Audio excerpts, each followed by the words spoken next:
The Meditations of Marcus Aurelius. Introduction. Marcus Aurelius Verus was born in Rome in AD 121, and assumed the name of Marcus Aurelius Antoninus, by which he is known to history on his adoption by the Emperor T. Aurelius Antoninus. He succeeded to the imperial throne in 161, and ruled till his death in 180. His reign, though marked by justice and moderation at home, was troubled by constant warfare on the frontiers of the empire, and Aurelius spent much of his later years in the uncongenial task of commanding armies that no longer proved irresistible against the barbarian hordes.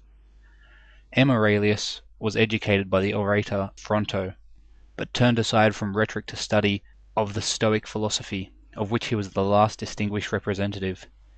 The Meditations, which he wrote in Greek, are among the most noteworthy expressions of this system, and exhibit it favourably on its practical side. His own precepts he carried out with singular consistency, and both in his public and his private life he was in the highest degree conscientious. He and his predecessor are noted as the only Roman emperors who can be said to have ruled with a single eye to the welfare of their subjects. During his reign Rome was visited by a severe pestilence, and this, with reverses suffered by his armies, threw the populace into a panic, and led them to demand the sacrifice of the Christians, whom they regarded as having brought down the anger of the gods. Aurelius seems to have shared the panic, and his record is stained by his sanction of the cruel persecution. This incident in the career of the last and one of the loftiest of the pagan moralists may be regarded as symbolic of the dying effort of heathenism to check the advancing tide of Christianity. The Meditations picture with faithfulness the mind and character of this noblest of the emperors. Simple in style and sincere in tone, they record for all time the height reached by pagan aspirations in its effort to solve the problem of conduct, and the essential agreement of his practice with his teaching proved that even in a palace life may be led well. Chapter 1. 1. From my grandfather Verus I learned good morals and the government of my temper. 2. From the reputation and remembrance of my father, modesty and a manly character. 3. From my mother, piety and beneficence and abstinence, not only from evil deeds, but even from evil thoughts, and further simplicity in my way of living, far removed from the habits of the rich. 4. From my great-grandfather, not to have frequented public schools, and to have had good teachers at home, and to know that on such things a man should spend liberally. 5. From my governor, to be neither of the green nor of the blue party at the games and the circus, nor a partisan either of the Parmularius or the Scutarius at the gladiators' fights. From him too I learned endurance of labour, and to want little, and to work with my own hands, and not to meddle with other people's affairs, and not to be ready to listen to slander. 6. From Dignatus, not to busy myself about trifling things, and not to give credit to what was said by miracle workers and jugglers about incantations and the driving away of demons and such things, and not to breed quails for fighting, nor to give myself up passionately to such things, and to endure freedom of speech, and to have become intimate with philosophy, and to have been a hearer, first of Bacchius, then of Tandasus and Marcianus, and to have written dialogues in my youth, and to have desired a plank, bed, and skin, and whatever else of the kind belongs to the Grecian discipline.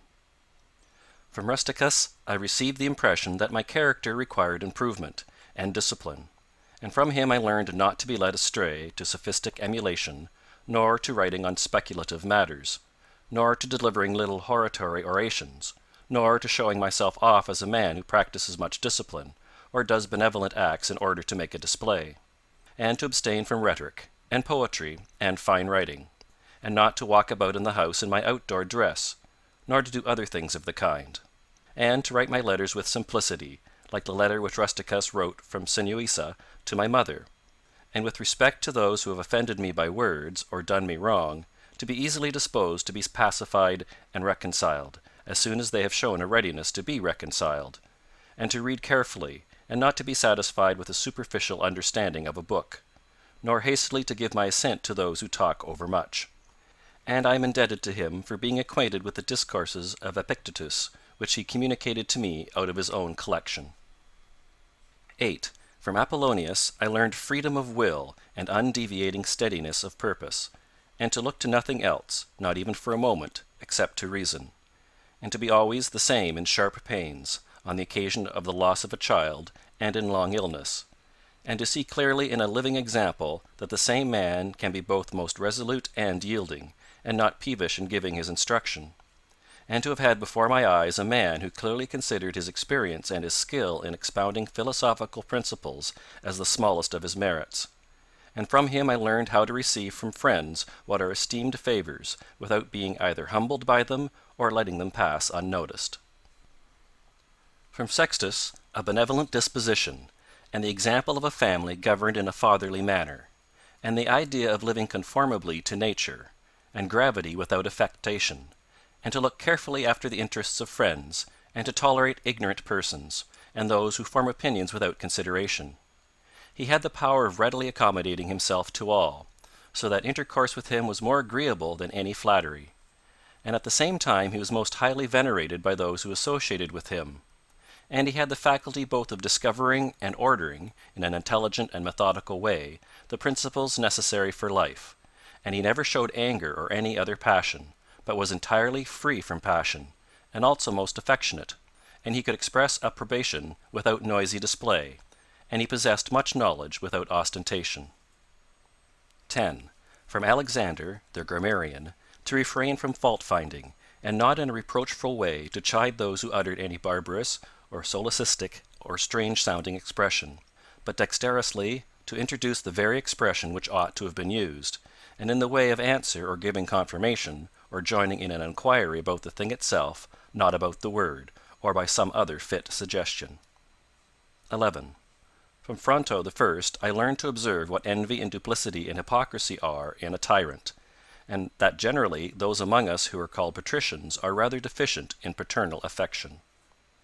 12. From Alexander the Platonic, not frequently nor without necessity to say to any one, or to write in a letter, that I have no leisure, nor continually to excuse the neglect of duties required by our relation to those with whom we live, by alleging urgent occupations. 13. From Catullus, not to be indifferent when a friend finds fault, even if he should find fault without reason, but to try to restore him to his usual disposition, and to be ready to speak well of teachers, as it is reported of Domitius and Athenodotus, and to love my children truly. 14. From my brother Severus, to love my kin, and to love truth, and to love justice, and through him I learned to know Thrasea, Helvidius, Cato, Dion, Brutus, and from him I received the idea of a polity in which there is the same law for all, a polity administered with regard to equal rights and equal freedom of speech, and the idea of a kingly government which respects most of all the freedom of the governed. I learned from him also consistency and undeviating steadiness in my regard for philosophy, and a disposition to do good, and to give to others readily, and to cherish good hopes, and to believe that I am loved by my friends. And in him I observed no concealment of his opinions with respect to those whom he condemned, and that his friends had no need to conjecture what he wished or did not wish, but it was quite plain. 15.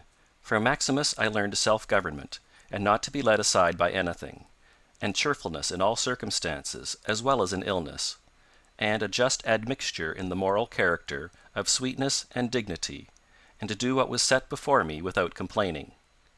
I observed that everybody believed that he thought as he spoke, and that in all that he did he never had any bad intention, and he never showed amazement and surprise, and was never in a hurry, and never put off doing a thing, nor was perplexed nor dejected, nor did he ever laugh to disguise his vexation, nor on the other hand was he ever passionate or suspicious. He was accustomed to do acts of beneficence, and was ready to forgive, and was free from all falsehood. And he presented the appearance of a man who could not be diverted from right rather than of a man who had been improved. I observed too that no man could ever think that he was despised by Maximus, or ever venture to think himself a better man. He had also the art of being humorous in an agreeable way. 16. In my father I observed mildness of temper, and unchangeable resolution in the things which he had determined after due deliberation, and no vainglory in those things which men call honours. and a love of labour and perseverance, and a readiness to listen to those who had anything to propose for the common weal, an undeviating firmness in giving to every man according to his deserts, and a knowledge derived from experience of the occasions for vigorous action and for remission. And I observed that he had overcome all passion for joys, and he considered himself no more than any other citizen, and he released his friends from all obligation to sup with him or to attend him of a necessity when he went abroad, and those who failed to accompany him by reason of any urgent circumstances always found him the same. I observed, too, his habit of careful inquiry in all matters of deliberation, and his persistency, and that he never stopped his investigation through being satisfied with appearances which first present themselves, and that his disposition was to keep his friends, and not to be soon tired of them, nor yet to be extravagant in his affection, and to be satisfied on all occasions and cheerful, and to foresee things a long way off, and to provide for the smallest without display, and to check immediately popular applause and flattery, and to be ever watchful over the things which were necessary for the administration of the empire, and to be a good manager of the expenditure, and patiently to endure the blame which he got for such conduct. And he was neither superstitious with respect to the gods, nor did he court men by gifts or by trying to please them, or by flattering the populace. But he showed sobriety in all things, and firmness, and never any mean thoughts or action, nor love of novelty.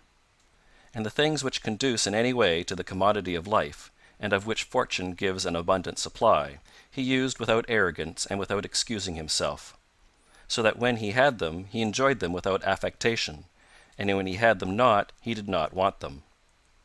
No one could ever say of him that he was either a sophist or a home-bred flippant slave or pedant, but every one acknowledged him to be a man ripe, perfect, above flattery, able to manage his own and other men's affairs. Besides this, he honored those who were true philosophers, and he did not reproach those who pretended to be philosophers, nor yet was he easily led by them. He was also easy in conversation, and he made himself agreeable without any offensive affectation. He took a reasonable care of his body's health, not as one who was greatly attached to life, nor out of regard to personal appearance, nor yet in a careless way, but so that, through his own attention, he very seldom stood in need of the physician's art, or of medicine or external applications.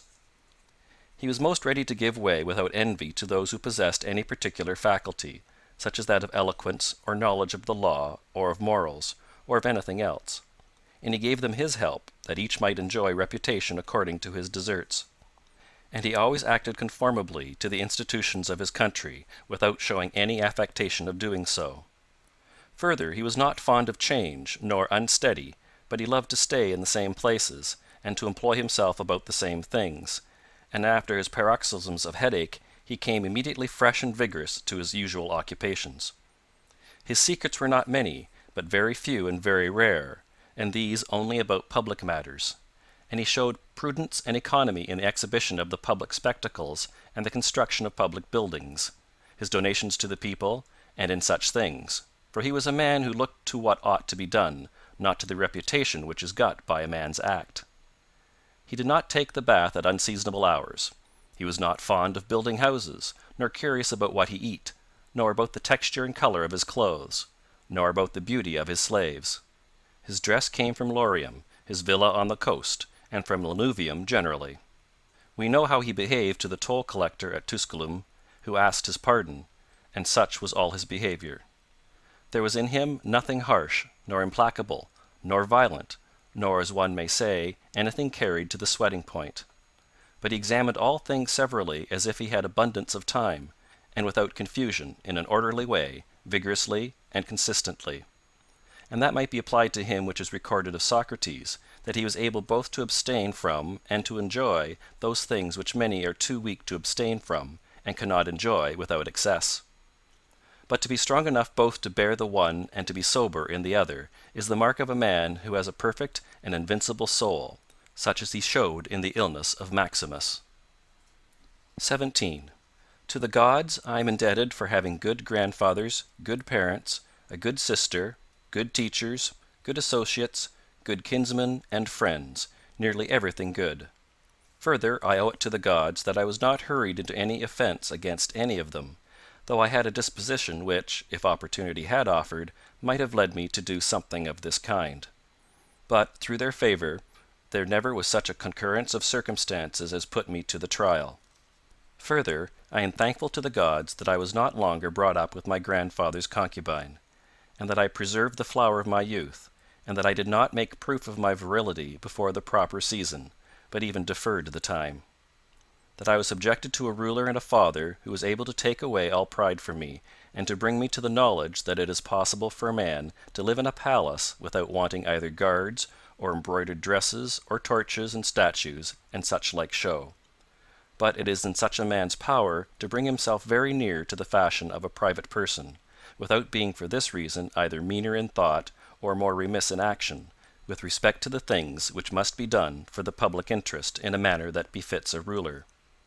I thank the gods for giving me such a brother, who is able by his moral character to rouse me to vigilance over myself, and who, at the same time, please me by his respect and affection. That my children have not been stupid nor deformed in body. That I did not make more proficiency in rhetoric, poetry, and the other studies in which I should perhaps have been completely engaged, if I had seen that I was making progress in them. That I made haste to place those who brought me up in the station of honour which they seemed to desire, without putting them off with hope of my doing it some time after, because they were then still young. That I knew Apollonius, Rusticus, Maximus.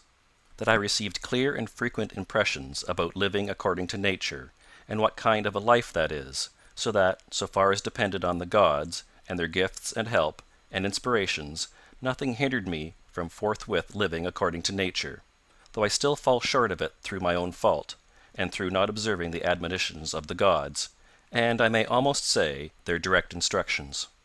That my body is held out so long in such a kind of life. That I never touched either Benedicta or Theodotus, and that, after having fallen into amatory passions, I was cured. And though I was often out of humour with Rusticus, I never did anything of which I had occasion to repent. That, though it was my mother's fate to die young, she spent the last years of her life with me. That, whenever I wished to help any man in his need, or on any other occasion, I was never told that I had not the means of doing it.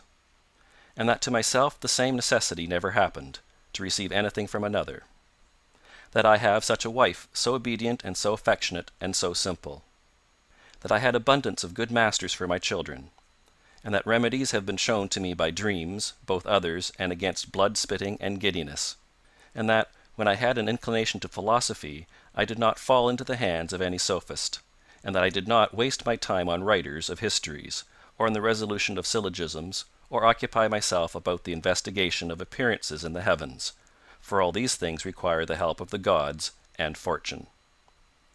Among the Caedi at the Granua. Chapter 2. 1. Begin the morning by saying to thyself, I shall meet with the busybody, the ungrateful, arrogant, deceitful, envious, unsocial. All these things happen to them by reason of their ignorance of what is good and evil.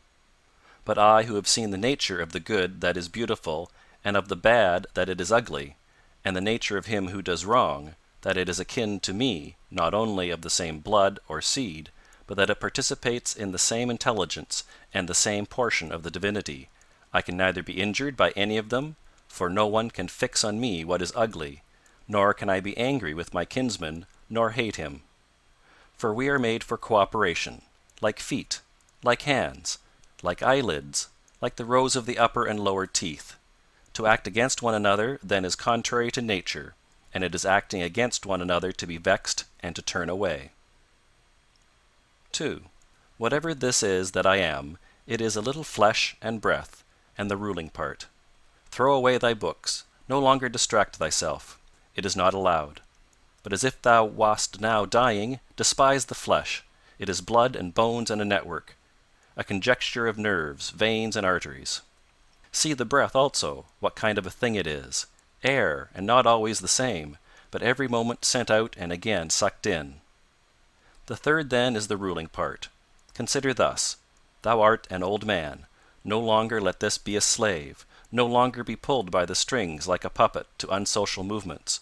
No longer be either dissatisfied with thy present lot or shrink from the future. 3. All that is from the gods is full of providence. that which is from fortune is not separated from nature or without an interweaving and involution with the things which are ordered by providence. From thence all things flow, and there is besides necessity, and that which is for the advantage of the whole universe, of which thou art a part. But that is good for every part of nature which the nature of the whole brings, and what serves to maintain this nature. Now the universe is preserved, as by the changes of the elements, so by the changes of things compounded of the elements. Let these principles be enough for thee. Let them always be fixed opinions. But cast away the thirst after books, that thou mayest not die murmuring, but cheerfully, truly, and from thy heart thankful to the gods. 4. Remember how long thou hast been putting off these things, and how often thou hast received an opportunity from the gods, and yet dost not use it. Thou must now at last perceive of what universe thou art a part, and of what administrator of the universe thy existence is in a flux, and that a limit of time is fixed for thee, which if thou dost not use for clearing away the clouds from thy mind, it will go, and thou wilt go, and it will never return. 5. Every moment think steadily as a Roman, and a man to do what thou hast in hand with perfect and simple dignity, and feeling of affection, and freedom, and justice, and to give thyself relief from all other thoughts. And thou wilt give thyself relief if thou doest every act of thy life as if it were the last, laying aside all carelessness and passionate aversion from the commands of reason, and all hypocrisy, and self-love, and discontent with the portion which has been given to thee.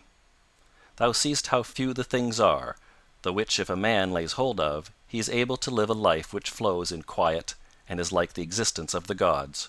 For the gods on their part will require nothing more from him who observes these things. 6. Do wrong to thyself, my soul, but thou wilt no longer have the opportunity of honoring thyself. Every man's life is sufficient, but thine is nearly finished, though thy soul reverences not itself, but places thy felicity in the souls of others. 7. Do the things external which fall upon thee distract thee? Give thyself time to learn something new and good, and cease to be whirled about. But then thou must also avoid being carried about the other way, for those too are triflers who have wearied themselves in life by their activity, and yet have no object to which to direct every movement, and in a word, all their thoughts. 8. Through not observing what is in the mind of another man, has seldom been seen to be unhappy. But those who do not observe the movements of their own minds must of necessity be unhappy. 9. This thou must always bear in mind, what is the nature of the whole, and what is my nature, and how this is related to that, and what kind of a part it is of what kind of a whole, and that there is no one who hinders thee from always doing and saying the things which are according to the nature of which thou art a part. 10. Theophrastus, in his comparison of bad acts, such a comparison as one would make in accordance with the common notions of mankind, says, like a true philosopher, that the offenses which are committed through desire are more blamable than those which are committed through anger. For he who is excited by anger seems to turn away from reason with a certain pain and unconscious contraction. But he who offends through desire, being overpowered by pleasure, seems to be in a manner more intemperate and more womanish in his offenses. Rightly then, and in a way worthy of philosophy, he said that the offense which is committed with pleasure is more blamable than that which is committed with pain. And on the whole the one is more like a person who has been first wronged, and through pain is compelled to be angry. But the other is moved by his own impulse to do wrong, being carried toward doing something by desire. 11. Since it is possible that thou mayest depart from life this very moment, regulate every act and thought accordingly. But to go away from among men, if there are gods, is not a thing to be afraid of, for the gods will not involve thee in evil. But if indeed they do not exist, or if they have no concern about human affairs, what is it to me to live in a universe devoid of gods or devoid of providence? But in truth they do exist, and they do not care for human things, and they have put all the means in man's power to enable him not to fall into real evils. And as to the rest, if there was anything evil, they would have provided for this also, that it should be altogether in a man's power not to fall into it. Now, That which does not make a man worse, how can it make a man's life worse? But neither through ignorance, nor having the knowledge, but not the power to guard against or correct these things, it is possible that the nature of the universe has overlooked them. Nor is it possible that it has made so great a mistake, either through want of power or want of skill, that good and evil should happen indiscriminately to the good and the bad. But death certainly, and life, honor and dishonor, pain and pleasure, all these things equally happen to good men and bad, being things which make us neither better nor worse. Therefore they are neither good nor evil. 12. How quickly all these things disappear. In the universe the bodies themselves, but in time the remembrance of them. What is the nature of all sensible things, and particularly those which attract with the bait of pleasure, or terrify by pain, or are noised about by vapory fame? How worthless and contemptible, and sordid, and perishable, and dead they are. All this it is the part of the intellectual faculty to observe. To observe, too, who these are whose opinions and voices give reputation. What death is, and the fact that, if a man looks at it in himself, and by the abstractive power of reflection resolves into their parts all the things which present themselves to the imagination in it, he will then consider it to be nothing else than an operation of nature. And if any one is afraid of an operation of nature, he is a child. This, however, is not only an operation of nature, but it is also a thing which conduces to the purposes of nature.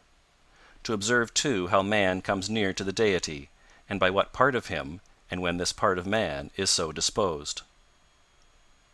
13. Nothing is more wretched than a man who traverses everything in a round, and pries into things beneath the earth, as the poet says, and seeks by conjecture what is in the minds of his neighbors, without perceiving that it is sufficient to attend to the demon within him, and to reverence it sincerely.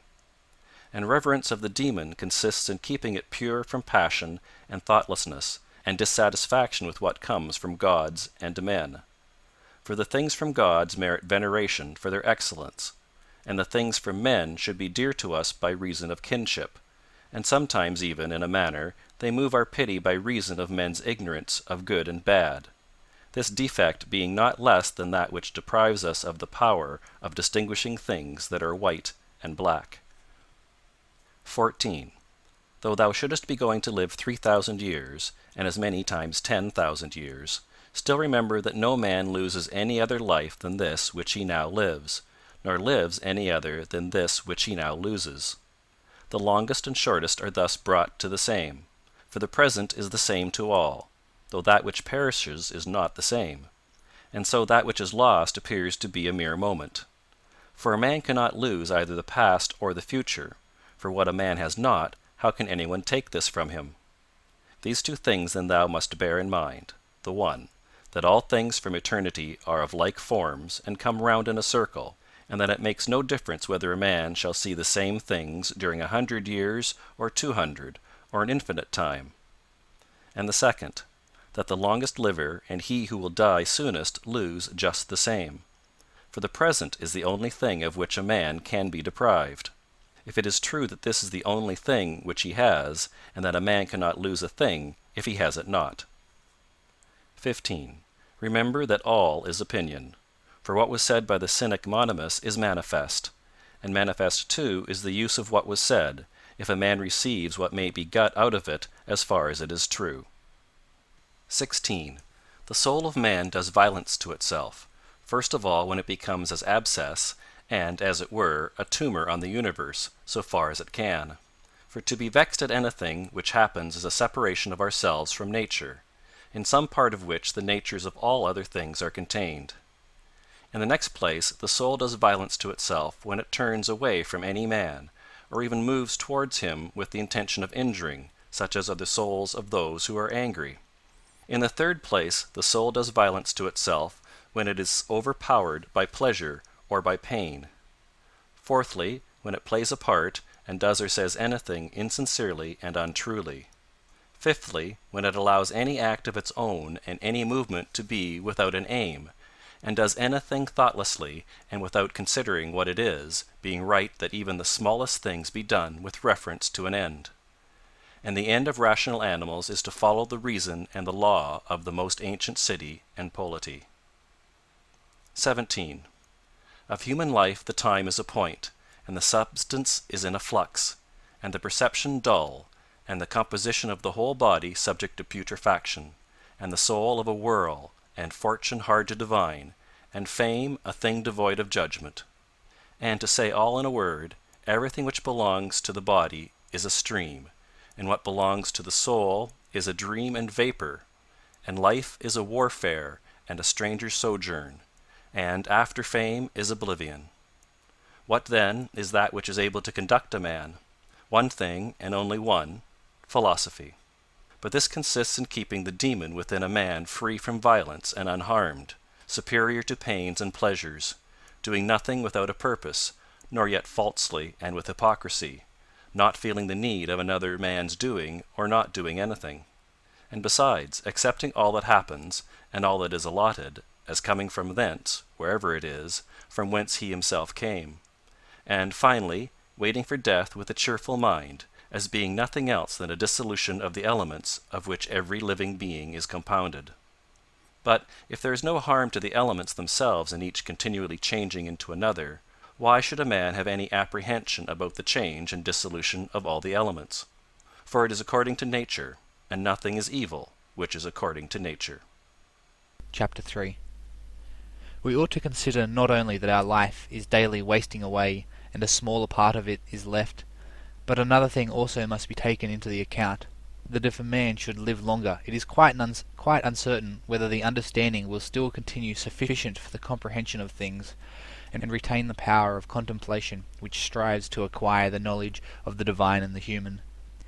For if he shall begin to fall into dotage, perspiration and nutrition, and imagination and appetite, and whatever else there is of the kind will not fail. But the power of making use of ourselves, and filling up the measure of our duty, and clearly separating all appearances, and considering whether a man should now depart from life, and whatever else of the kind absolutely requires a disciplined reason, all this is already extinguished. We must make haste then, not only because we are daily nearer to death, but also because the conception of things and the understanding of them cease first. 2. We ought to observe also that even the things which follow after the things which are produced according to nature contain something pleasing and attractive. For instance, when bread is baked, some parts are split at the surface, and these parts which thus open and have a certain fashion contrary to the purpose of the baker's art are beautiful in a manner, and in a peculiar way excite a desire for eating. And again figs, when they are quite ripe, gape open, and in the ripe olives the very circumstance of their being near to rottenness adds a peculiar beauty to the fruit.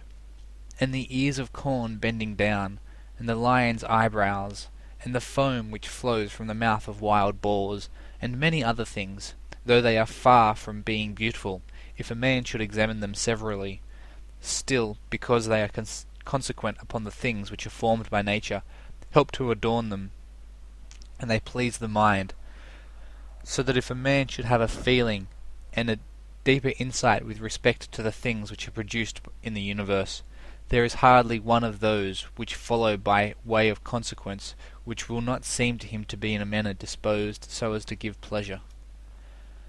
And so he will see even the real gaping jaws of wild beasts with no less pleasure than those which painters and sculptors show by imitation, and in an old woman and an old man he will be able to see a certain maturity and comeliness, and the attractive loveliness of young persons he will be able to look on with chaste eyes, and many such things will present themselves, not pleasing to every man, but to him only who has become truly familiar with nature and her works. 3. Hippocrates, after curing many diseases, himself fell sick and died. The Chaldai foretold the deaths of many, and then fate caught them too.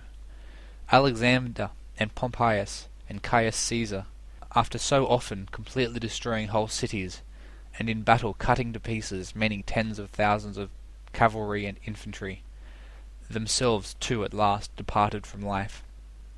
Heraclitus, after so many speculations on the conflagration of the universe, was filled with water internally, and died smeared all over with mud. And lice destroyed Democritus, and other lice killed Socrates. What means all this? Thou hast embarked, thou hast made the voyage, thou art come to shore, get out. If indeed to another life there is no want of gods, not even there, but it to state without sensation, thou wilt cease to be held by pains and pleasures, and to be a slave to the vessel which is as much inferior as that which serves it is superior. For the one is intelligence and deity, the other is earth and corruption. 4.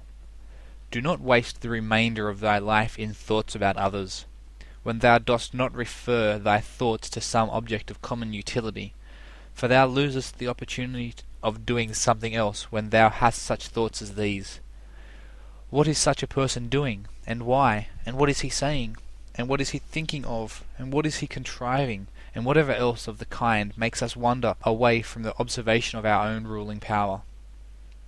We ought then to check in the series of our thoughts everything that is without a purpose and useless, but most of all the over-curious feeling and the malignant, and a man should use himself to think of those things only about which, if one should suddenly ask, "What hast thou now in thy thoughts?" with perfect openness thou mightest immediately answer, "This or that," so that from thy words it should be plain that everything in thee is simple and benevolent, and such as befits a social animal, one that cares not for thoughts about pleasure or sensual enjoyments at all, nor has any rivalry, or envy and suspicion, or anything else for which thou wouldst blush if thou shouldst say that thou hadst it in thy mind. For the man who is such, and no longer delays being among the number of the best, is like a priest and minister of the gods, using too the deity which is planted within him, which makes the man uncontaminated by pleasure, unharmed by any pain, untouched by any insult, feeling no wrong, a fighter in the noblest fight, one who cannot be overpowered by any passion, dyed deep with justice, accepting with all his soul everything which happens and is assigned to him as his position, and not even, nor yet without great necessity and for the general interest, imagining what another says or does or thinks. For it is only what belongs to himself that he makes the matter for his activity, and he constantly thinks of that which is allotted to himself out of the sum total of things, and he makes his own act fair, and he is persuaded that his own portion is good. For the lot which is assigned to each man is carried along with him, and carries him along with it, and he remembers also that every rational animal is his kinsman, and that to care for all men is according to man's nature, and a man should hold on to the opinion not of all but of those only who confessedly live according to nature. But as to those who live not so, he always bears in mind what kind of men they are both at home and from home, both by night and by day, and what they are, and with what men they live an impure life. Accordingly he does not value at all the praise which comes from such men, since they are not even satisfied with themselves. 5. Labour not unwillingly, nor without regard to common interest, nor without due consideration, nor with distraction, nor let studied ornaments set off thy thoughts, and be not either a man of many words, or busy about too many things. And further, let the deity which is in thee be the guardian of a living being, manly and of ripe age, and engaged in matter political, and a Roman and a ruler who has taken his post like a man waiting for the signal which summons him from life, and ready to go, having need neither of oath nor of any man's testimony. Be cheerful also, and seek not external help, nor the tranquility which others give. A man must stand erect, not be kept erect by others. 6. If thou findest in human life anything better than justice, truth, temperance, fortitude, and in a word, anything better than thy own mind's self-satisfaction in the things which it enables thee to do according to right reason, and in the condition that is assigned to thee without thy own choice. If, I say, thou seest anything better than this, turn to it with all thy soul, and enjoy that which thou hast found to be the best. But if nothing appears to be better than the deity which is planted in thee, which has subjected to itself all thy appetites, and carefully examines all the impressions, and, as Socrates said, has detached itself from the persuasions of sense, and has submitted itself to the gods, and cares for mankind, if thou findest everything else smaller and of less value than this, give place to nothing else. For if thou dost once diverge and incline to it, thou wilt no longer without distraction be able to give the preference to that good thing which is thy proper possession and thy own. For it is not right that anything of any other kind, such as praise from the many, or power, or enjoyment of pleasure, should come into competition with that which is rationally and politically or practically good.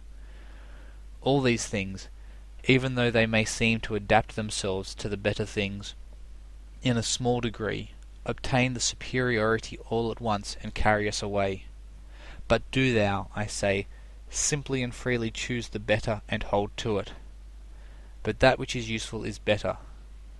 Well then, if it is only useful to thee as a rational being, keep to it.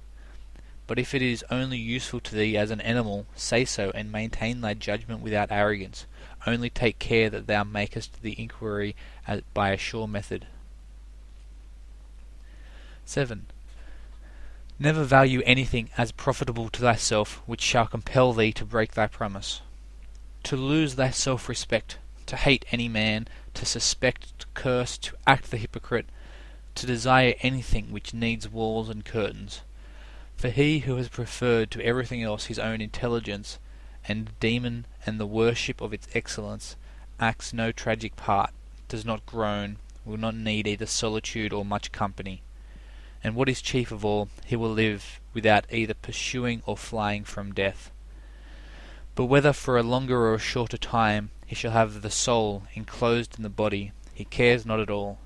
For even if he must depart immediately, he will go as readily as if he were going to do anything else which can be done with decency and order, taking care of this only all through life, that his thoughts turn not away from anything which belongs to an intelligent animal and a member of a civil community.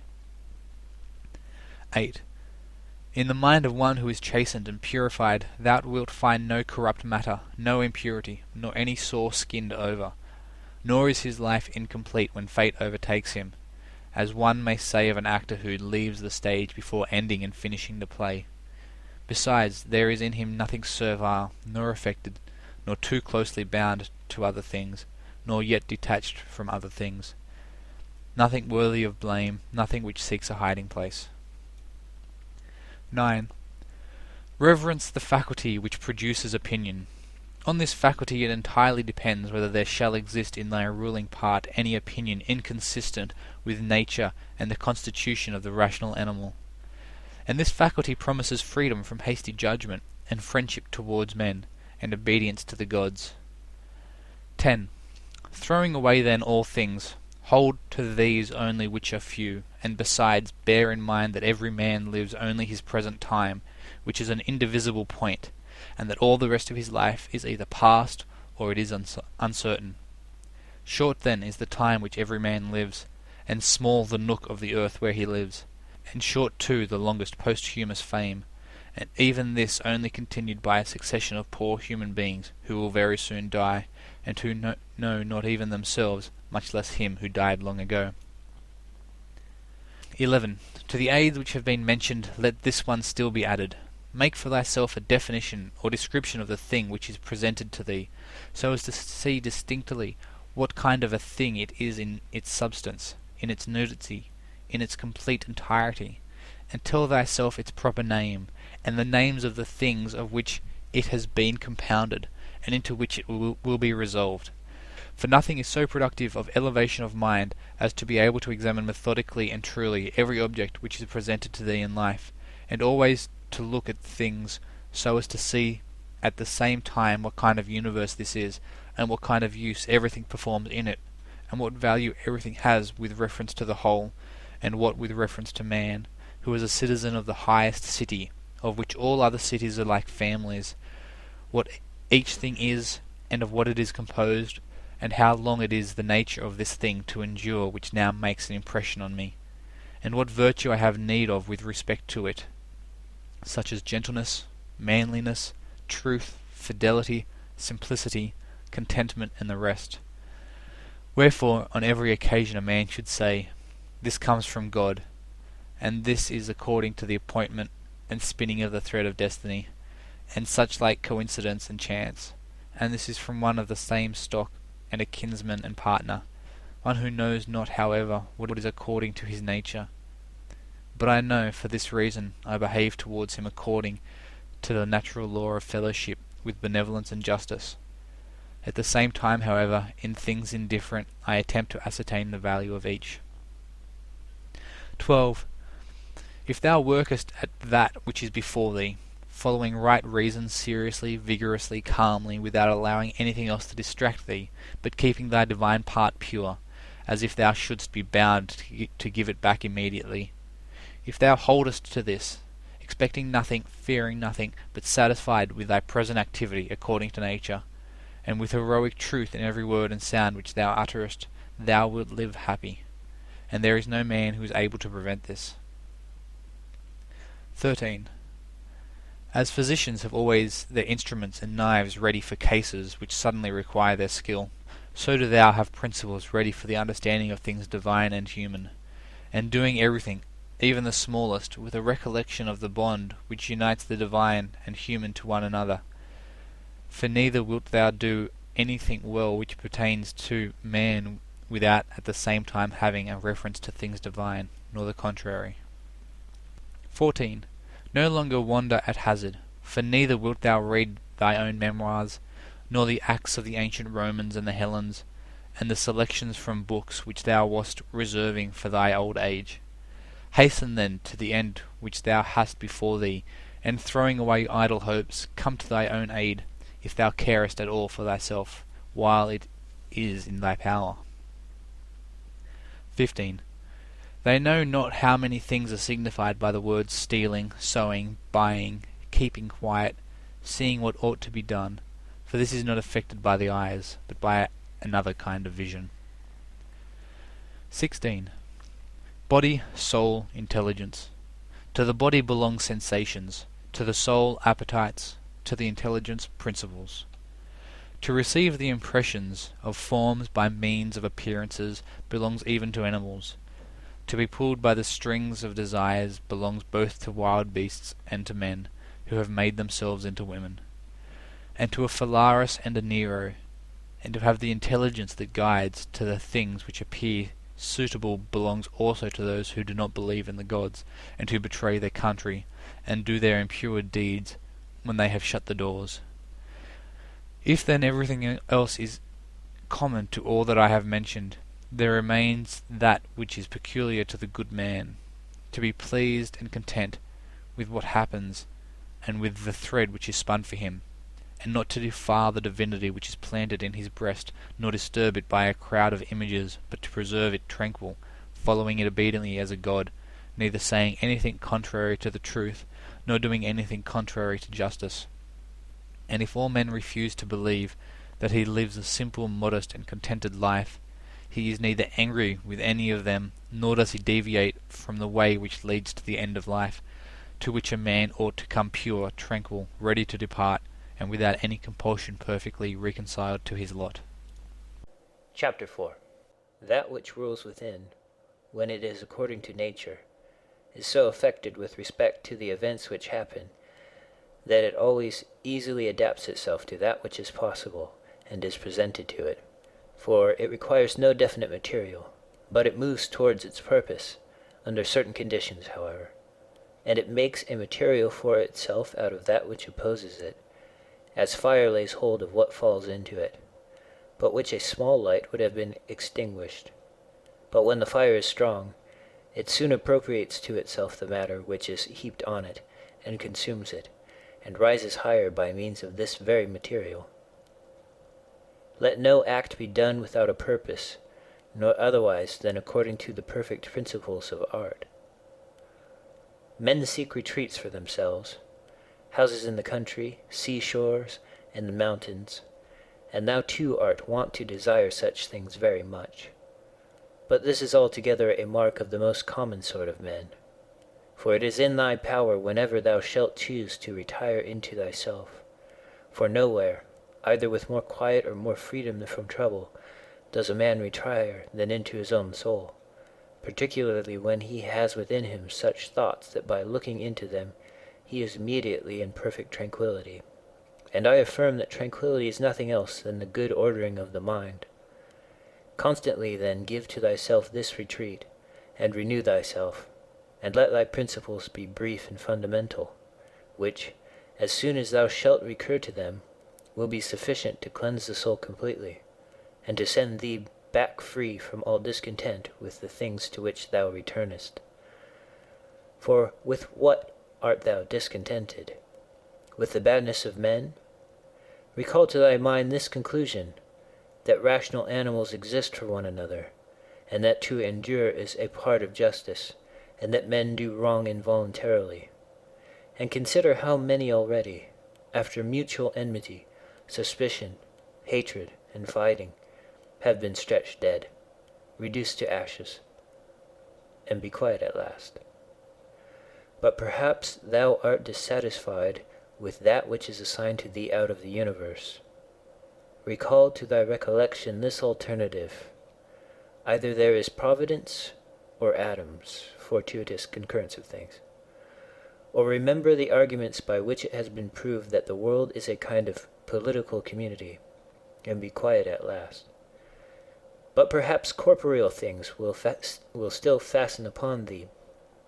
Consider then further that the mind mingles not with the breath, whether moving gently or violently, when it has once drawn itself apart and discovered its own power. And think also of all that thou hast heard and assented to about pain and pleasure, and be quiet at last. But perhaps the desire of the thing called fame will torment thee. See how soon everything is forgotten, and look at the chaos of infinite time on each side of the present, and the emptiness of applause, and the changeableness and want of judgment in those who pretend to give praise, and the narrowness of the space within which it is circumscribed, and be quiet at last. For the whole earth is a point, and how small a nook in it is this thy dwelling place, and how few are there in it, and what kind of people are they who will praise thee? This then remains. Remember to retire into this little territory of thy own, and, above all, do not distract or strain thyself, but be free, at look and things as a man, as a human being, as a citizen, as a mortal. But among the things readiest to thy hand to which thou shalt return, let there be these, which are two. One is that things do not touch the soul, for they are external and remain immovable, but our perturbations come only from the opinion which is within. The other is that all these things, which thou seest, change immediately and will no longer be, and constantly bear in mind how many of these changes thou hast already witnessed. The universe is transformation. Life is opinion. If our intellectual part is common, the reason also, in respect of which we are rational beings, is common. If this is so, common also is the reason which commands us what to do and what not to do. If this is so, there is a common law also. If this is so, we are fellow citizens. If this is so, we are members of some political community. If this is so, the world is in a manner a state. For of what other common political community will anyone say that the whole human race are members? And from this common political community comes also our very intellectual faculty and reasoning faculty and our capacity for law. Or whence do they come? For as my earthly part is a portion given to me from certain earth, and that which is watery from another element, and that which is hot and fiery from some peculiar source, for nothing comes out of that which is nothing, as nothing also returns to non-existence. So also the intellectual part comes from some source. Death is such as generation is, a mystery of nature, a composition out of the same elements, and a decomposition into the same, and altogether not a thing of which any man should be ashamed, for it is not contrary to the nature of a reasonable animal, and not contrary to the reason of our constitution. It is natural that these things should be done by such persons, It is a matter of necessity, and if a man will not have it so, he will not allow the fig tree to have juice. But by all means bear this in mind, that within a very short time both thou and he will be dead, and soon not even your names will be left behind. Take away thy opinion, and then there is taken away the complaint, I have been harmed. Take away the complaint, I have been harmed, and the harm is taken away. That which does not make a man worse than he was, also does not make his life worse, nor does it harm him either from without or from within. The nature of that which is universally useful has been compelled to do this. Consider that everything which happens, happens justly, and if thou observest carefully, thou wilt find it to be so. I do not say only with respect to the continuity of the series of things, but with respect to what is just, and as if it were done by one who assigns to each thing its value. Observe then that thou hast begun, and whatever thou doest, do it in conjunction with this, the being good, and in the sense in which a man is properly understood to be good. Keep to this in every action. Do not have such an opinion of things as he has who does thee wrong, or such as he wishes thee to have, but look at them as they are in truth. A man should always have these two rules in readiness: the one, to do only whatever the reason of the ruling and legislating faculty may suggest for the use of men; the other, to change thy opinion, if there is anyone at hand who sets thee right and moves thee from any opinion. But this change of opinion must proceed only from a certain persuasion, as of what is just or of common advantage, and the like, not because it appears pleasant or brings reputation. Hast thou reason? I have. Why then dost not thou use it? For if this does its own work, what else dost thou wish? Thou hast existed as a part. Thou shalt disappear in that which produced thee, but rather thou shalt be received back into its seminal principle by transmutation. Many grains of frankincense on the same altar. One falls before, another falls after, but it makes no difference. Within 10 days thou wilt seem a god to those to whom thou art now a beast and an ape, if thou wilt return to thy principles and to worship of reason. Do not act as if thou wert going to live 10,000 years. Death hangs over thee. While thou livest, while it is in thy power, be good. How much trouble he avoids who does not look to see what his neighbor says or does or thinks, but only to what he does himself, that it may be just and pure. Or as Agathon says, look not round at the depraved morals of others, but run straight along the line without deviating from it. He who has a vehement desire for posthumous fame does not consider that every one of those who remember him will himself also die very soon. Then again also they who have succeeded them, until the whole remembrance shall have been extinguished as it is transmitted through men who foolishly admire and perish. Suppose that those who will remember are even immortal, and that the remembrance will be immortal. What then is this to thee? And I say not, what is it to the dead, but what is it to the living? What is praise, except indeed so far as it has a certain utility? For thou now rejectest unseasonably the gift of nature, clinging to something else. Everything which is in any way beautiful is beautiful in itself, and terminates in itself, not having praise as a part of itself. Neither worse then nor better is a thing made by being praised. I affirm this also of the things which are called beautiful by the vulgar, for example, material things and works of art. That which is really beautiful has no need of anything, not more than law, not more than truth, not more than benevolence or modesty. Which of these things is beautiful because it is praised, or spoiled by being blamed? Is such a thing as an emerald made worse than it was, if it is not praised? Or gold, ivory, purple, a lyre, a little knife, a flower, a shrub? If souls continue to exist, How does the air contain them from eternity? But how does the earth contain the bodies of those who have been buried from times so remote? For as here the mutation of these bodies, after a certain continuance, whatever it may be, and their dissolution make room for other dead bodies, so the souls which are removed into the air after subsisting for some time are transmuted and diffused, and assume a fiery nature by being received into the seminal intelligence of the universe, and in this way make room for the fresh souls which come to dwell there. And this is the answer which a man might give on the hypothesis of souls continuing to exist. But we must not only think of the number of bodies which are thus buried, but also of the number of animals which are daily eaten by us and the other animals. For what a number is consumed, and thus in a manner buried in the bodies of those who feed on them. And nevertheless this earth receives them by reason of the changes of these bodies into blood, and the transformations into the aerial or the fiery element.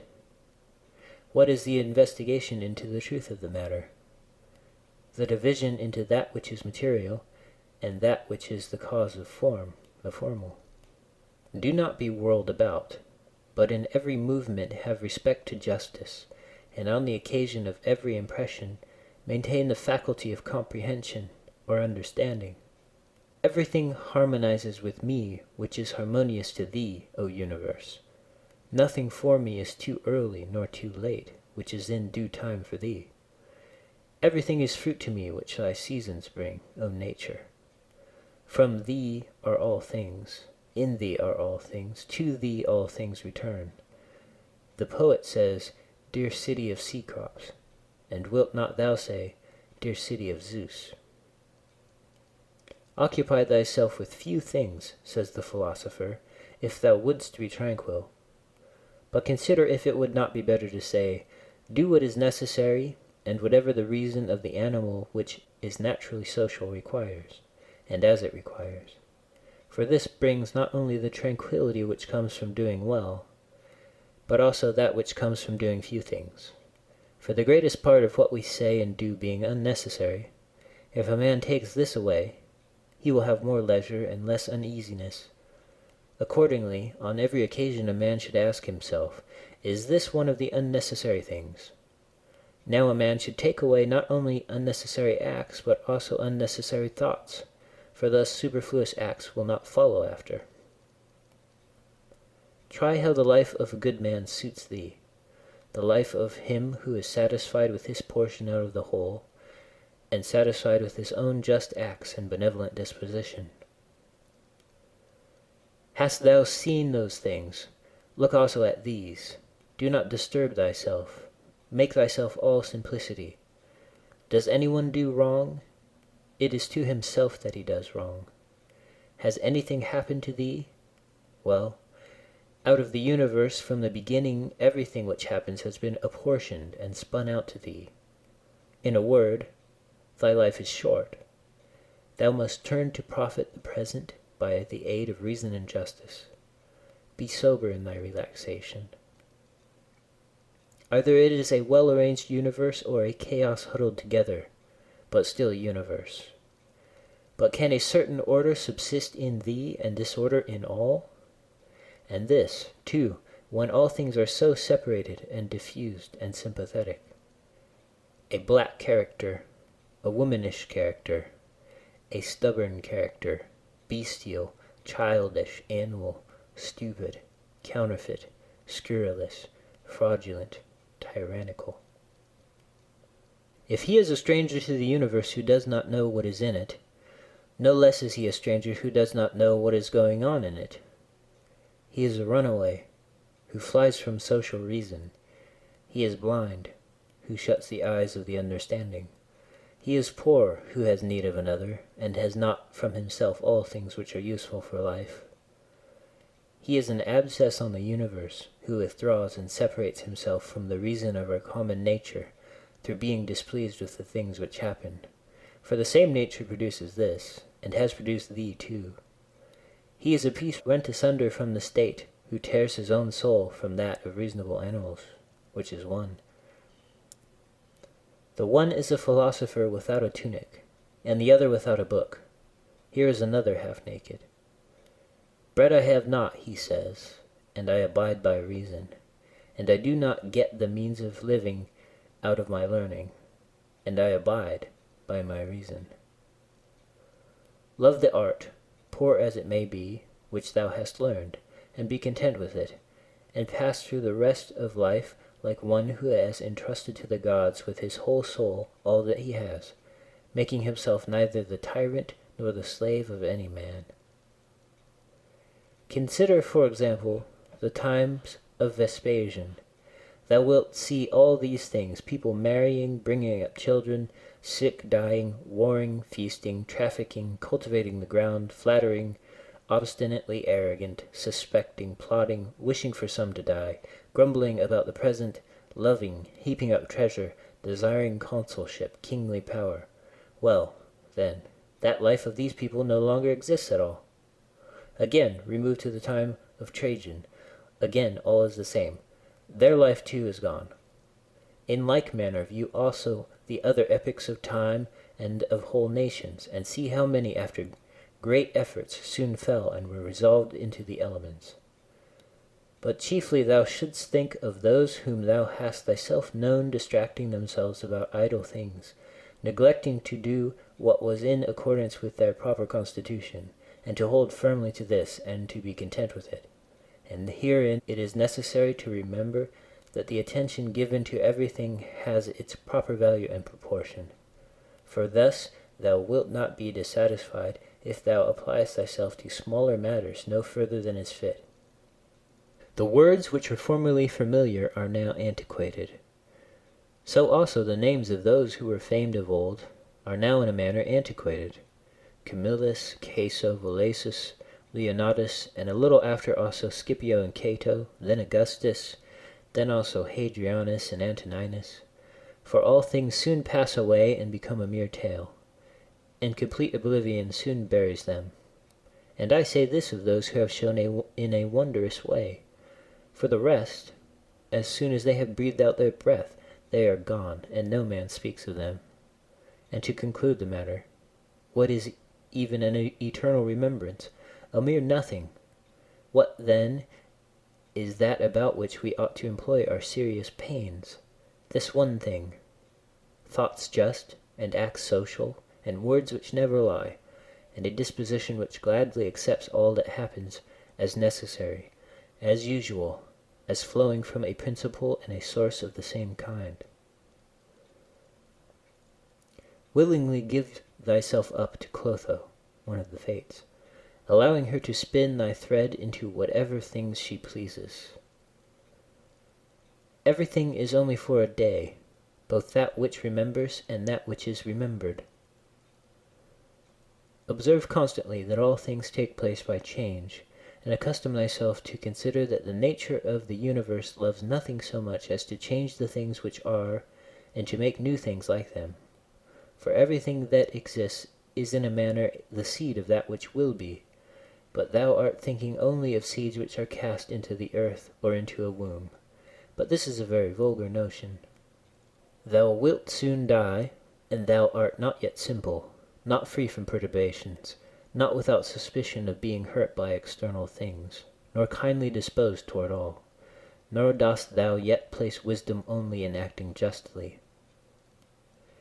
Examine men's ruling principles, even those of the wise, what kind of things they avoid, and what kind they pursue. What is evil to thee does not subsist in the ruling principle of another, nor yet in any turning and mutation of thy corporeal covering. Where is it then? It is in that part of thee in which subsists the power of forming opinions about evils. Let this power then not form such opinions, and all is well. And if that which is nearest to it, the poor body, is cut, burnt, filled with matter and rottenness, nevertheless let the part which forms opinions about these things be quiet. That is, let it judge that nothing is either bad or good which can happen equally to the bad man and the good. For that which happens equally to him who lives contrary to nature, and to him who lives according to nature, is neither according to nature nor contrary to nature. constantly regard the universe as one living being, having one substance and one soul, and observe how all things have reference to one perception, the perception of this one living being, and how all things act with one movement, and how all things are the cooperative causes of all things which exist. Observe, too, the continuous spinning of the thread and the contexture of the web. Thou art a little soul bearing about a corpse, as Epictetus used to say. It is no evil for things to undergo change, and no good for things to subsist in consequence of change. Time is like a river made up of the events which happen, and a violent stream. For as soon as a thing has been seen, it is carried away, and another comes in its place, and this will be carried away too. Everything which happens is as familiar and well known as the rose in spring and the fruit in summer. For such is disease and death and calumny and treachery and whatever else delights fools or vexes them. In the series of things, those which follow are always aptly fitted to those which have gone before. For this series is not like a mere enumeration of disjointed things, which only has a necessary sequence, but it is a rational connection.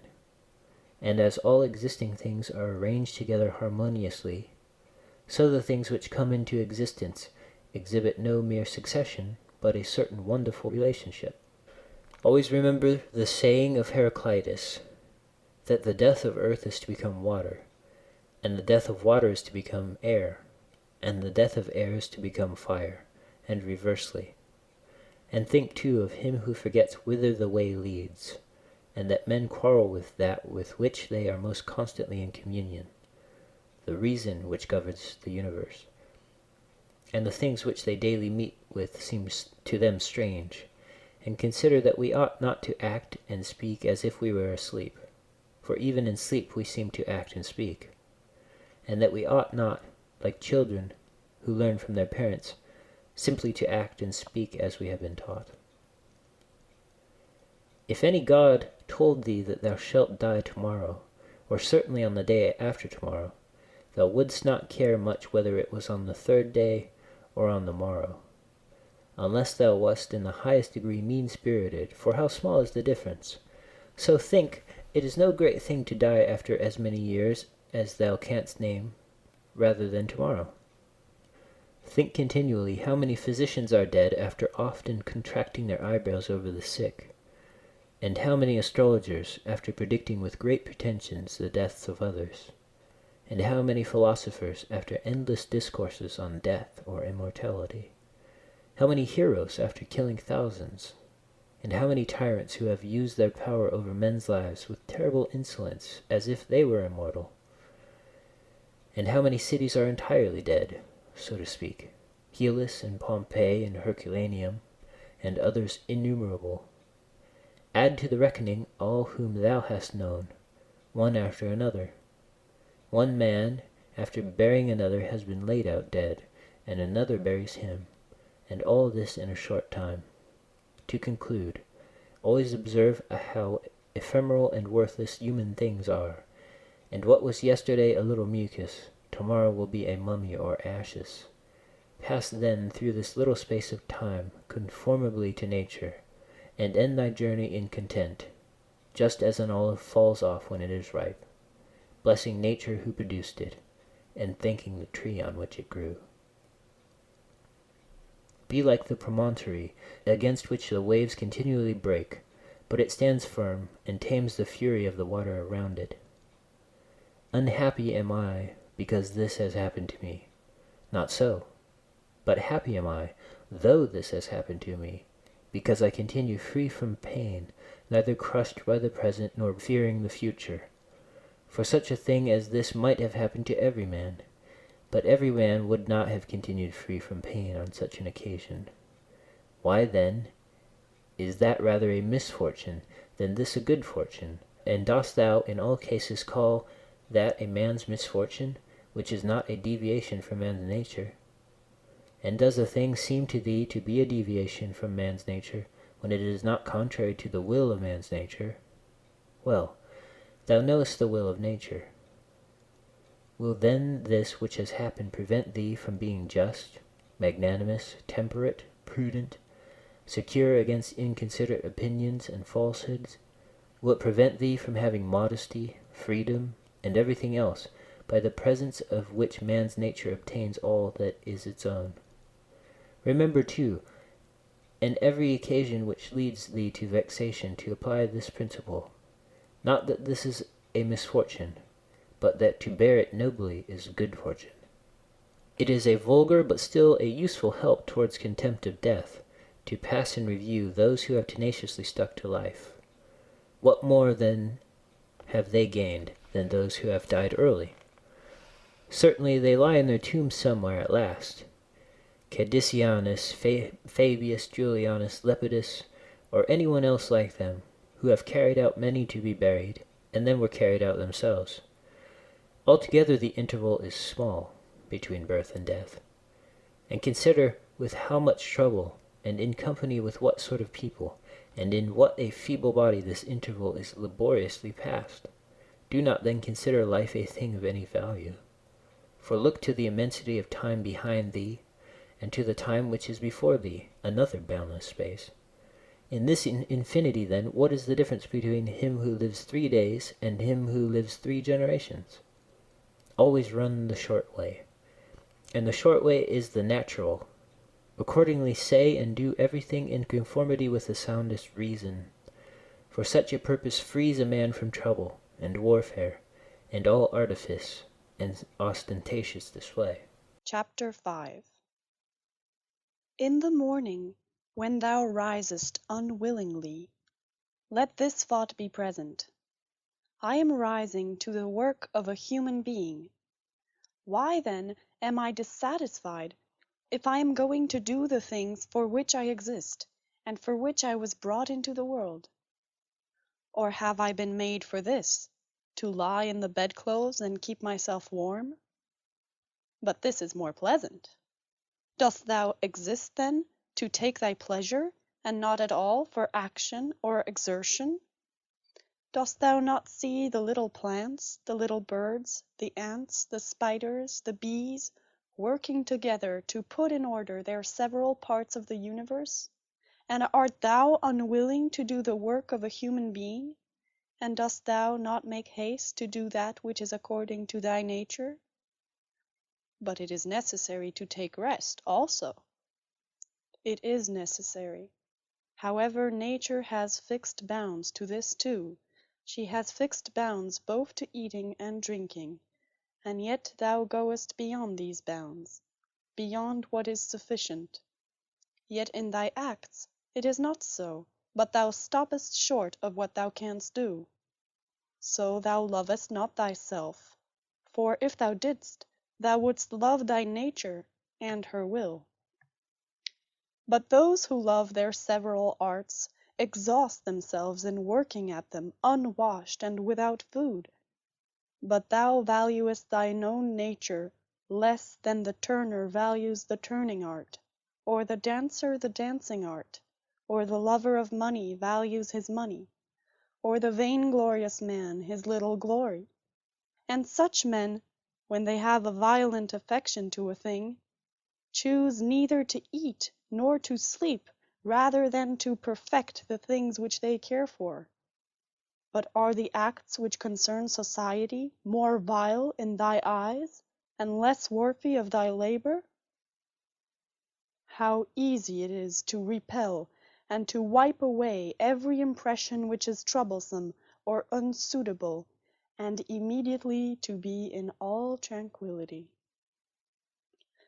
Judge every word and deed which are according to nature to be fit for thee, and be not diverted by the blame which follows from any people, nor by their words.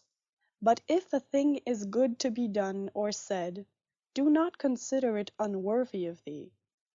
For those persons have their peculiar leading principle, and follow their peculiar movement.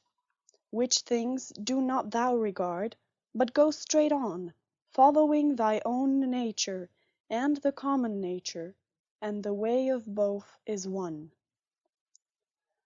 I go through the things which happen according to nature, and I shall fall and rest, breathing out my breath into that element out of which I daily draw it in, and falling upon that earth out of which my father collected the seed, and my mother the blood, and my nurse the milk, out of which during so many years I have been supplied with food and drink, which bears me when I tread on it and abuse it for so many purposes. Thou sayest, men cannot admire the sharpness of thy wits. Be it so, but there are many other things of which thou canst not say, I am not formed for them by nature. Show those qualities, then, which are altogether in thy power: sincerity, gravity, endurance of labor, aversion to pleasure, contentment with thy portion and with few things, benevolence, frankness, no love of superfluity, freedom from trifling magnanimity. Dost thou not see how many qualities thou art immediately able to exhibit, in which there is no excuse of natural incapacity and unfitness, and yet thou still remainest voluntarily below the mark? Or art thou compelled, through being defectively furnished by nature, to murmur, and to be stingy, and to flatter, and to find fault with thy poor body, and to try to please men, and to make great display, and to be restless in thy mind? No, by the gods, but thou mightest have been delivered from these things long ago. Only if in truth thou canst be charged with being rather slow and dull of comprehension, thou must exert thyself about this also, not neglecting it, nor yet taking pleasure in thy dullness. One man, when he has done a service to another, is ready to set it down to his account as a favor conferred. Another is not ready to do this, but still in his own mind he thinks of the man as his debtor, and he knows what he has done. A third, in a manner, does not even know what he has done, but he is like a vine which has produced grapes, and seeks for nothing more after it has once produced its proper fruit. As a horse when he has run, a dog when he has tracked the game, a bee when it has made the honey, so a man when he has done a good act does not call out for others to come and see, but he goes on to another act, as a vine goes on to produce again the grapes in season. Must a man then be one of these, who in a manner act thus without observing it? Yes. But this very thing is necessary, the observation of what a man is doing. For it may be said, it is characteristic of the social animal to perceive that he is working in a social manner, and indeed to wish that his social partner also should perceive it. It is true what thou sayest, but thou dost not rightly understand what is now said, and for this reason thou wilt become one of those of whom I spoke before, for even they are misled by a certain show of reason. But if thou wilt choose to understand the meaning of what is said, do not fear that for this reason thou wilt omit any social act. A prayer of the Athenians. Rain, rain, O dear Zeus, down on the ploughed fields of the Athenians and on the plains. In truth we ought not to pray at all, or we ought to pray in this simple and noble fashion. Just as we must understand when it is said that Aesculapius prescribed to this man horse exercise, or bathing in cold water, or going without shoes, so we must understand it when it is said that the nature of the universe prescribed to this man disease or mutilation or loss or anything else of the kind. For in the first case, prescribed means something like this: he prescribed this for this man as a thing adapted to procure health, and in the second case it means that which happens to or suits every man is fixed in a manner for him suitably to his destiny. For this is what we mean when we say that things are suitable to us, as the workmen say of squared stones in walls or the pyramids that they are suitable, when they fit them to one another in some kind of connection. For there is altogether one fitness, harmony.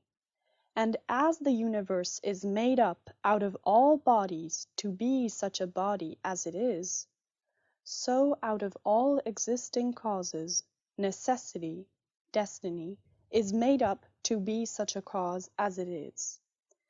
And even those who are completely ignorant understand what I mean, for they say, it, necessity, destiny, brought this to such a person.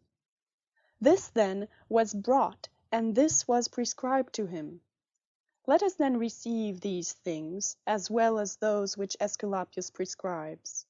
Many, as a matter of course, even among his prescriptions, are disagreeable, but we accept them in the hope of health. Let the perfecting and accomplishment of the things which the common nature judges to be good, be judged by thee to be of the same kind as thy health. And so accept everything which happens, even if it seem disagreeable, because it leads to this, to the health of the universe, and to the prosperity and felicity of Zeus. The universe. For he would not have brought on any man what he has brought, if it were not useful for the whole. Neither does the nature of anything, whatever it may be, cause anything which is not suitable to that which is directed by it. For two reasons, then, it is right to be content with that which happens to thee. The one, because it was done for thee, and prescribed for thee, and in a manner had reference to thee, originally from the most ancient causes spun with thy destiny. And the other, because even that which comes severally to every man is to the power which administers the universe a cause of felicity and perfection, nay, even of its very continuance. For the integrity of the whole is mutilated if thou cuttest off anything whatever from the conjunction and the continuity either of the parts or of the causes.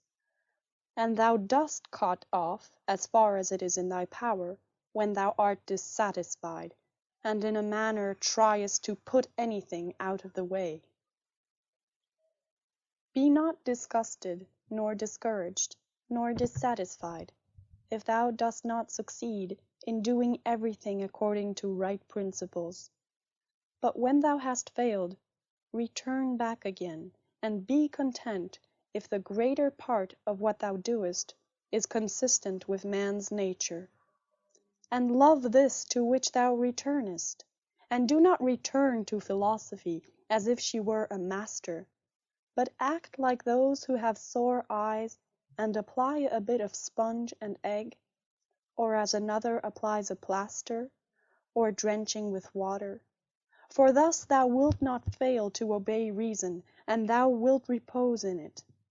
And remember that philosophy requires only the things which thy nature requires. But thou wouldst have something else which is not according to nature. It may be objected, why, what is more agreeable than this which I am doing? But is not this the very reason why pleasure deceives us? And consider if magnanimity, freedom, simplicity, equanimity, piety are not more agreeable.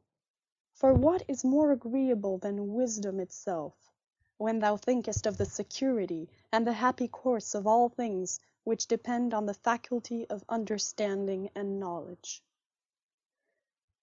Things are in such a kind of envelopment that they have seemed to philosophers, not a few, nor those common philosophers, altogether unintelligible, nay, even to the Stoics themselves they seem difficult to understand. And all our assent is changeable, For where is the man who never changes? Carry thy thoughts then to the objects themselves, and consider how short-lived they are and worthless, and that they may be in the possession of a filthy wretch or a whore or a robber. Then turn to the morals of those who live with thee, and it is hardly possible to endure even the most agreeable of them, to say nothing of a man being hardly able to endure himself. In such darkness, then, and dirt, and in so constant a flux, both of substance and of time, and of motion, and of things moved, what there is worth being highly prized, or even an object of serious pursuit, I cannot imagine.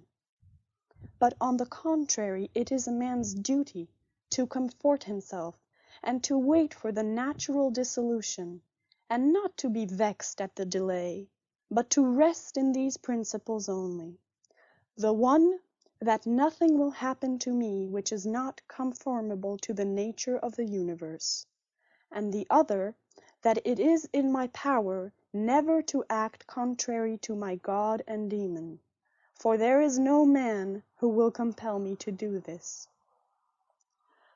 About what am I now employing my own soul? On every occasion I must ask myself this question, and inquire, what have I now in this part of me which they call the ruling principle? And whose soul have I now? That of a child, or of a young man, or of a feeble woman, or of a tyrant, or of a domestic animal, or of a wild beast? What kind of things those are which appear good to the many, we may learn even from this. For if any man should conceive certain things as being really good, such as prudence, temperance, justice, fortitude, he would not, after having first conceived these, endure to listen to anything which should not be in harmony with what is really good. But if a man has first conceived as good the things which appear to the many to be good, he will listen and readily receive as very applicable that which was said by the comic writer. Thus even the many perceive the difference. For were it not so, this saying would not offend and would not be rejected in the first case, while we receive it when it is said of wealth and of the means which further luxury and fame, as said fitly and wittily.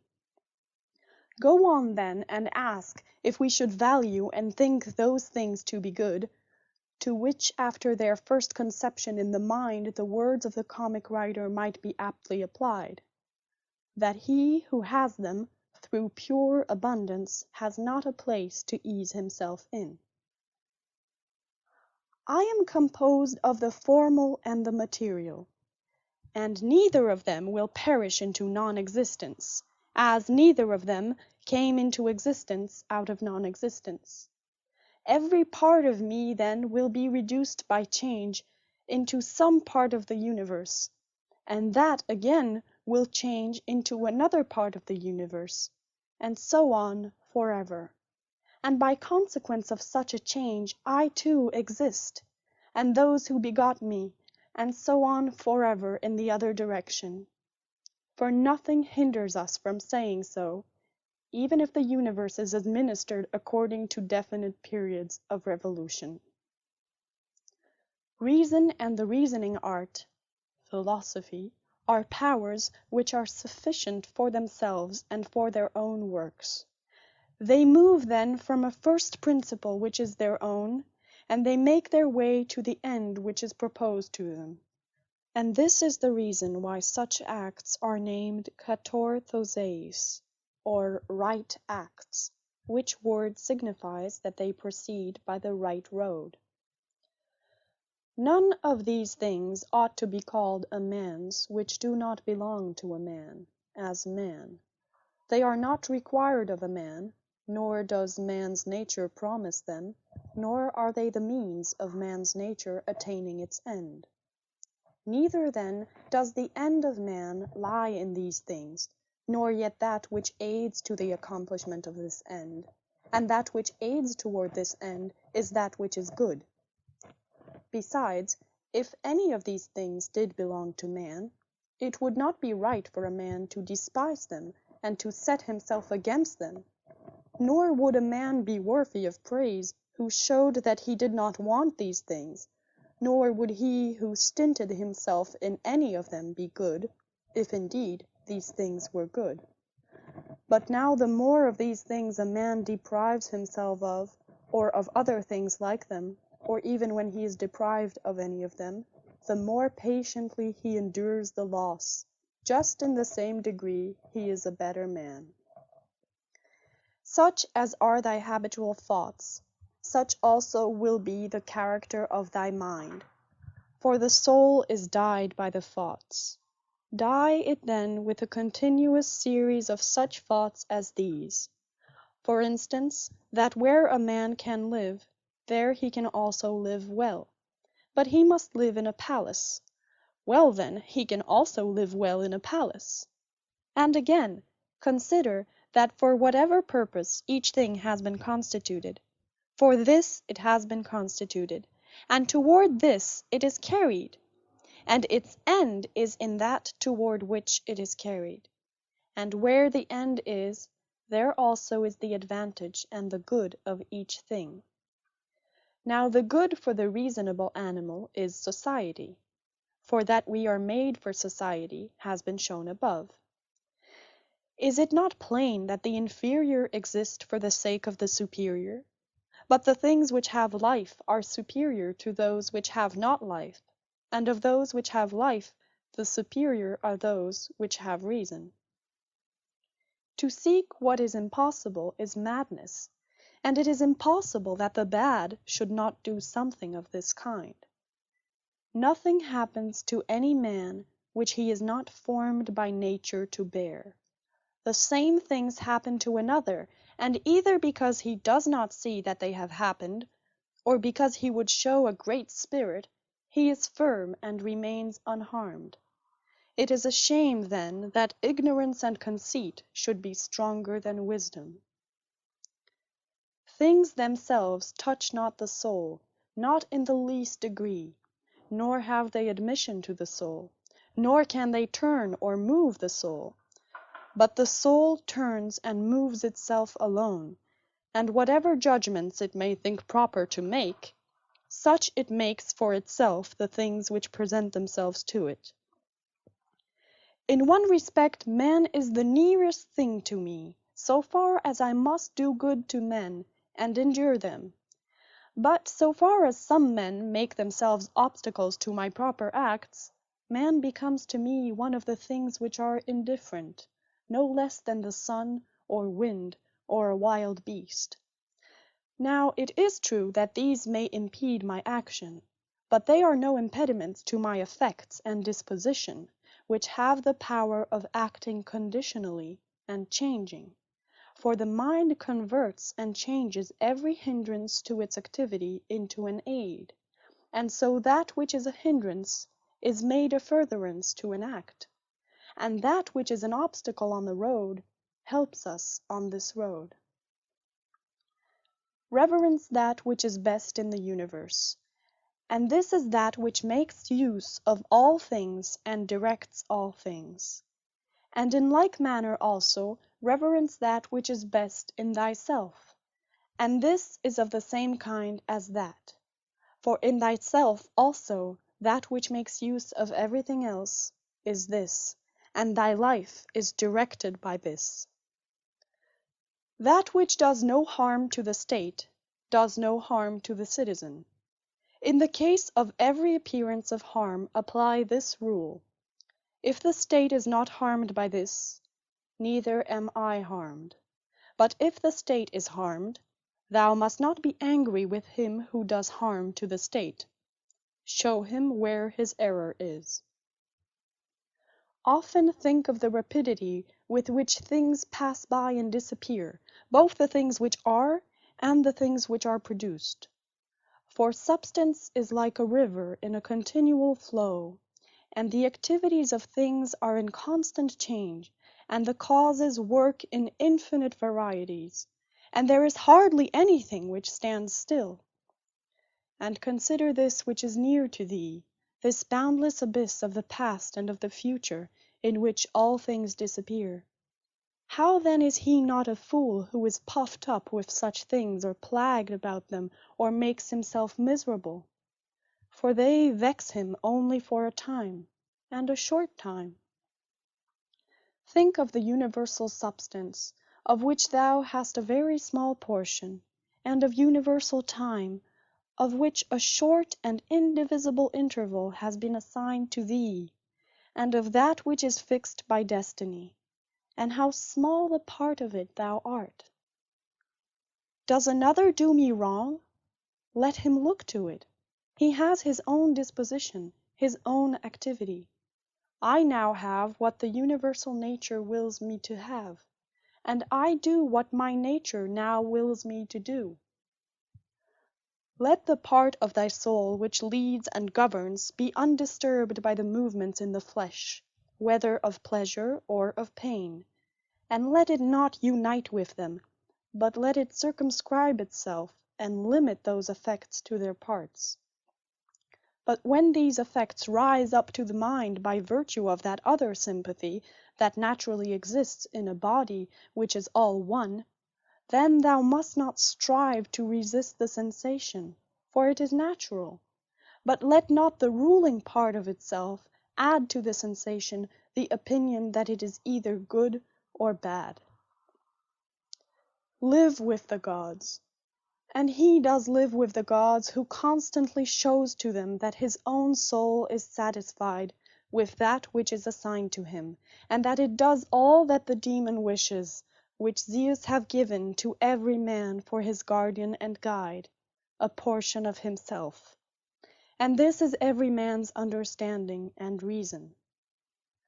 Art thou angry with him whose armpits stink? Art thou angry with him whose mouth smells foul? What good will this anger do thee? He has such a mouth, he has such armpits. It is necessary that such an emanation must come from such things. But the man has reason, it will be said, and he is able, if he takes pains, to discover wherein he offends. I wish thee well of thy discovery. Well then, and thou hast reason, by thy rational faculty stir up his rational faculty, show him his error, admonish him. For if he listens, thou wilt cure him, and there is no need of anger. As thou intendest to live when thou art gone out, so it is in thy power to live here. But if men do not permit thee, then get away out of life, yet so as if thou wert suffering no harm. The house is smoky, and I quit it. Why dost thou think that this is any trouble? But so long as nothing of the kind drives me out, I remain, am free, and no man shall hinder me from doing what I choose, and I choose to do what is according to the nature of the rational and social animal. The intelligence of the universe is social. Accordingly, it has made the inferior things for the sake of the superior, and it has fitted the superior to one another. Thou seest how it has subordinated, coordinated, and assigned to everything its proper portion, and has brought together into concord with one another the things which are the best. How hast thou behaved hitherto to the gods, thy parents, brethren, children, teachers, to those who looked after thy infancy, to thy friends, kinsfolk, to thy slaves? Consider if thou hast hitherto behaved to all in such a way that this may be said of thee, never has wronged a man in deed or word. And call to recollection both how many things thou hast passed through, and how many things thou hast been able to endure, and that the history of thy life is now complete, and thy service is ended, and how many beautiful things thou hast seen, and how many pleasures and pains thou hast despised, and how many things called honorable thou hast spurned, and to how many ill-minded folks thou hast shown a kind disposition. Why do unskilled and ignorant souls disturb him who has skill and knowledge? What soul then has skill and knowledge? That which knows beginning and end, and knows the reason which pervades all substance, and through all time by fixed periods administers the universe. Soon, very soon, thou wilt be ashes, or a skeleton, and either a name or not even a name. But name is sound and echo, and the things which are much valued in life are empty and rotten and trifling, and like little dogs biting one another, and little children quarrelling, laughing, and then straightway weeping. But fidelity and modesty and justice and truth are fled up to Olympus from the widespread earth. What then is there which still detains thee here? If the objects of sense are easily changed and never stand still, and the organs of perception are dull and easily receive false impressions, and the poor soul itself is an exhalation from blood. But to have good repute amid such a world as this is an empty thing. Why then dost thou not wait in tranquility for thy end, whether it is extinction or removal to another state? And until that time comes, what is sufficient? Why, what else than to venerate the gods and bless them, and to do good to men, and to practice tolerance and self-restraint?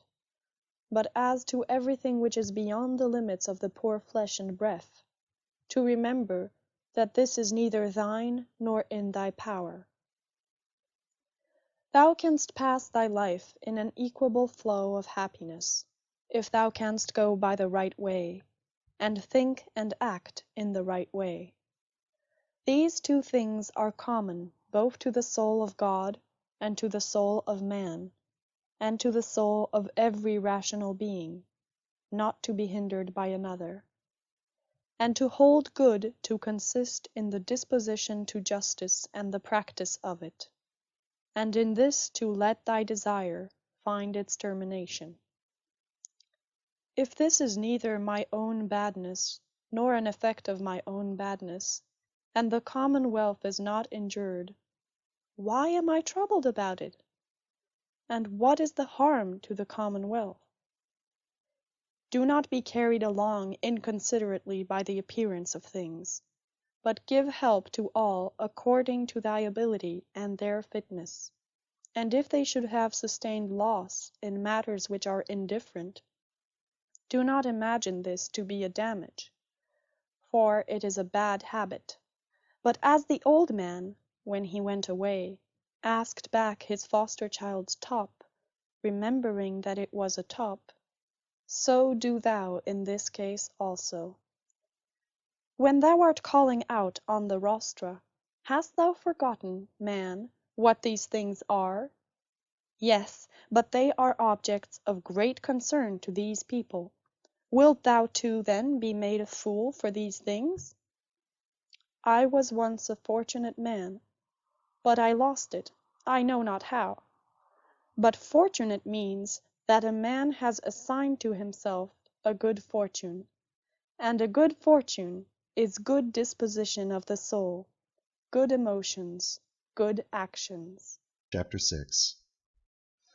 The substance of the universe is obedient and compliant, and the reason which governs it has in itself no cause for doing evil, for it has no malice, nor does it do evil to anything, nor is anything harmed by it, but all things are made and perfected according to this reason. Let it make no difference to thee whether thou art cold or warm, if thou art doing thy duty, and whether thou art drowsy or satisfied with sleep, and whether ill-spoken or praised, and whether dying or doing something else. For it is one of the acts of this life, this act by which we die. It is sufficient then in this act also to do well what we have in hand. Look within. Let neither the peculiar quality of anything nor its value escape thee. All existing things soon change, and they will either be reduced to vapor, if indeed all substance is one, or they will be dispersed. The reason which governs knows what its own disposition is, and what it does. and on what material it works. The best way of avenging thyself is not to become like the wrongdoer.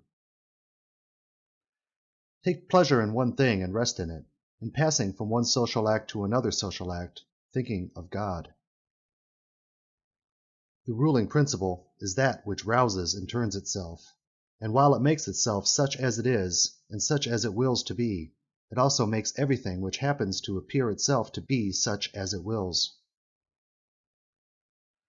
In conformity to the nature of the universe, every single thing is accomplished.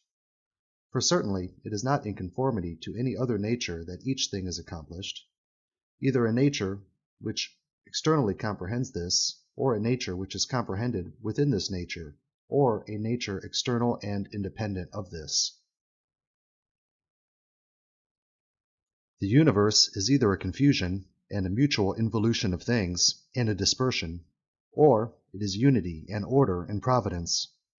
If, then, it is the former, why do I desire to tarry in a fortuitous combination of things in such a disorder? And why do I care about anything else than how I shall at last become earth? And why am I disturbed? For the dispersion of my elements will happen whatever I do. But if the other supposition is true, I venerate, and I am firm, and I trust in him who governs.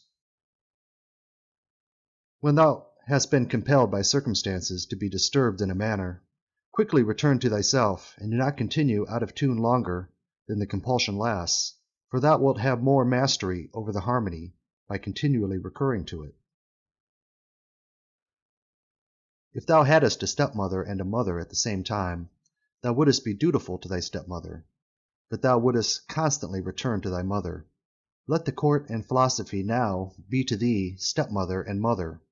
Return to philosophy frequently, and repose in her, through whom what thou meetest with in the court appears to thee tolerable, and thou appearest tolerable in the court. When we have meat before us, and such eatables, we receive the impression that this is the dead body of a fish, and this is the dead body of a bird or of a pig, and again that this Falernian is only a little grape juice, and this purple robe some sheep's wool dyed with the blood of a shellfish. Such then are these impressions, and they reach the things themselves and penetrate them, and so we see what kind of things they are. Just in the same way ought we to act all through life, and where there are things which appear most worthy of our approbation, we ought to lay them bare, and look at their worthlessness, and strip them of all the words by which they are exalted. For outward show is a wonderful perverter of the reason, and when thou art most sure that thou art employed about things worth thy pains, it is then that it cheats thee most. Consider then what Crates says of Xenocrates himself. Most of the things which the multitude admire are referred to objects of the most general kind, those which are held together by cohesion or natural organization, such as stones, wood, fig trees, vines, olives. But those which are admired by men who are a little more reasonable are referred to the things which are held together by a living principle, as flocks, herds.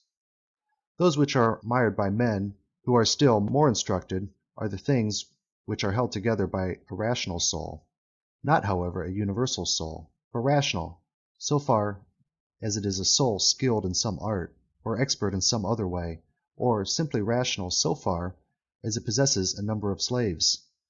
But he who values a rational soul, a soul universal, and fitted for political life, regards nothing else except this, and above all things he keeps his soul in a condition and in an actively conformable to reason and social life, and he cooperates to this end with those who are of the same kind as himself. Some things are hurrying into existence, others are hurrying out of it, and of that which is coming into existence, part is already extinguished.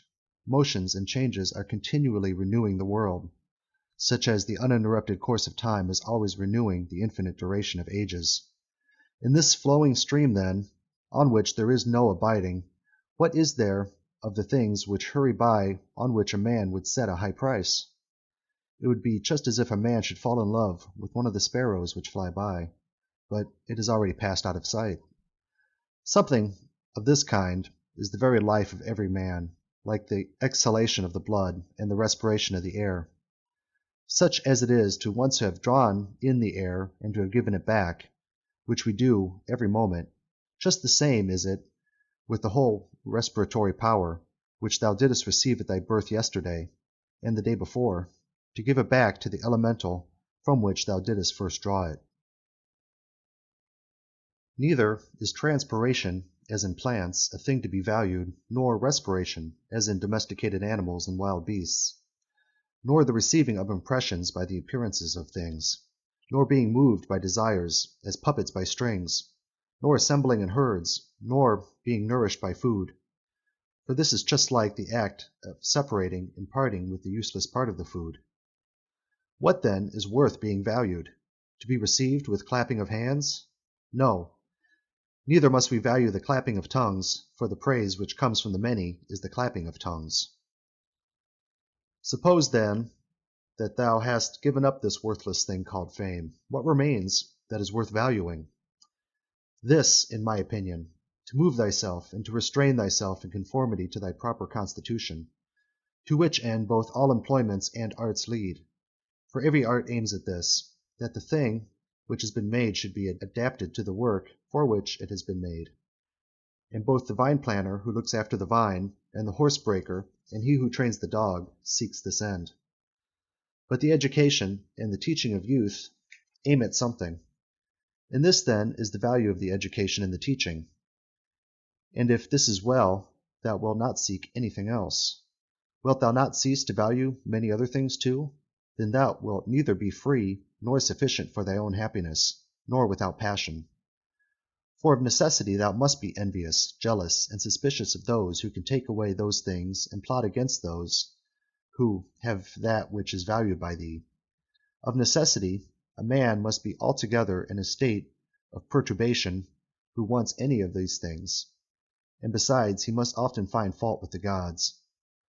But to reverence and honor thy own mind will make thee content with thyself, and in harmony with society, and agreement with the gods, that is, praising all that they give and have ordered. Above, below, all around are the movements of the elements, but the motion of virtue is in none of these. It is something more divine, and advancing by a way hardly observed, it goes happily on its road. How strangely men act! They will not praise those who are living at the same time and living with themselves, but to be themselves praised by posterity, by those whom they have never seen or will ever see, this they set much value on. But this is very much the same as if thou shouldest be grieved because those who have lived before thee did not praise thee. If a thing is difficult to be accomplished by thyself, do not think that it is impossible for man. But if anything is possible for man, and conformable to his nature, think that this can be attained by thyself too. In the gymnastic exercises, suppose that a man has torn thee with his nails, and by dashing against thy head has inflicted a wound.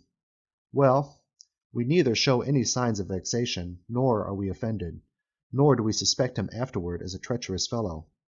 And yet we are on our guard against him, not however as an enemy, nor with suspicion, but we quietly get out of his way. Something like this let their behavior be in all other parts of life. Let us overlook many things in those who are like antagonists in the gymnasium. For it is in our power, as I said, to get out of the way, and to have no suspicion or hatred. If a man is able to convince me and show me that I do not think or act right, I will gladly change, for I seek the truth by which no man was ever injured, but he is injured who abides in his error and ignorance. I do my duty. Other things trouble me not, for they are either things without life, or things without reason, or things that have rambled and know not the way. As to the animals which have no reason, and generally all things and objects, do thou, since thou hast reason, and they have none, make use of them with a generous and liberal spirit. But towards human beings, as they have reason, behave in a social spirit, and on all occasions call on the gods, and do not perplex thyself about the length of time in which thou shalt do this, for even 3 hours so spent are sufficient. Alexander the Macedonian and his groom by death were brought to the same state, for either they were received among the same seminal principles of the universe, or they were alike dispersed among the atoms. Consider how many things in the same indivisible time take place in each of us, things which concern the body and things which concern the soul. And so thou wilt not wonder if many more things, or rather all things which come into existence in that which is the one and all, which we call cosmos, exist in it at the same time. If any man should propose to thee the question, how the name Antoninus is written, wouldst thou with a straining of the voice utter each letter? What then if they grow angry? Wilt thou grow angry too? Wilt thou not go on with composure and number every letter? Just so, then, is this life. Also remember that every duty is made up of certain parts. These it is thy duty to observe, and without being disturbed or showing anger towards those who are angry with thee, to go on thy way and finish that which is set before thee. How cruel it is not to allow men to strive after the things which appear to them to be suitable to thy nature and profitable. Yet in a manner thou dost not allow them to do this, when thou art vexed because they do wrong. For they are certainly moved towards the things which they suppose them to be suitable to their nature and profitable to them. But it is not so.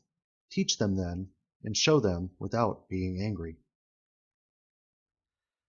Death is the cessation of the impression through the senses, and of the pulling of the strings which move the appetites, and of the discursive movements of the thoughts, and of the service to the flesh. It is a shame for the soul to be the first to give way in this life, when thy body does not give way. Take care that thou art not made into a Caesar, that thou art not dyed with this dye, for such things happen.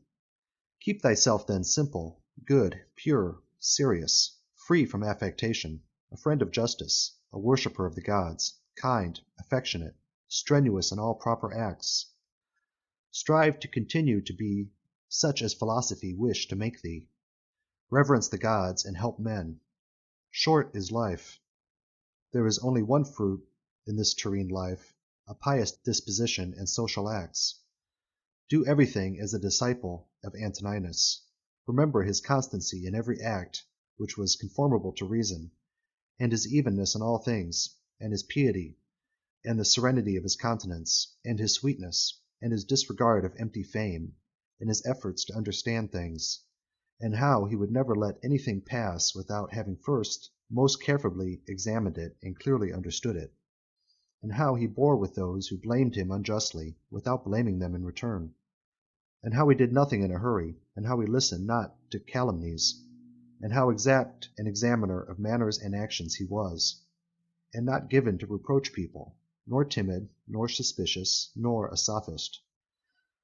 And with how little he was satisfied, such as lodging, bed, dress, food, servants, and how laborious and patient, and how he was able, on account of his sparing diet, to hold out to the evening, without even requiring to relieve himself by any evacuations except at the usual hour, and with his firmness and uniformity in his friendships, and how he tolerated freedom of speech in those who opposed his opinions, and the pleasure that he had when any man showed him anything better, and how religious he was without superstition. Imitate all this, that thou mayest have as good a conscience, when thy last hour comes, as he had. Return to thy sober senses, and call thyself back, when thou hast roused thyself from sleep, and hast perceived that they were only dreams which troubled thee. Now, in thy waking hours, look at these, the things about thee, as thou didst look at those, the dreams. I consist of a little body and soul. Now to this little body all things are indifferent, for it is not able to perceive differences. But to the understanding those things only are indifferent, which are not the works of its own activity. But whatever things are the works of its own activity, all these things are in its power. And of these, however, only those which are done with reference to the present. For as to the future and the past activities of the mind, even these are for the present indifferent. Neither the labor which the hand does, nor that of the foot is contrary to nature, so long as the foot does the foot's work and the hand the hand's. So then neither to a man is his labor contrary to nature, as long as he does the things of a man. But if the labor is not contrary to his nature, neither is it an evil to him. How many pleasures have been enjoyed by robbers, patricides, tyrants? Dost thou not see how the handicraftsmen accommodate themselves up to a certain point to those which are not skilled in their craft? Nevertheless they cling to the reason, the principles of their art, and do not endure to depart from it. Is it not strange if the architect and the physician shall have more respect to the reason, the principles of their own arts, than man to his own reason, which is common to him and the gods? Asia, Europe, are corners of the universe, all the sea a drop in the universe, Athos a little clod in the universe, all the present time is a point in eternity. All things are little, changeable, perishable. All things come from thence, from that universal ruling power, either directly proceeding or by way of sequence. And accordingly the lion's gaping jaws, and that which is poisonous, and every harmful thing, as a thorn, as mud, are after products of the grand and beautiful. Do not imagine, then, that they are of another kind from that which thou dost venerate, but form a just opinion of the source of all. He who has seen present things has seen all, both everything which has taken place from all eternity, and everything which will be for time without end. For all things are of one kin and of one form. Frequently consider the connection of all things in the universe in their relation to one another. For in a manner all things are implicated with one another, and all, in this way, are friendly to one another. For one thing comes in order after another, and this is by virtue of the active movement and mutual composition and the unity of the substance. Adapt thyself to the things with which thy lot has been cast, and the men among whom thou hast received thy portion. Love them, but do it truly. Every instrument, too, vessel, if it does that for which it has been made, is well, and yet he who made it is not there. But in all things which are held together by nature, there is within, and there abides in them the power which made them. Wherefore the more it is fit to reverence this power, and to think that, if thou dost live and act according to its will, everything in thee is in conformity to intelligence. And thus also in the universe the things which belong to it are in conformity to intelligence. Whatever of the things which are not within thy power thou shalt suppose to be good for thee or evil, it must of necessity be that, if such a bad thing befall thee, or the loss of such a good thing, thou wilt blame the gods, and hate men too, those who are the cause of the misfortune or the loss, or those who are suspected of being likely to be the cause. And indeed we do much injustice, because we make a difference between those things, because we do not regard these things as indifferent. But if we judge only those things which are in our power to be good or bad, there remains no reason either for finding fault with God or standing in a hostile attitude to man. We are all working together to one end, some with knowledge and design, and others without knowing what they do, as men also when they are asleep, of whom it is Heraclius, I think, who says that there are laborers and cooperators in the things which take place in the universe. But men cooperate after different fashions, and even those cooperate abundantly who find fault with what happens, and those who try to oppose it and to hinder it. For the universe has need even of such men as these. It remains then for thee to understand among what kind of workmen thou placest thyself. For he who rules all things will certainly make a right use of thee, and he will receive thee among some part of the cooperators, and of those whose labours conduce to one end. But be not thou such a part as the mean and ridiculous verse in the play which Chrysippus speaks of.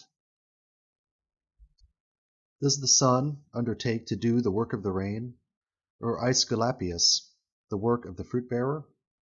And how is it with respect to each of the stars? Are they not different, and yet they work together to the same end? If the gods have determined about me, and about the things which must happen to me, they have determined well. for it is not easy even to imagine a deity without forethought. And as to doing me harm, why should they have any desire towards that? For what advantage would result to them from this or to the whole, which is the special object of their providence? But if they have not determined about me individually, they have certainly determined about the whole at least, and the things which happen by way of sequence in this general arrangement I ought to accept with pleasure, and to be content with them. But if they determine about nothing, which it is wicked to believe, or if we do believe it, let us neither sacrifice, nor pray, nor swear by them, nor do anything else, which we do as if the gods were present and lived with us. But if, however, the gods determine about none of the things which concern us, I am able to determine about myself, and I can inquire about that which is useful, and that is useful to every man which is conformable to his own constitution and nature. But my nature is rational and social, and my city and country, as far as I am Antoninus, is Rome, but so far as I am a man, it is the world. The things then which are useful to these cities are alone useful to me. Whatever happens to every man, this is for the interest of the universal. This might be sufficient. But further thou wilt observe this also as a general truth, if thou dost observe that whatever is profitable to any man is profitable also to other men. But let the word profitable be taken here in the common sense, as said of things of the middle kind, neither good nor bad. As it happens to thee in the amphitheatre and such places, that the continual sight of the same things and the uniformity make the spectacle wearisome, so it is in the whole of life. For all things above, below, are the same and from the same. How long then? Think continually that all kinds of men and all kinds of pursuits and of all nations are dead, so that thy thoughts come down even to Philistion and Phoebus and Oregonian. Now turn thy thoughts to the other kinds of men. To that place then we must remove, where there are so many great orators, so many noble philosophers, Heraclitus, Pythagoras, Socrates, so many heroes of former days, and so many generals after them, and tyrants. Besides these, Eudoxus, Hipparchus, Archimedes, and other men of acute natural talents, great minds, lovers of labour, versatile, confident, mockers even of the perishable and ephemeral life of man, as Menippus and such as are like him. As to all these, consider that they have long been in the dust. What harm, then, is this to them? And what to those whose names are altogether unknown? One thing here is worth a great deal, to pass thy life in truth and justice, with a benevolent disposition even to liars and unjust men. Thou art not dissatisfied, I suppose, because thou weighest only so many liter, and not 300. Be not dissatisfied, then, that thou must live only so many years, and not more. For as thou art satisfied with the amount of substance which has been assigned to thee, so be content with the time. Let us try to persuade them, but act even against their will when the principles of justice lead that way. If, however, any man using force stands in thy way, betake thyself to contentment and tranquility, and at the same time employ the hindrance toward the exercise of some other virtue, and remember that thy attempt was with a reservation, that thou didst not desire to do impossibilities. What then didst thou desire? Some such effort as this, but thou attainest thy object if the things to which thou wast moved are accomplished. He who loves fame considers another man's activity to be his own good, and he who loves pleasure his own sensations. But he who has understanding considers his own acts to be his own good. It is in our power to have no opinion about a thing, and not to be disturbed in our soul, for things themselves have no natural power to form our judgments. Accustom thyself to attend carefully to what is said by another, and as much as it is possible be in the speaker's mind. That which is not good for the swarm, neither is it good for the bee. If sailors abuse the helmsman, or the sick the doctor, Would they listen to anybody else? And how could the helmsman secure the safety of those in the ship, or the doctor health of those whom he attends? How many together with whom I came into the world are already gone out of it? To the jaundiced, honey tastes bitter, and to those bitten by mad dogs, water causes fear, and to little children the ball is a fine thing. Why then am I angry? Dost thou think that a false opinion has less power than the bile in the jaundiced, or the poison in him who is bitten by a mad dog? No man will hinder thee from living according to the reason of thy nature. Nothing will happen to thee contrary to the reason of the universal nature. What kind of people are those whom men wish to please, and for what objects, and by what kinds of acts? How soon time will cover all things, and how many it has covered already. Chapter 7. What is badness? It is that which thou hast often seen, and on the occasion of everything which happens, keep this in mind, that it is that which thou hast often seen. Everywhere up and down thou wilt find the same things, with which the old histories are filled, those of the Middle Ages and those of our own day, with which cities and houses are filled now. There is nothing new. All things are both familiar and short-lived. 2. How can our principles become dead, unless the impressions, thoughts, which correspond to them are extinguished? But it is in thy power continuously to fan these thoughts into a flame. I can have that opinion about anything which I ought to have. If I can, why am I disturbed? The things which are external to my mind have no relation at all to my mind. Let this be the state of thy effects, and thou standest erect. To recover thy life is in thy power. Look at things again as thou didst use to look at them, for in this consists the recovery of thy life. 3.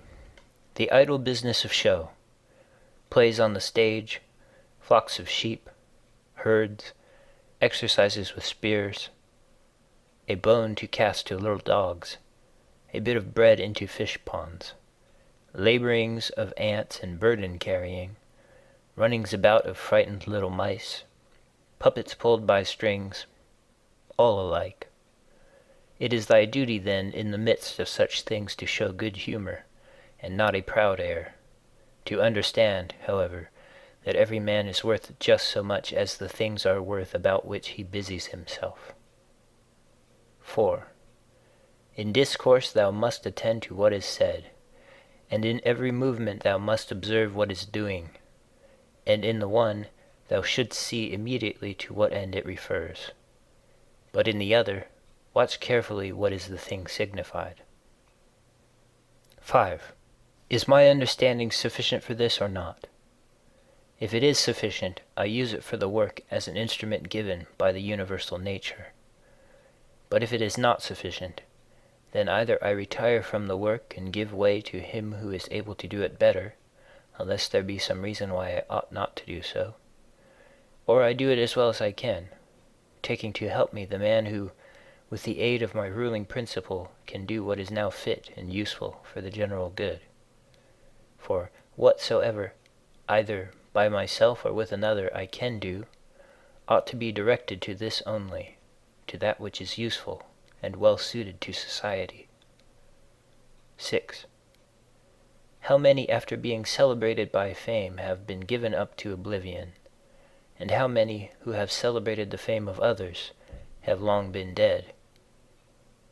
7. Be not ashamed to be helped, for it is thy business to do thy duty like a soldier in the assault on a town. How then, if being lame thou canst not mount up on the battlements alone, but with the help of another, it is possible? 8. Let not future things disturb thee, for thou wilt come to them, if it shall be necessary, having with thee the same reason which now thou usest for present things. 9. All things are implicated with one another, and the bond is holy. and there is hardly anything unconnected with any other thing, for things have been coordinated, and they combine to form the same universe, order. For there is one universe made up of all things, and one God who pervades all things, and one substance, and one law, one common reason in all intelligent animals, and one truth. If indeed there is also one perfection for all animals, which are of the same stock, and participate in the same reason. 10.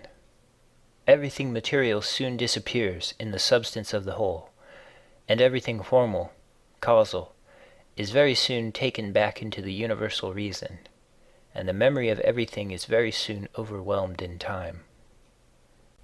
11. To the rational animal, the same act is according to nature and according to reason. 12. Be thou erect, or be made erect. 13. Just as it is with the members in those bodies which are united in one, so it is with rational beings which exist separate, for they have been constituted for one cooperation, and the perception of this will be more apparent to thee, if thou often sayest to thyself, that I am a member of the system of rational beings. But if thou sayest that thou art a part, thou dost not yet love men from thy heart. Beneficence does not yet delight thee for its own sake. Thou still doest it barely as a thing of propriety, and not yet as doing good to thyself. 14. Let there fall externally what will on the parts which can feel the effects of this fall. For those parts which have felt will complain, if they choose. But I, unless I think that what has happened is an evil, am not injured, and it is in my power not to think so. 15. Whatever anyone does or says, I must be good, just as if the gold, or the emerald, or the purple were always saying this, whatever anyone does or says, I must be emerald, and keep my color. 16. The ruling faculty does not disturb itself. I mean, does not frighten itself or cause itself pain. But if anyone else can frighten or pain it, let him do so. For the faculty itself will not by its own opinion turn into such ways. Let the body itself take care, if it can, that it suffer nothing, and let it speak, if it suffers. But the soul itself, that which is subject to fear, to pain, which has completely the power of forming an opinion about these things, will suffer nothing, for it will never deviate into such a judgment. The leading principle in itself wants nothing, unless it makes a want for itself, and therefore it is both free from perturbation and unimpeded, if it does not disturb and impede itself. 17. Eudaimonia, happiness, is a good demon or a good thing. What then art thou doing here, O imagination? Go away, I entreat thee by the gods, as thou didst come, for I want thee not. But thou art come according to thy old fashion. I am not angry with thee, only go away. 18. Is any man afraid of change? Why, what can take place without change? What then is more pleasing or more suitable to the universal nature? And canst thou take a bath unless the wood undergoes a change? And canst thou be nourished unless the food undergoes a change? And can anything else that is useful be accomplished without change? Dost thou not see then that for thyself also to change is just the same, and equally necessary for the universal nature? 19. Through the universal substance, as through a furious torrent, all bodies are carried, being by their nature united with and cooperating with the whole, as the parts of our body with one another. How many a Chrysippus, how many a Socrates, how many an Epictetus has time already swallowed up? And let the same thought occur to thee with reference to every man and thing. 20. One thing only troubles me, lest I should do something which the constitution of man does not allow, or in the way which it does not allow, or what it does not allow now. 21. Near is thy forgetfulness of all things, and near the forgetfulness of thee by all. 22. It is peculiar to man to love even those who do wrong, and this happens, if when they do wrong it occurs to thee that they are kinsmen, and that they do wrong through ignorance and unintentionally, and that soon both of you will die, and above all, that the wrongdoer has done thee no harm, for he has not made thy ruling faculty worse than it was before. 23. The universal nature, out of the universal substance, as if it were wax, now molds a horse, and when it has broken this up, it uses the material for a tree, then for a man, then for something else. And each of these things subsists for a very short time. But it is no hardship for the vessel to be broken up, just as there was none in its being fastened together. 24. A scowling look is altogether unnatural. When it is often assumed, the result is that all comeliness dies away, and at last is so completely extinguished that it cannot be again lighted up at all. Try to conclude from this very fact that it is contrary to reason.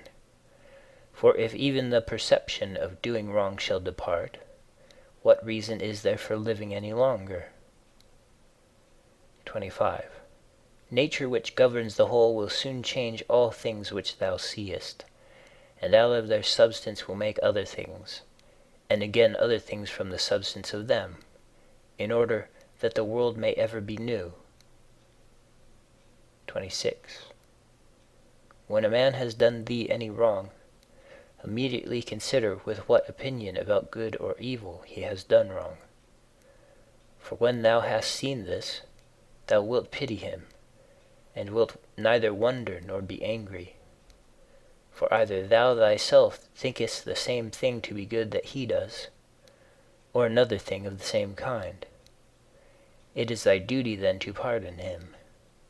But if thou dost not think such things to be good or evil, thou wilt more readily be well disposed to him who is in error. 27.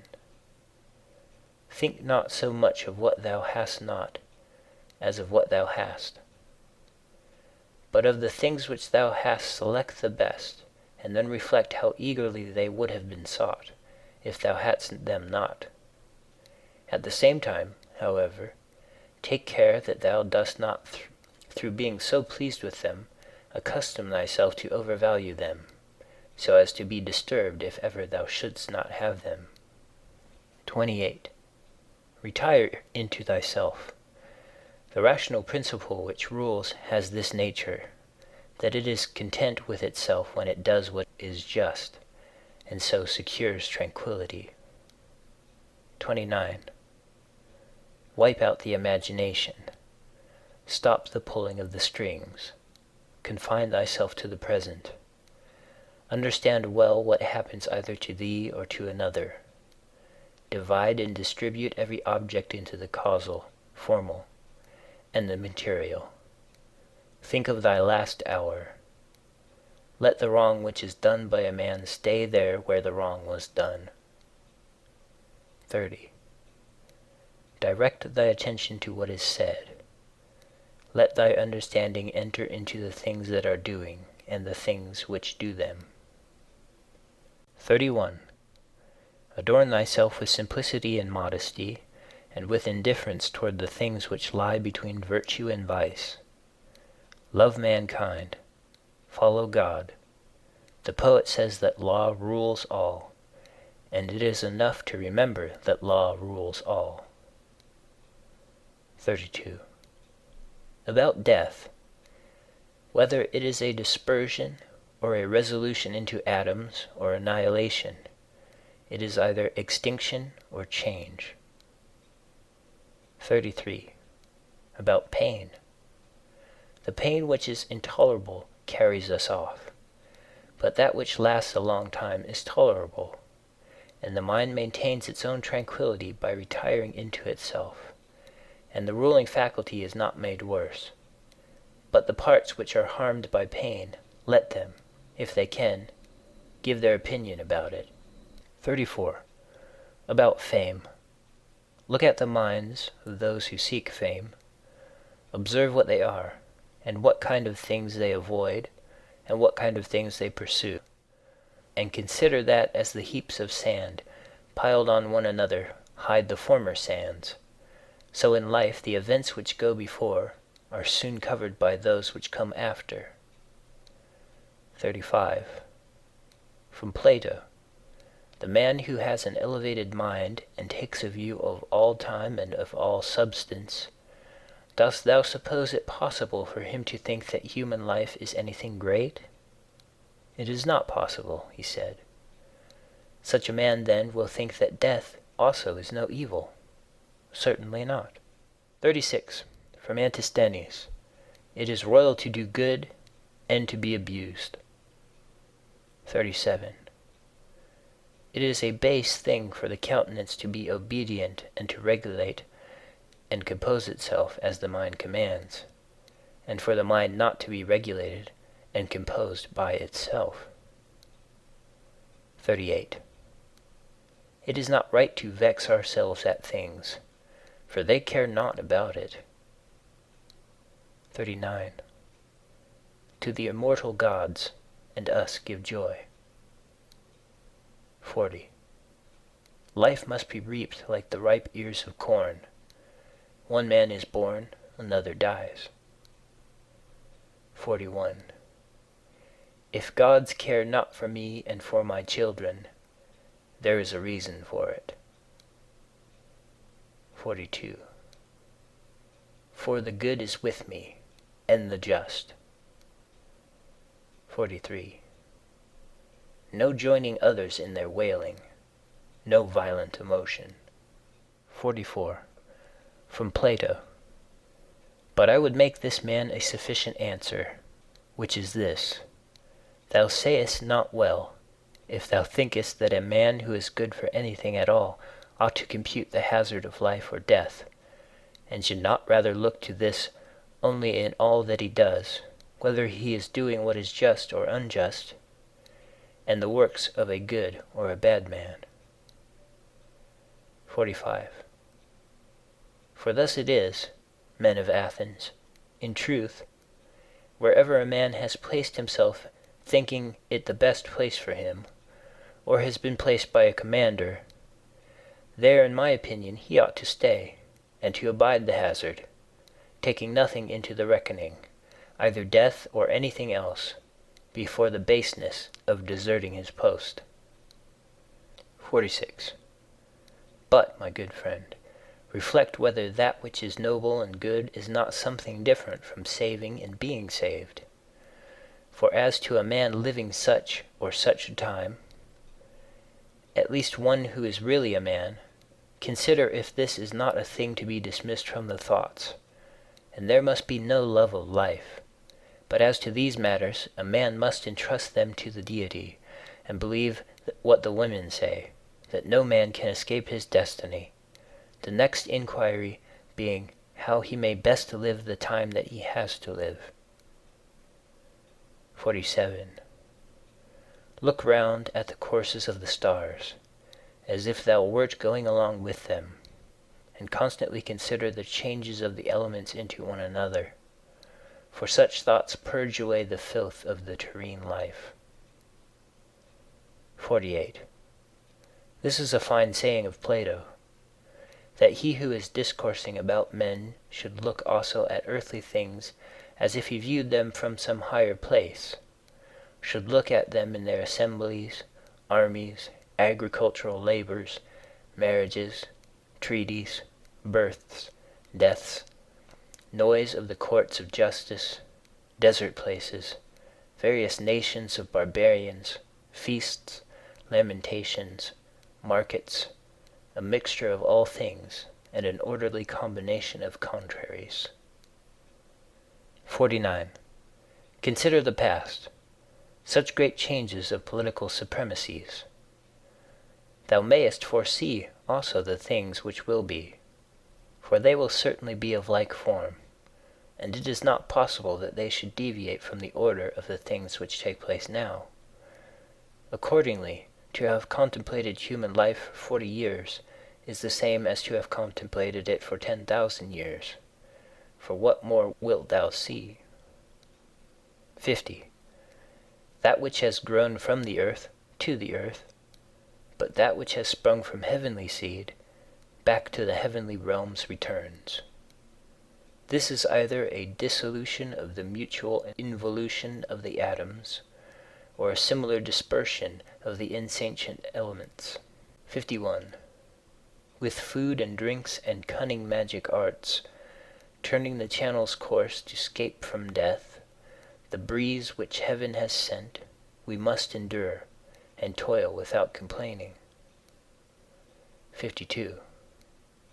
Another may be more expert in casting his opponent, but he is not more social, nor more modest, nor better disciplined to meet all that happens, nor more considerate with respect to the faults of his neighbors. 53.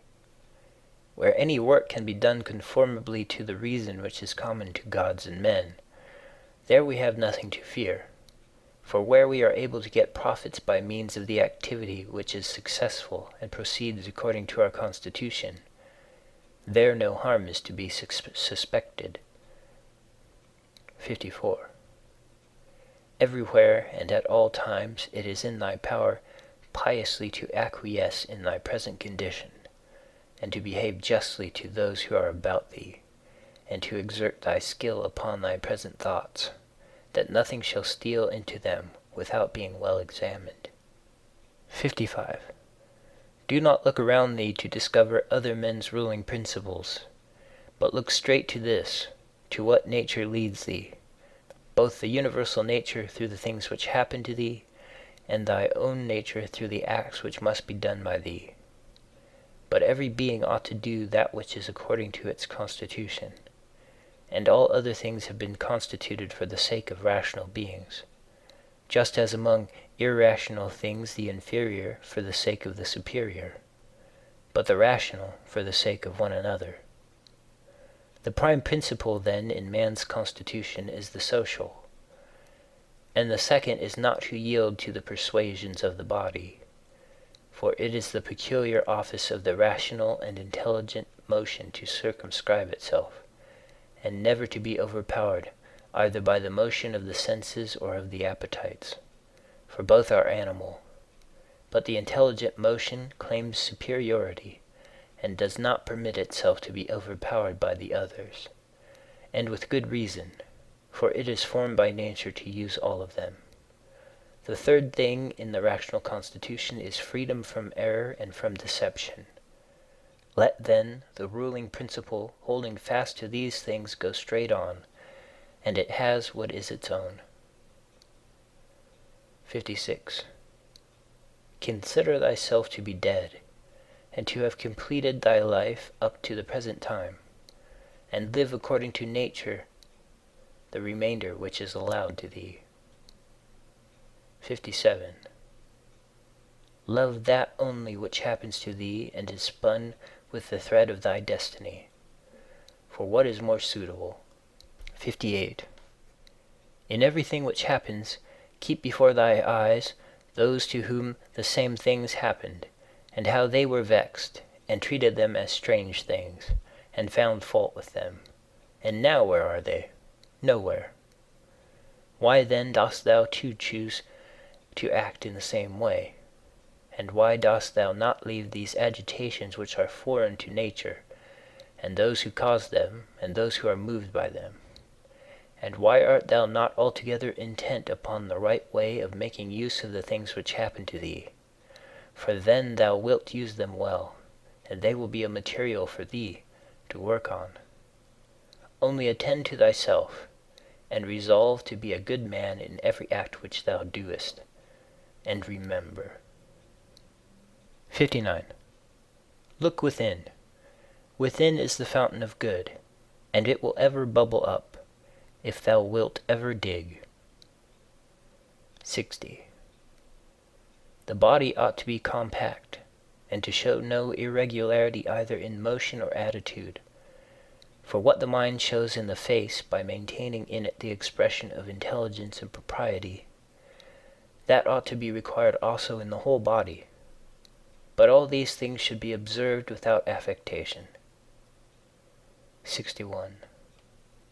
The art of life is more like the wrestler's art than the dancer's, in respect of this, that it should stand ready and firm to meet onsets which are sudden and unexpected. 62.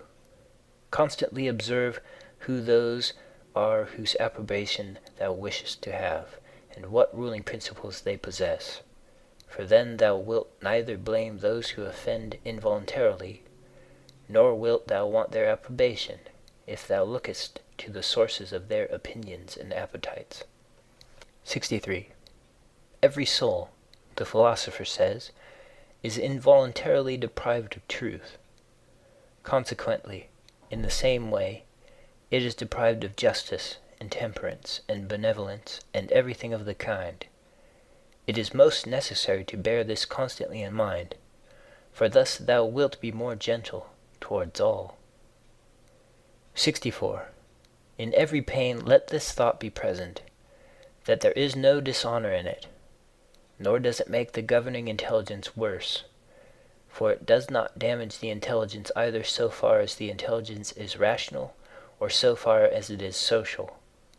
Indeed, in the case of most pains, let this remark of Epicurus aid thee, that pain is neither intolerable nor everlasting, if thou bearest in mind that it has limits, and if thou addest nothing to it in imagination.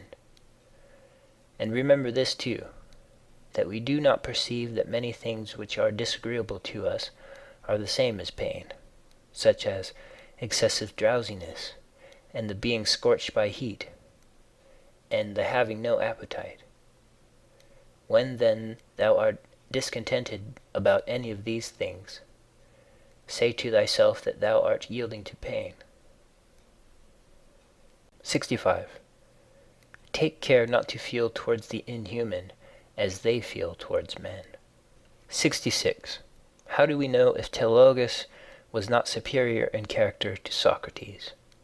For it is not enough that Socrates dies a more noble death, and disputed more skillfully with the sophists, and passed the night in the cold with more endurance, and that when he was bid to arrest Leon of Salamis, he considered it more noble to refuse, and that he walked in a swaggering way in the streets, though as to this fact one may have great doubts if it was true.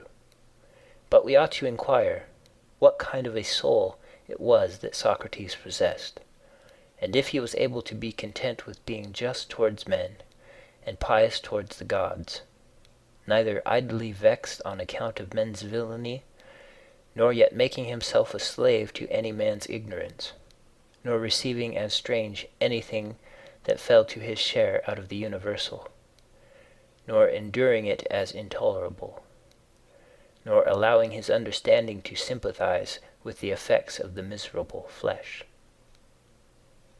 67. Nature has not so mingled the intelligence with the composition of the body, as not to have allowed thee the power of circumscribing thyself, and of bringing under subjection to thyself all that is thy own. For it is very possible to be a divine man, and to be recognized as such by no one. Always bear this in mind. And another thing too, that very little indeed is necessary for living a happy life. And because thou hast despaired of becoming a dialectician and skilled in the knowledge of nature, do not for this reason renounce the hope of being both free and modest, and social and obedient to God. 68. It is in thy power to live free from all compulsion in the greatest tranquility of mind, even if all the world cry out against thee as much as they choose, and even if wild beasts tear in pieces the members of this kneaded matter which has grown around thee. For what hinders the mind in the midst of all this from maintaining itself in tranquility, and in a just judgment of all surrounding things, and in a ready use of the objects which are presented to it, so that the judgment may say to the thing which falls under its observation, This thou art in substance, though in men's opinion thou mayest appear to be of a different kind. And the youth shall say to that which falls under the hand, Thou art the thing that I was seeking.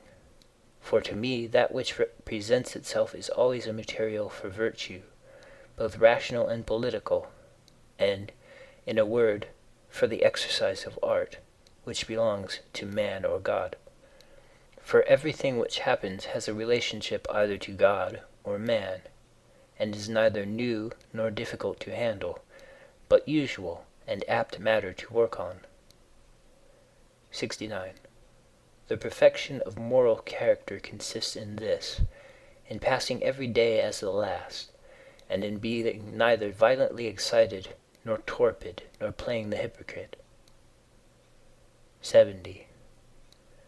The gods who are immortal are not vexed because during so long a time they must tolerate continually men as such as they are, and so many of them bad. And besides this, they also take care of them in all ways. But thou, who art destined to end so soon, art thou wearied of enduring the bad, and this too when thou art one of them? 71. It is a ridiculous thing for a man not to fly from his own badness, which is indeed possible, but to fly from other men's badness, which is impossible. 72. Whatever the rational and political faculty finds to be neither intelligent nor social, it properly judges to be inferior to itself. 73. When thou hast done a good act, and another hast received it, why dost thou still look for a third thing besides these, as fools do, either to have the reputation of having done a good act, or to obtain a return? 74. No man is tired of receiving what is useful, but it is useful to act according to nature. Do not then be tired of receiving what is useful by doing it to others. 75. The nature of the all moved to make the universe. But now either everything that takes place comes by way of consequence or continuity, or even the chief things towards which the ruling power of the universe directs its own movement are governed by no rational principle. If this is remembered, it will make thee more tranquil in many things. Chapter 8. This reflection also tends to the removal of the desire of empty fame, that it is no longer in thy power to have lived the whole of thy life, or at least thy life from thy youth upwards, like a philosopher. But both to many others and to thyself it is plain that thou art far from philosophy. Thou hast fallen into disorder then, so that it is no longer easy for thee to get the reputation of a philosopher, and thy plan of life also opposes it. If then thou hast truly seen where the matter lies, throw away the thought. How thou shalt seem to others, and be content if thou shalt live the rest of thy life in such wise as thy nature wills. Observe then what it wills, and let nothing else distract thee. For thou hast had experience of many wanderings without having found happiness anywhere, not in syllogisms, nor in wealth, nor in reputation, nor in enjoyment, nor anywhere. Where is it then? In doing what man's nature requires. How then shall a man do this? If he has principles from which come his effects and his acts. What principles? Those which relate to good and bad. The belief that there is nothing good for man which does not make him just, temperate, manly, free, and that there is nothing bad which does not do the contrary to what has been mentioned. On the occasion of every act, ask thyself, how is this with respect to me? Shall I repent of it? A little time and I am dead. and all is gone. What more do I seek, if what I am doing now is the work of an intelligent living being, and a social being, and one who is under the same law with God? Alexander and Caius and Pompeius, what are they in comparison with Diogenes and Heraclitus and Socrates?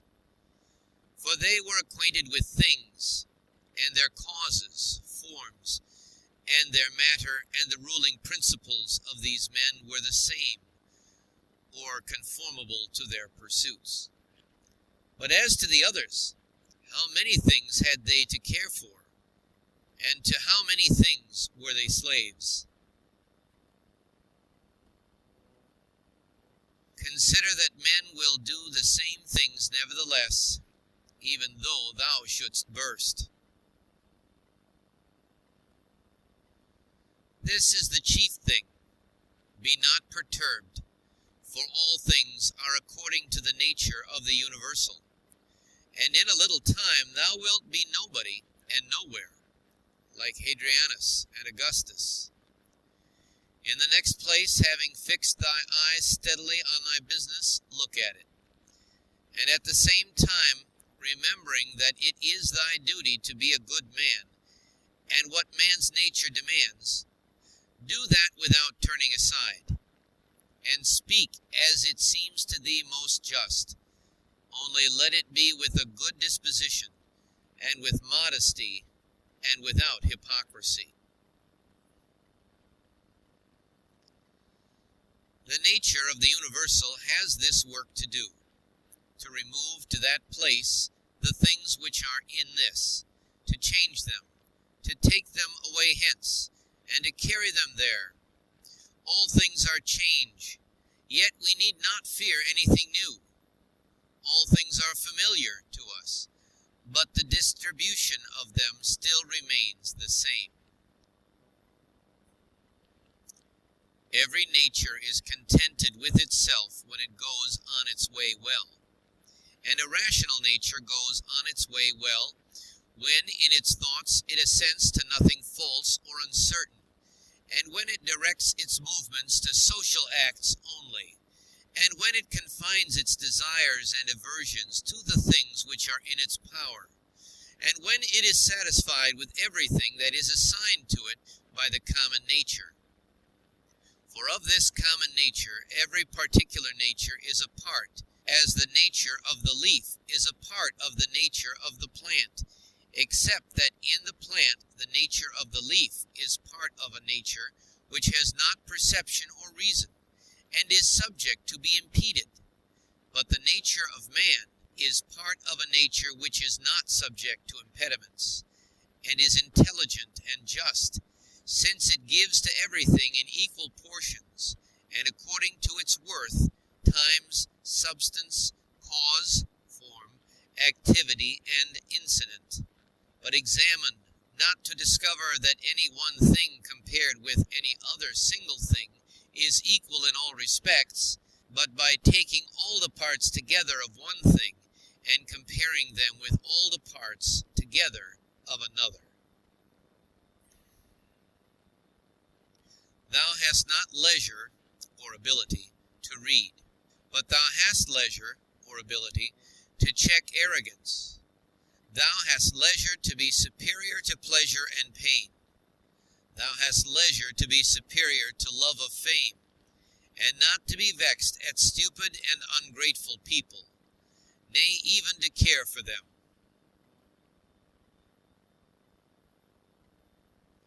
Let no man any longer hear thee finding fault with the court life or with thy own.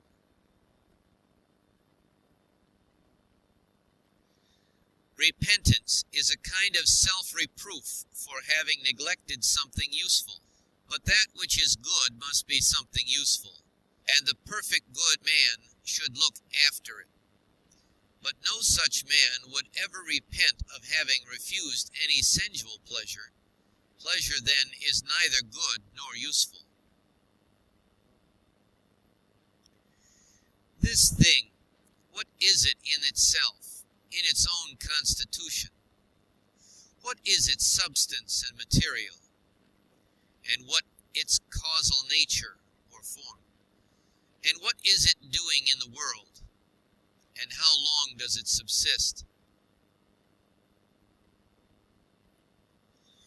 When thou risest from sleep with reluctance, remember that it is according to thy constitution and according to human nature to perform social acts. But sleeping is common also to irrational animals. But that which is according to each individual's nature is also more peculiarly its own, and more suitable to its nature, and indeed also more agreeable. Constantly, and, if it be possible, on the occasion of every impression on the soul, apply to it the principles of physic, of ethic, of dialectic. Whatever man thou meetest with, immediately say to thyself, what opinions has this man about good and bad? For it with respect to pleasure and pain and the causes of each, and with respect to famine and ignominy, death and life, he has such and such opinions.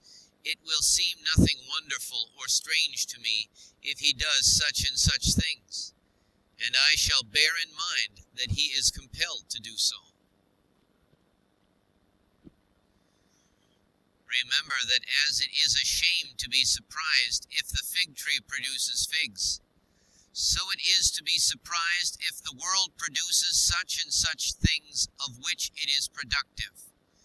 And for the physician and the helmsman, it is a shame to be surprised if a man has a fever, or if the wind, if unfavorable.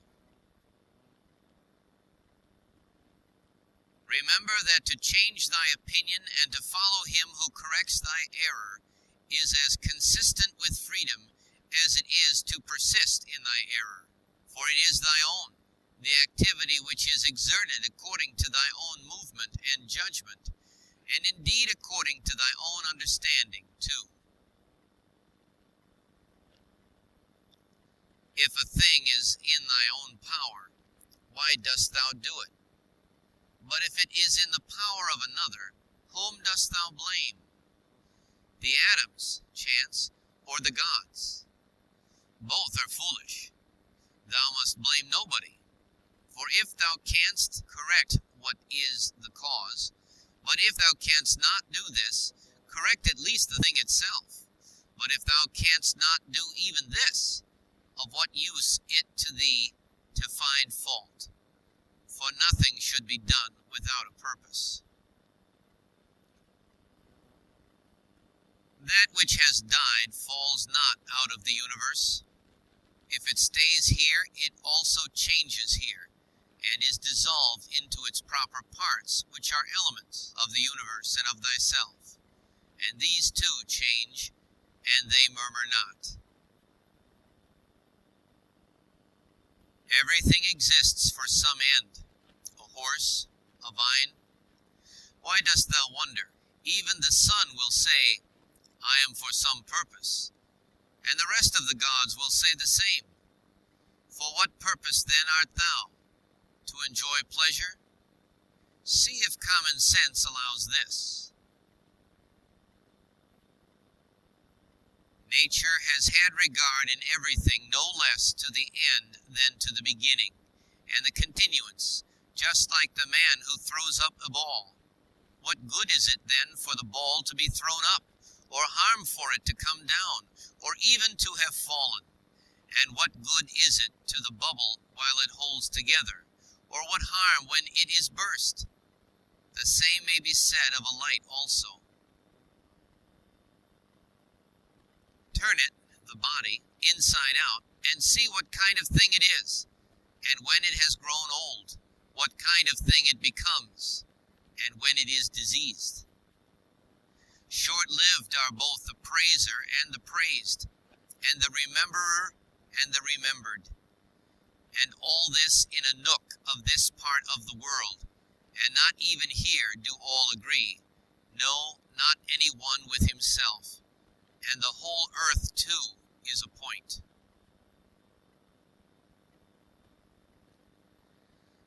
to the matter which is before thee, whether it is an opinion or an act or a word. Thou sufferest this justly, for thou choosest rather to become good tomorrow than to be good today. Am I doing anything? I do it with reference to the good of mankind. Does anything happen to me? I receive it and refer it to the gods, and the source of all things, from which all that happens is derived. Such as bathing appears to thee, oil, sweat, dirt, filthy water, all things disgusting, so is every part of life and everything. Lucilla saw Verus die, and then Lucilla died. Secunda saw Maximus die, and then Secunda died. Epictetus saw Diotimus die, and then Epictetus died. Antoninus saw Faustina die, and then Antoninus died. Such is everything. Caelus saw Hadrianus die, and then Caelus died. And those sharp-witted men, either seers or men inflated with pride, where are they? For instance, the sharp-witted men, Charax and Demetrius, the Platonist, and Eudaimon, and anyone else like them, all ephemeral, dead long ago.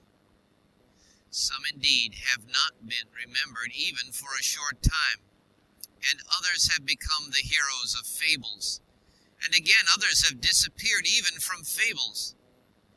Remember this, then, that this little compound, thyself, must either be dissolved, or thy poor breath must be extinguished, or be removed and placed elsewhere.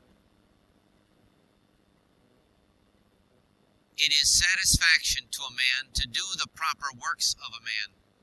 Now it is a proper work of a man to be benevolent to his own kind, to despise the movements of the senses, to form a just judgment of plausible appearances, and to take a survey of the nature of the universe and of the things which happen in it. There are three relations between thee and other things, the one to the body which surrounds thee, the other to the divine cause from which all things come to all, and the third to those who live with thee. Pain is either an evil to the body, then let the body say what it thinks of it, or to the soul. But it is in the power of the soul to maintain its own serenity and tranquility, and not to think that pain is an evil.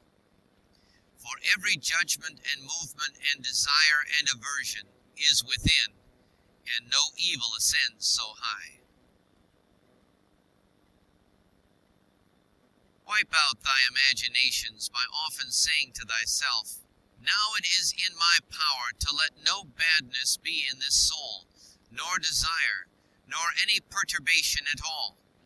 But looking at all things, I see what is their nature, and I use each according to its value. Remember this power which thou hast from nature. Speak both in the Senate and to every man, whoever he may be, appropriately, not with any affectation. Use plain discourse. Augustus' court, wife, daughter, descendants, ancestors, sister, Agrippa, kinsmen, intimates, friends, Arius, Maecenas, physicians, and sacrificing priests. The whole court is dead. Then turn to the rest, not considering the death of a single man, but of a whole race, as of the Pompei, and that which is inscribed on the tombs, the last of his race. Then consider what trouble those before them have had, that they might leave a successor, and then that of necessity someone must be the last. Again, Here consider the death of a whole race.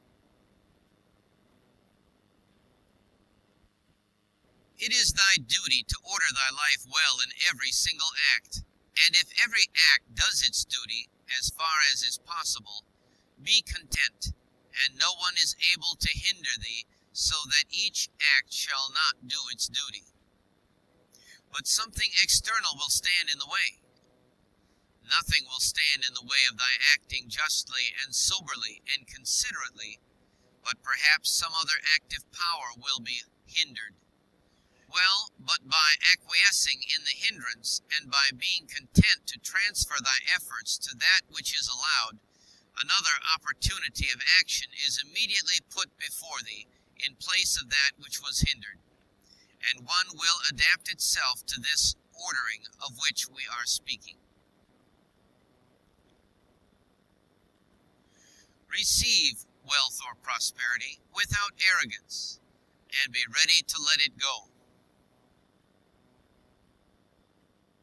If thou didst ever see a hand cut off, or a foot, or a head, lying anywhere apart from the rest of the body, which does a man make himself, as far as he can, who is not content with what happens, and separates himself from others, or does anything unsocial? Suppose that thou hast detached thyself from the natural unity, for thou wast made by nature apart, but now thou hast cut thyself off. Yet here there is this beautiful provision, that it is in thy power again to unite thyself. God has allowed this to no other part, after it has been separated and cut asunder, to come together again. But consider the kindness by which he has distinguished man, for he has put it in his power not to be separated at all from the universal, and when he has been separated, he has allowed him to return and to be united, and to resume his place as a part. As the nature of the universal has given to every rational being all the other powers that it has, so we have received from it this power also. For as the universal nature converts and fixes in its predestined place everything which stands in the way and opposes it, and makes such things a part of itself, so also the rational animal is able to make every hindrance its own material, and to use it for such purposes as it may have designed. Do not disturb thyself by thinking of the whole of thy life. Let not thy thoughts at once embrace all the various troubles which thou mayest expect to befall thee, but on every occasion ask thyself, what is there in this which is intolerable and past bearing? For thou wilt be ashamed to confess. In the next place, remember that neither the future nor the past pains thee, but only the present. But this is reduced to a very little, if thou only circumscribest it, and chidest thy mind, if it is unable to hold out against even this. Does Panthea or Pergamus now sit by the tomb of Varus? Does Chaurias or Diometus sit by the tomb of Hadrianus? That would be ridiculous. Well, suppose they did sit there. Would the dead be conscious of it? And if the dead were conscious, would they be pleased? And if they were pleased, would that make them immortal? Was it not in the order of destiny that these persons should first become old women and old men, and then die? What then would those do after these were dead? All this is foul smell and blood in a bag. If thou canst see sharp, look and judge wisely, says the philosopher. In the constitution of the rational animal, I see no virtue which is opposed to justice, but I see a virtue which is opposed to love of pleasure, and that is temperance. If thou takest away thy opinion about that which appears to give thee pain, thou thyself standest in perfect security. Who is this self? The reason. But I am not reason. Be it so. Let then the reason itself not trouble itself. But if any other part of thee suffers, let it have its own opinion about itself. Hindrance to the perceptions of sense is an evil to the animal nature. Hindrance to the movements, desires, is equally an evil to the animal nature. And something else also is equally an impediment and evil to the constitution of plants. So then, that which is a hindrance to the intelligence is an evil to the intelligent nature.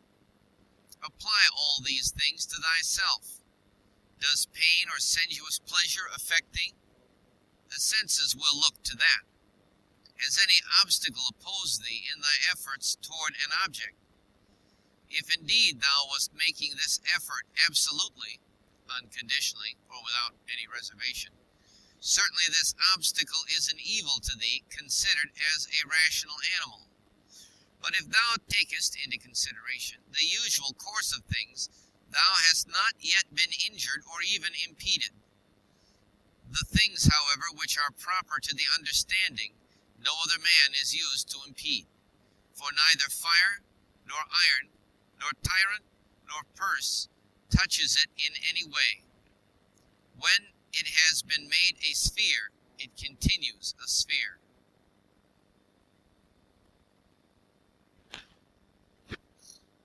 It is not fit that I should give myself pain, for I have never intentionally given pain even to another.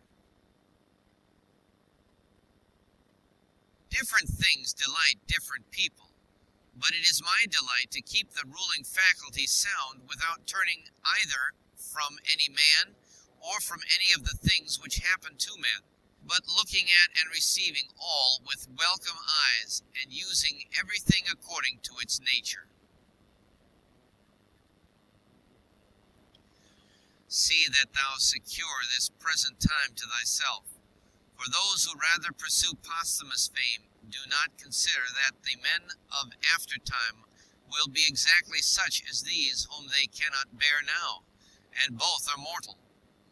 And what is it in any way to thee if these men of aftertime utter this or that sound, or have this or that opinion about thee? Take me and cast me where thou wilt, for there I shall keep my divine part tranquil, that is, content if it can feel and act comfortably to its proper constitution. Is this change of place sufficient reason why my soul should be unhappy and worse than it was, depressed, expanded, shrinking, affrighted? And what wilt thou find which is sufficient reason for this? Nothing can happen to any man which is not human accident, nor to an ox which is not according to the nature of an ox, nor to vine which is not according to the nature of a vine, nor to a stone which is not proper to a stone. If then there happens to each thing both what is usual and natural, why shouldst thou complain? For the common nature brings nothing which may not be borne by thee.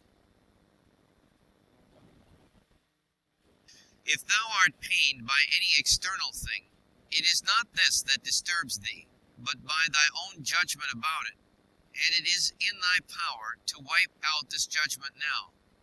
But if anything in thy own disposition gives thee pain, who hinders thee from correcting thy opinion? And even if thou art pained because thou art not doing some particular thing which seems to thee to be right, why dost thou not rather act than complain? But some insuperable obstacle is in the way? Do not be grieved then, for the cause of its not being done depends not on thee. But it is not worthwhile to live, if this cannot be done. Take thy departure then from life, contentedly, just as he dies who is in full activity, and well pleased too with the things which are obstacles. Remember that the ruling faculty is invincible. When self-collected, it is satisfied with itself. if it does nothing which it does not choose to do, even if it resist from mere obstinacy. What then will it be when it forms a judgment about anything aided by reason and deliberately? Therefore, the mind which is freedom from passions is a citadel. For man has nothing more secure to which he can fly for refuge, and for the future to be inexpugnable. He then who has not seen this is an ignorant man, but he who has seen it and does not fly to this refuge is unhappy. Say nothing more to thyself than what the first appearances report. Suppose that it has been reported to thee that a certain person speaks ill of thee. This has been reported, but that thou hast been injured, this has not been reported. I see that my child is sick, I do see, but that he is in danger, I do not see. Thus then always abide by the permanent appearances, and add nothing thyself from within, and when nothing happens to thee, or rather add something like a man who knows everything that happens in the world. A cucumber is bitter, throw it away. There are briars in the road, turn aside from them. This is enough. Do not add, and why were such things made in the world? For thou wilt be ridiculed by a man who is acquainted with nature, as thou wouldst be ridiculed by a carpenter and a shoemaker if thou didst find fault because thou seest in their workshops savings and cuttings from which they make. And yet they have places into which they can throw these shavings and cuttings, and the universal nature has no external space. But the wondrous part of her art is that though she has circumscribed herself, everything within her which appears to decay and to grow old and to be useless, she changes into herself, and again makes new things from these very same, so that she requires neither substance from without, nor wants a place into which she may cast that which delays. She is content then with her own space, and her own matter, and her own heart. Neither in thy actions be sluggish, nor in thy conversation without method, nor wandering in thy thoughts, nor let there be in thy soul inward contention or external effusion, nor in life be so busy as to leave no pleasure. Suppose that men kill thee, cut thee in pieces, curse thee. What then can these things do to prevent thy mind from remaining pure, wise, sober, just? For instance, if a man should stand by a limpid, pure spring and curse it, the spring never ceases setting up potable water. And if he should cast clay into it or filth, it will speedily disperse them and wash them out, and will not be at all polluted. How then shalt thou possess a perpetual fountain, and not a mere wall? By forming thyself hourly to freedom conjoined with contentment, simplicity, and modesty. He who does not know what the world is, does not know where he is. And he who does not know for what purpose the world exists, does not know who he is, nor what the world is. But he who has failed in any of these things could not even say for what purpose he exists himself. What then dost thou think of him who avoids or seeks the praise of those who applaud, of men who know not either where they are or who they are? Dost thou wish to be praised by a man who curses himself thrice every hour? Wouldst thou wish to please a man who does not please himself? Does a man please himself who repents of nearly everything that he does? No longer let thy breathing only act in concert with the air which surrounds thee, but let thy intelligence also now be in harmony with the intelligence which embraces all things. For the intelligent power is no less diffused in all parts and pervades all things from him who is willing to draw it to him than the aerial power for him who is able to respire it.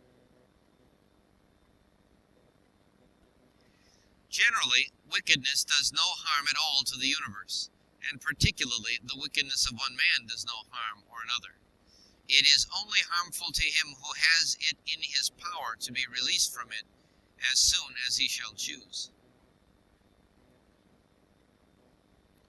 To my own free will, the free will of my neighbor is just as indifferent as his poor health and flesh.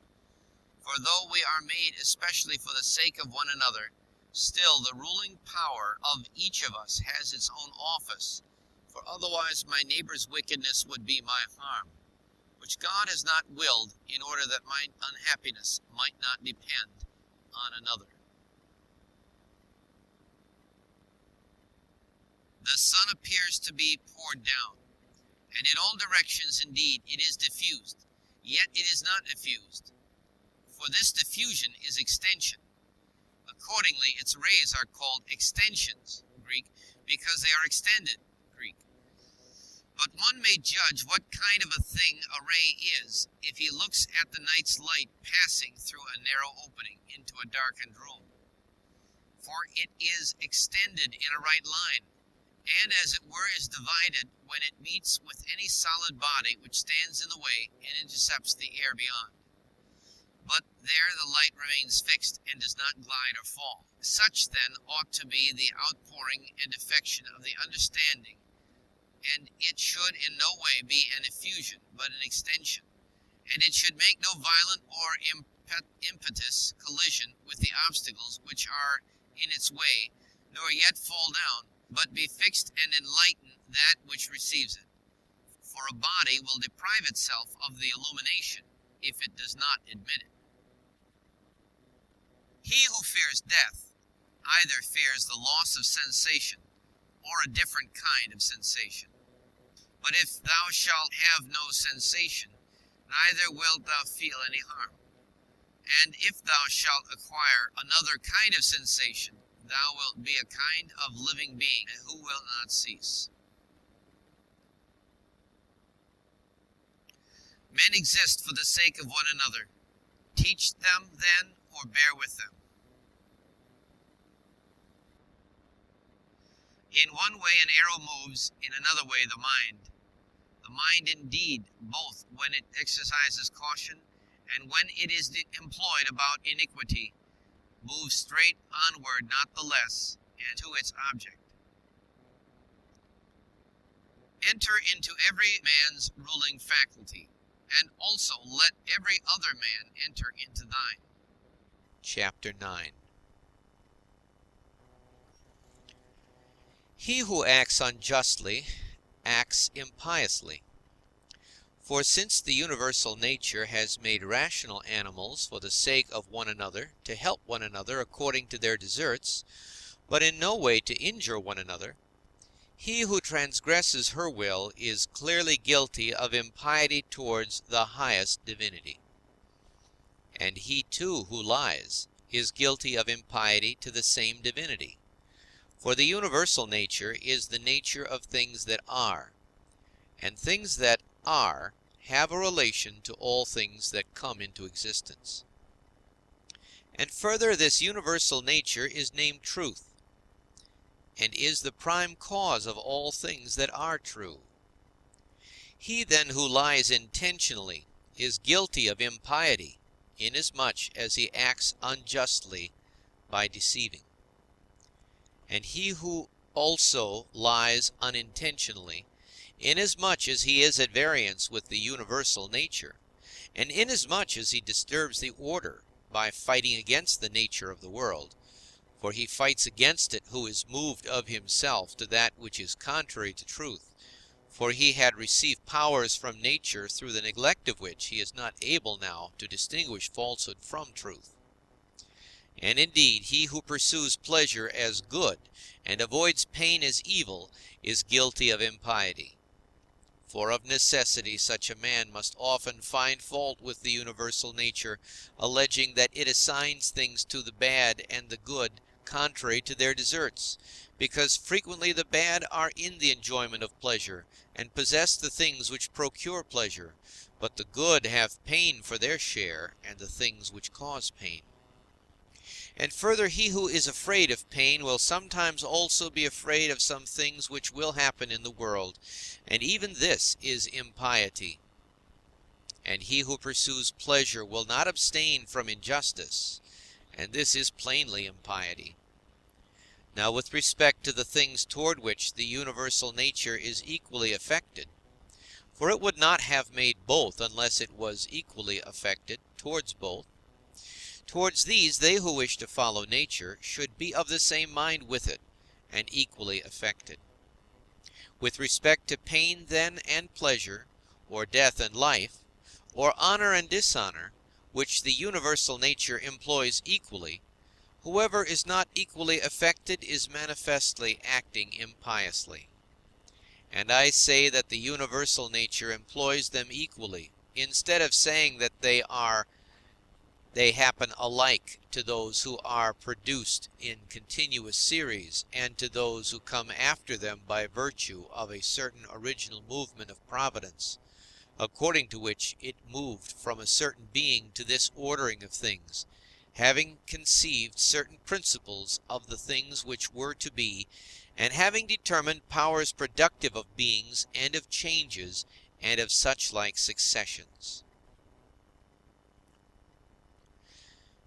It would be a man's happiest lot to depart from mankind without having had any taste of lying and hypocrisy and luxury and pride. However, to breathe out one's life when a man has had enough of these things is the next best voyage, as the saying is. Hast thou determined to abide with vice, and has not experience yet induced thee to fly from this pestilence? For the destruction of the understanding is a pestilence, much more indeed than any such corruption and change of this atmosphere which surrounds us.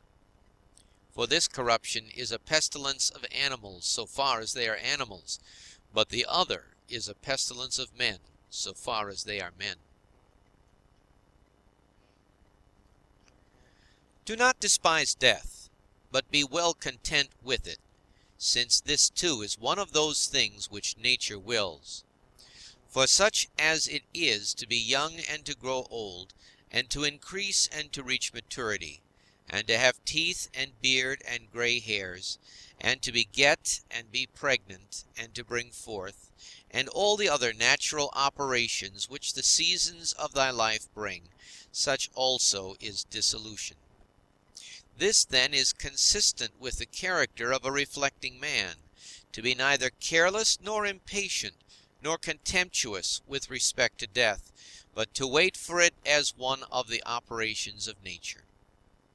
As thou now waitest for the time when the child shall come out of thy wife's womb, so be ready for the time when thy soul shall fall out of this envelope.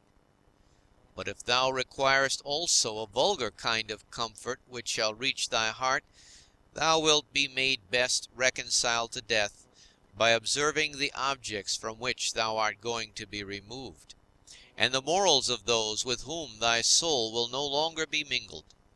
For it is no way right to be offended with men, but it is thy duty to care for them and to bear with them gently, and yet to remember that thy departure will be not from men who have the same principles as thyself.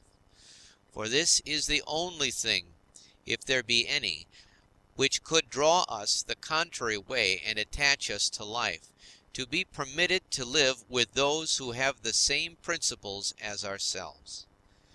But now thou seest how great is the trouble arising from the discordance of those who live together, so that thou mayest say, Come quick, O death, lest perchance I too should forget myself.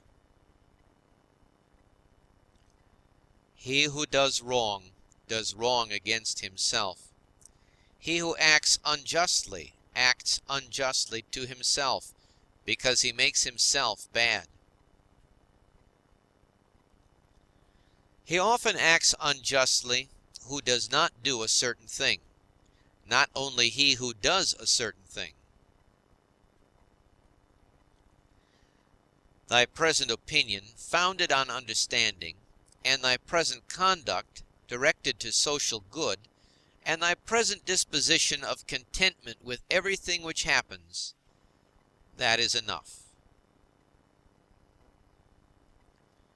Wipe out imagination. Check desire.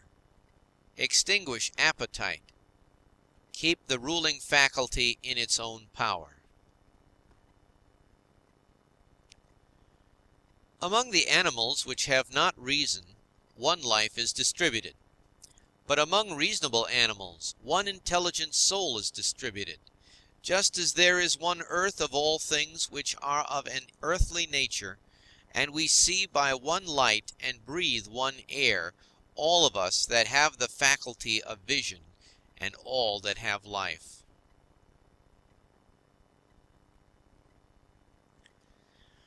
All things which participate in anything which is common to them all move towards that which is of the same kind with themselves. Everything which is earthly turns toward the earth. Everything which is liquid flows together. And everything which is of an aerial kind does the same, so that they require something to keep them asunder, and the application of force. Fire indeed moves upwards on account of the elemental fire, but it is so ready to be kindled together with all the fire which is here, that even every substance which is somewhat dry is easily ignited, because there is less mingled with it of that which is a hindrance to ignition. Accordingly, then, everything also which participates in the common intelligent nature moves in like manner towards that which is of the same kind with itself, or moves even more. For so much as it is superior in comparison with all other things, in the same degree also it is more ready to mingle with and to be fused with that which is akin to it. Accordingly, among animals devoid of reason, we find swarms of bees and herds of cattle, and the nurture of young birds, and in a manner loves. For even in animals there are souls, and that power which brings them together is seen to exert itself in the superior degree, and in such a way as never has been observed in plants or in stones nor in trees.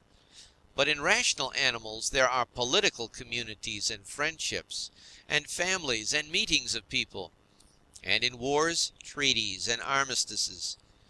But in the things which are still superior, even though they are separated from one another, unity in a manner exists, as in the stars. Thus the ascent to the higher degree is able to produce a sympathy even in things which are separated. See then what now takes place. For only intelligent animals have now forgotten this mutual desire and inclination, and in them alone the property of flowing together is not seen. But still, though men strive to avoid this union, they are caught and held by it, for their nature is too strong for them, and thou wilt see what I say, if thou only observest. Sooner then will one find anything earthy which comes in contact with no earthy thing, than a man altogether separated from other men. Both man and God and the universe produce fruit. At the proper seasons each produces it. But if usage has especially fixed these terms to the vine and like things, this is nothing. Reason produces fruit both for all and for itself, and there are produced from it other things of the same kind as reason itself. If thou art able, correct by teaching those who do wrong. But if thou canst not, remember that indulgence is given to thee for this purpose, and the gods too are indulgent to such persons. And for some purposes they even help them to get health, wealth, reputation, so kind they are. And it is in thy power also. Or say, who hinders thee? Labor not as one who is wretched, nor yet as one who would be pitied or admired, but direct thy will to one thing only, to put thyself in motion and to check thyself, as the social reason requires. Today I have got out of all trouble, or rather I have cast out all trouble, for it was not outside, but within and in my opinions. All things are the same, familiar in experience, and ephemeral in time, and worthless in the matter. Everything now is just as it was in the time of those whom we have buried. Things stand outside of us, themselves by themselves, neither knowing aught of themselves, nor expressing any judgment. What is it, then, which does judge about them? The ruling faculty. Not in passivity, but in activity, lie the evil and the good of the rational social animal, just as his virtue and his vice lie not in passivity, but in activity.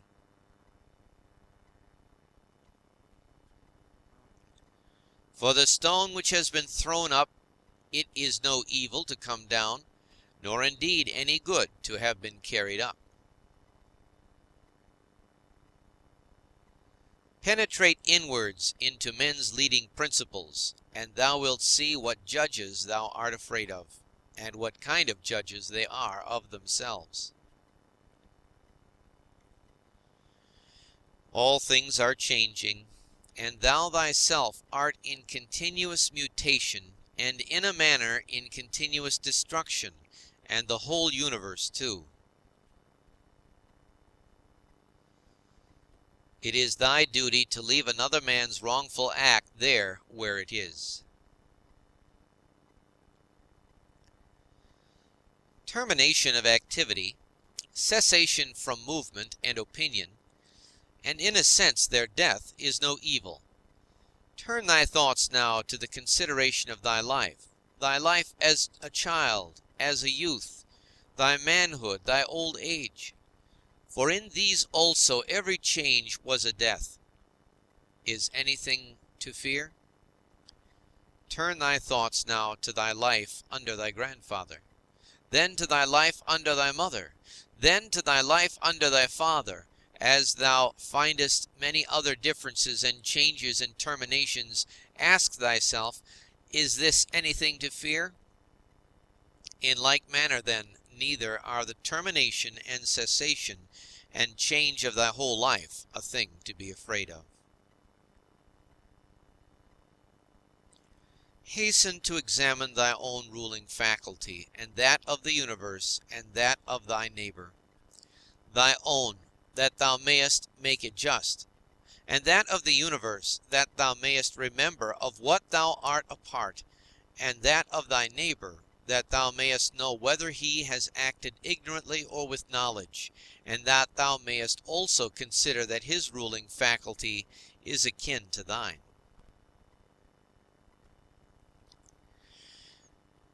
As thou art thyself a component part of a social system, so let every act of thine be a component part of social life. Whatever act of thine, then, has no reference, either immediately or remotely, to a social end, this tears asunder thy life, and does not allow it to be one, and is of the nature of a mutiny, just as when in a popular assembly a man acting by himself stands apart from the general agreement. Quarrels of little children and their sports, and poor spirits carrying about dead bodies, such is everything. And so what is exhibited in the representation of the mansions of the dead strikes our eyes more clearly. Examine into the quality of the form of an object, and detach it altogether from its material part, and then contemplate it. Then determine the time, the longest which a thing of this peculiar form is naturally made to endure.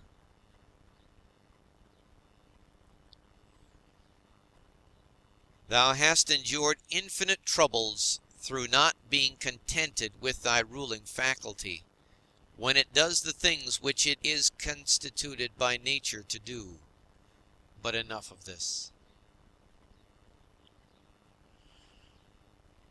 When another blames thee or hates thee, Or when men say about thee anything injurious, approach their poor souls, penetrate within, and see what kind of men they are. Thou wilt discover that there is no reason to take any trouble that these men may have this or that opinion about thee. However, thou must be well disposed towards them, for by nature they are friends. And the gods too aid them in all ways, by dreams, by signs, toward the attainment of those things on which they set a value.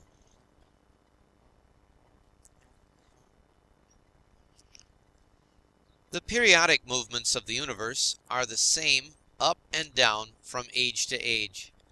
And either the universal intelligence puts itself in motion for every separate effect, and if this is so, be thou content with that which is the result of its activity.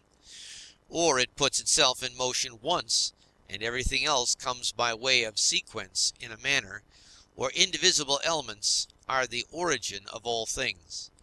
In a word, if there is a God, all is well, and if chance rules, do not thou also be governed by it. Soon will the earth cover us all. Then the earth too will change, and the things also which result from change will continue to change forever, and these again forever. For if a man reflects on the changes and transformations which follow one another like wave after wave, and their rapidity, he will despise everything which is perishable.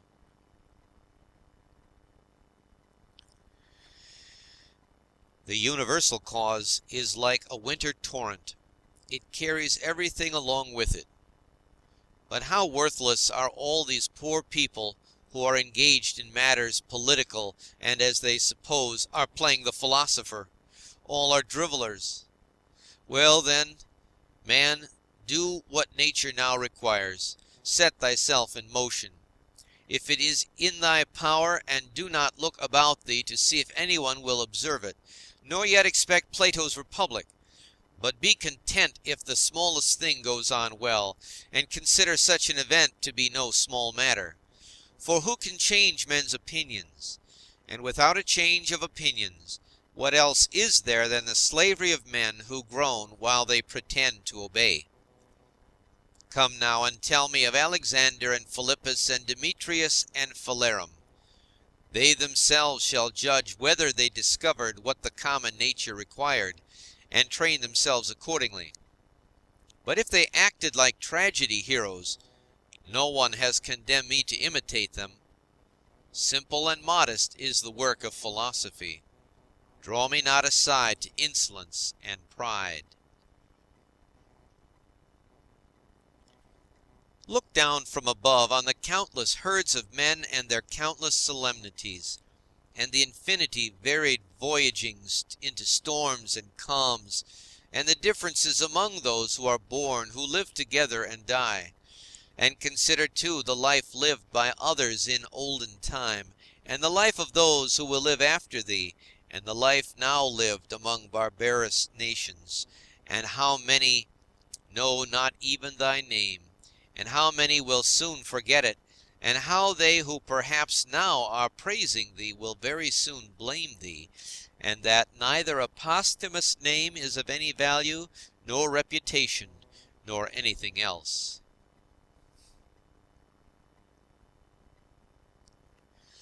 Let there be freedom from perturbations with respect to the things which come from the external cause. And let there be justice in the things done by virtue of the internal cause. That is, let there be movement and action terminating in this, in social acts, for this is according to thy nature.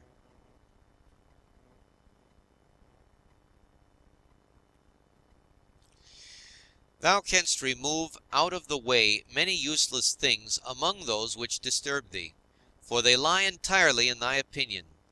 And thou wilt then gain for thyself ample space by comprehending the whole universe in thy mind, and by contemplating the eternity of time, and observing the rapid change of every several thing, how short is the time from birth to dissolution, and the illimitable time before birth, as well as the equally boundless time after dissolution. All that thou seest will quickly perish, and those who have been spectators of its dissolution will very soon perish too, and he who dies at the extremest old age will be brought into the same condition with him who died prematurely. What are these men's leading principles, and about what kind of things are they busy, and for what kind of reasons do they love and honor? Imagine that thou seest their poor souls laid bare, when they think that they do harm by their blame or good by their praise. What an idea!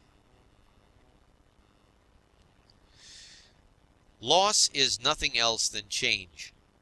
But the universal nature delights in change, and in obedience to her all things are now done well, and from eternity have been done in like form, and will be done to such time without end. What then dost thou say? That all things have been, and all things always will be bad, and that no power has ever been found in so many gods to rectify these things, but the world has been condemned to be bound in never-ceasing evil?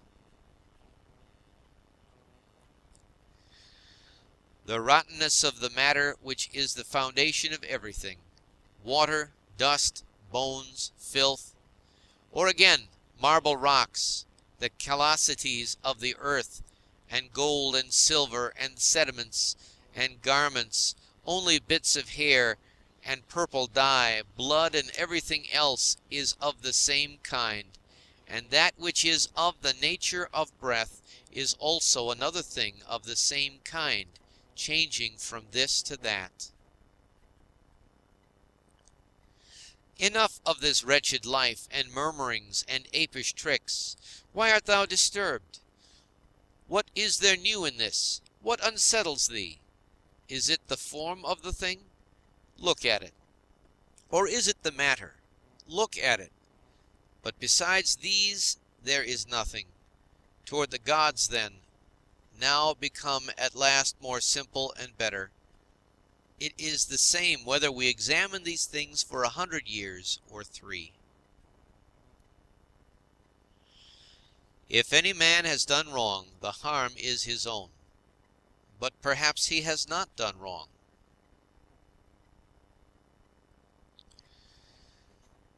Either all things proceed from one intelligent source, and come together as in one body, and the part ought not to find fault with what is done for the benefit of the whole, or there are only atoms, and nothing else than mixture and dispersion.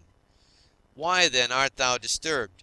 Say to the ruling faculty, art thou dead? Art thou corrupted? Art thou playing the hypocrite? Art thou become a beast? Dost thou herd and feed with the rest?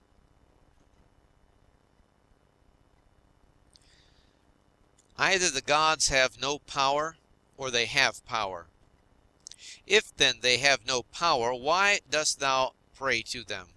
But if they have power, why dost thou not pray for them to give thee the faculty of not fearing any of the things which thou fearest, or of not desiring any of the things which thou desirest, or not being pained at anything, rather than pray that any of these things should not happen or happen? For certainly if they can cooperate with men, they can cooperate for these purposes. But perhaps thou wilt say the gods have placed them in thy power. Well then, is it not better to use what is in thy power like a free man than to desire in a slavish and abject way what is not in thy power? And who has told thee that the gods do not aid us even in the things which are in our power? Begin then to pray for such things, and thou wilt see. One man prays thus: how shall I be able to lie with that woman? Do thou praise thus: how shall I not desire to lie with her? Another prays thus: how shall I be released from this? Another prays: how shall I not desire to be released? Another thus: how shall I not lose my little son? Thou thus: how shall I not be afraid to lose him? In turn, turn thy prayers this way and see what comes.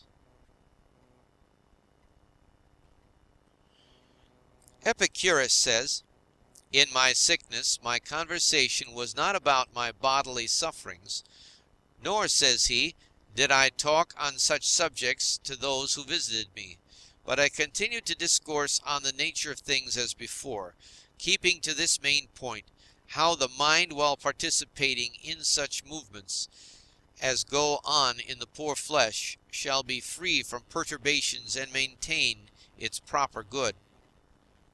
Nor did I," he says, "give the physicians an opportunity of putting on solemn looks, as if they were doing something great, but my life went on well and happily.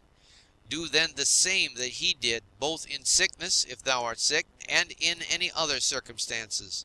For never to desert philosophy in any events that may befall us, nor to hold trifling talk either with an ignorant man or with one unacquainted with nature, is a principle of all schools of philosophy, but to be intent only on that which thou art now doing, and on the instrument by which thou dost it."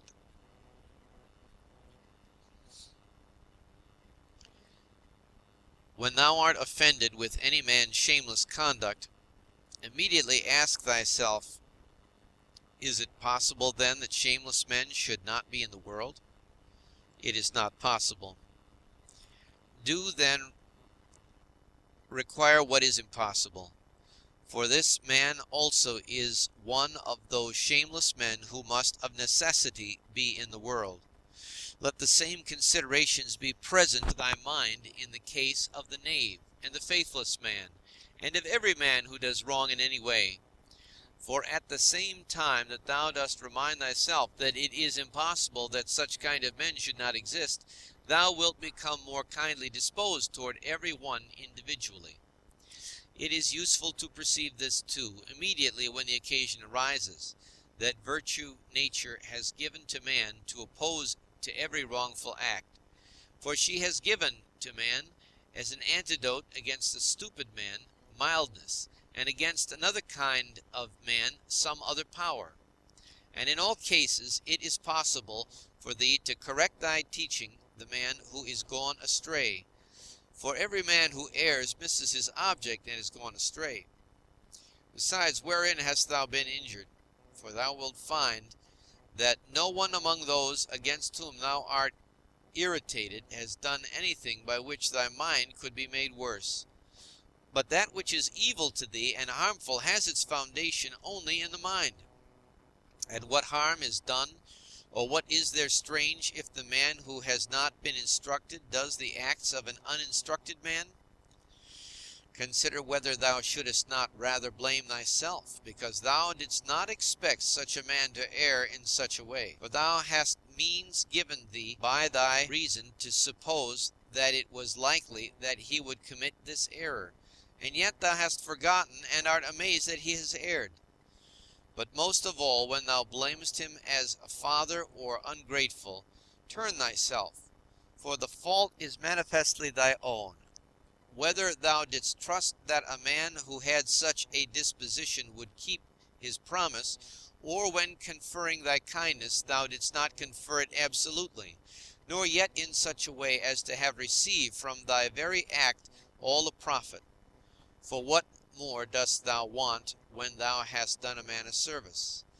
Art thou not content that thou hast done something comfortable to thy nature, and dost thou seek to be paid for it? Just as if the eye demanded a recompense for seeing, or the feet for walking. For as these members are formed for a particular purpose, and by working according to their several constitutions, obtain what is their own, so also as man is formed by nature to acts of benevolence, when he has done anything benevolent, or in any other way conducive to the common interest, he has acted conformably to his constitution, and he gets what is his own. Section 10. Wilt thou then, my soul, never be good and simple, and one and naked, more manifest than the body which surrounds thee? Wilt thou never enjoy an affectionate and contented disposition? Wilt thou never be full and without a want of any kind, longing for nothing more, nor desiring anything, either animate or inanimate, for the enjoyment of pleasures, nor yet desiring time wherein thou shalt have longer enjoyment, or place, or pleasant climate, or society of men with whom thou mayest live in harmony? But wilt thou be satisfied with thy present condition, and pleased with all that is about thee? And wilt thou convince thyself that thou hast everything, and that it comes from the gods, that everything is well for thee, and will be well whatever shall please them, and whatever they shall give for the conservation of perfect living being, the good, and just, and beautiful, which generates and holds together all things, and contains and embraces all things which are dissolved for the production of other like things? Wilt thou never be such that thou shalt so dwell in community with gods and men as neither to find fault with them at all, nor to be condemned by them? 2. Observe what thy nature requires, so far as thou art governed by nature only. Then do it and accept it. If thy nature, so far as thou art a living being, shall not be made worse by it.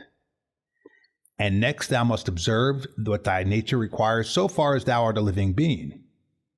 And all this thou mayest allow thyself, if thy nature, so far as thou art a rational animal, shall not be made worse by it. But the rational animal is consequently also a political animal. Use these rules then, and trouble thyself about nothing else. 3. Everything which happens, either happens in such wise as thou art formed by nature to bear it, or as thou art not formed by nature to bear it. If then it happens to thee in such a way as thou art formed by nature to bear it, do not complain, but bear it as thou art formed by nature to bear it. But if it happens in such wise as thou art not formed by nature to bear it, do not complain, for it will perish after it has consumed thee. Remember, however, that thou art formed by nature to bear everything, with respect to which it depends on thy own opinion to make it endurable and tolerable, by thinking that it is either thy interest or thy duty to do this. 4. If a man is mistaken, instruct him kindly and show him his error. But if thou art not able, blame thyself, or blame not even thyself. 5. Whatever may happen to thee, it was prepared for thee from all eternity, and the implication of causes was from eternity spinning the thread of thy being, and of that which is incident to it. 6.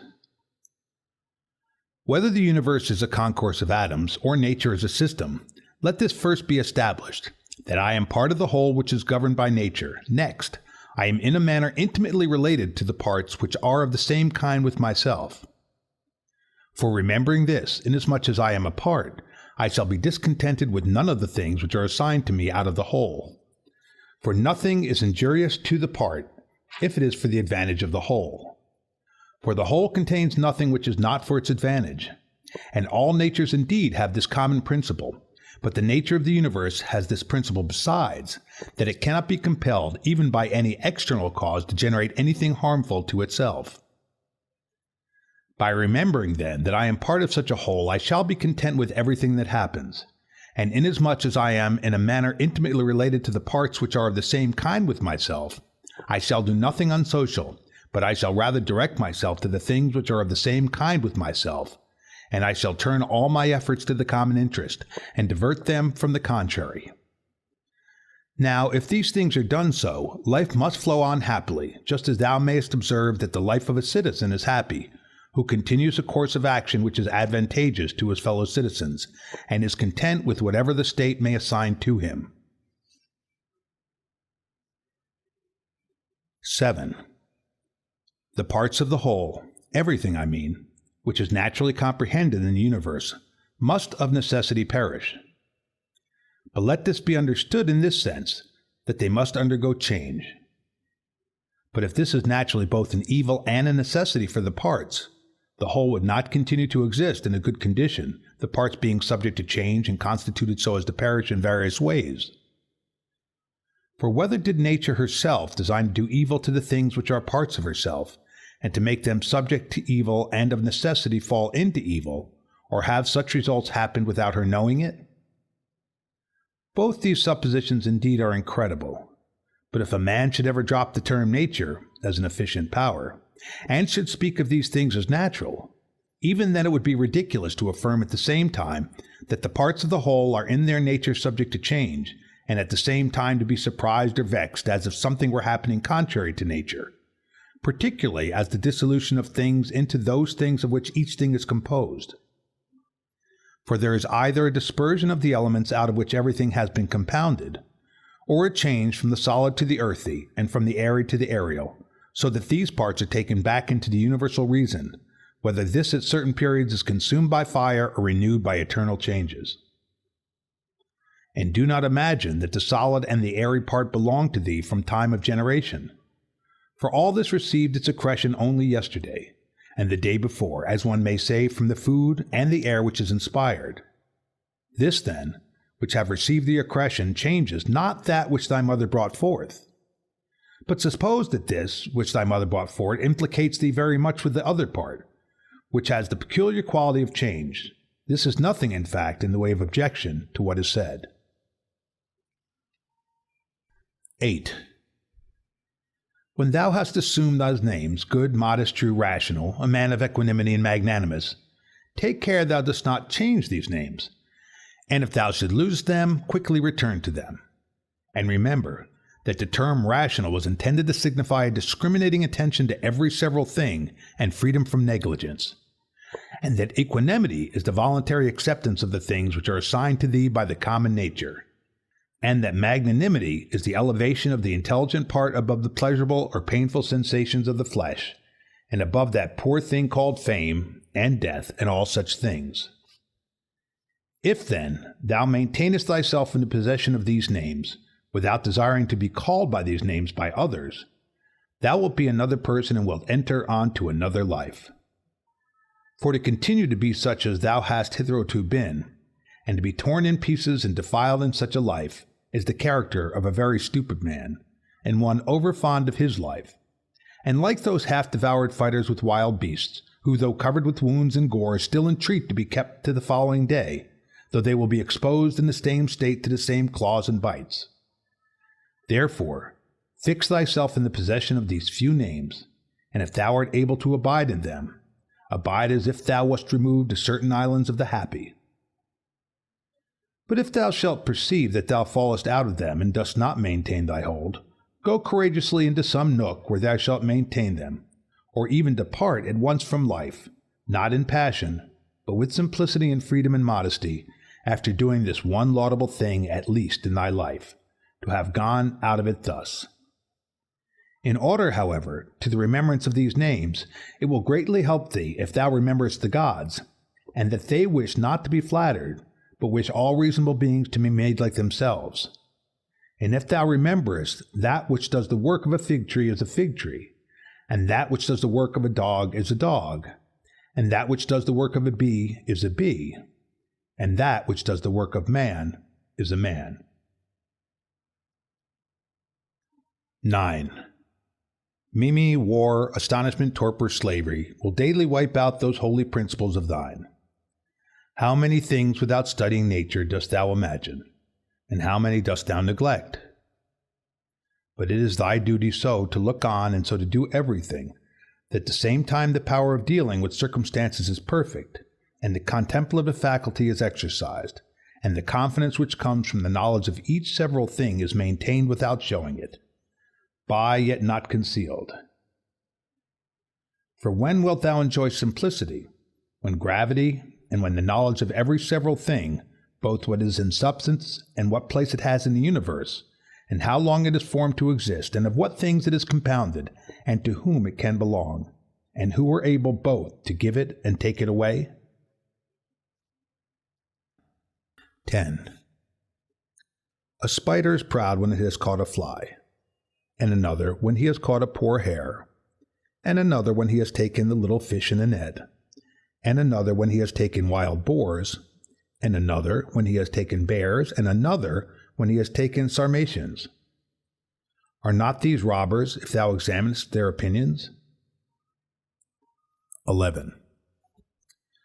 Acquire the contemplative way of seeing how all things change into one another, and constantly attend to it, and exercise thyself about this part of philosophy. For nothing is so much adapted to produce magnanimity. Such a man is put off the body, and he sees that he must, no one knows how soon, go away from among men and leave everything here. He gives himself up entirely to just doing in all his actions, and in everything else that happens he resigns himself to the universal nature. But as to what any man shall say or think about him or do against him, he never even thinks of it, being himself contented with these two things, with acting justly in what he now does, and being satisfied with what is now assigned to him. And he lays aside all distracting and busy pursuits, and desires nothing else than to accomplish the straight course through the law, and by accomplishing the straight course, to follow God. 12. What need is there of suspicious fear, since it is thy power to inquire what ought to be done? And if thou seest clear, go by this way content, without turning back. But if thou dost not see clear, stop and take the best advisers. But if any other things oppose thee, go on according to thy powers with due consideration, keeping to that which appears to be just. For it is best to reach this object, and if thou dost fail, let thy failure be in attempting this. He who follows reason in all things is both tranquil and active at the same time, and also cheerful and collected. 13. Inquire of thyself, as soon as thou wakest from sleep, whether it will make any difference to thee if another does what is just and right. It will make no difference. Thou hast not forgotten, I suppose, that those who assume arrogant airs in bestowing their praise or blame on others are such as they are at bed and at board, and thou hast not forgotten what they do, and what they avoid, and what they pursue, and how they steal and how they rob, not with hands and feet, but with their most valuable part, by means of which there is produced, when a man chooses, fidelity, modesty, truth, law, a good demon, and happiness. 14. To her who gives and takes back all, to nature, the man who is instructed and modest says, give what thou wilt, take back what thou wilt. And he says this not proudly, but obediently and well pleased with her. 15. Short is the little which remains to thee of life. Live as on a mountain, for it makes no difference whether a man lives there or here, if he lives everywhere in the world as an estate. Let men see, let them know a real man who lives according to nature. If they cannot endure him, let them kill him, for that is better than to live like this. 16. No longer talk at all about the kind of man that a good man ought to be, but be such. 17. Constantly contemplate the whole of time and the whole of substance, and consider that all individual things as to substance are as a grain of a fig, and as to time, the turning of a gimlet. 18. Look at everything that exists, and observe that it is already in dissolution and in change, and as it were putrefaction or dispersion, or that everything is so constituted by nature as to die. 19. Consider what men are when they are eating, sleeping, generating, easing themselves, and so forth. Then what kind of men they are when they are imperious and arrogant, or angry and scolding from their elevated place. But a short time ago, to how many they were slaves, and for what things? And after a little time, consider in what a condition they will be. 20. That is for the good of each thing, which the universal nature brings to each, and it is for its good at the time when nature brings it. 21. The earth loves a shower, and the solemn aether loves, and the universe loves to make whatever it is about to be. I say then to the universe, that I love as thou lovest. And is not this too said, that this or that loves is wont to be produced? 22.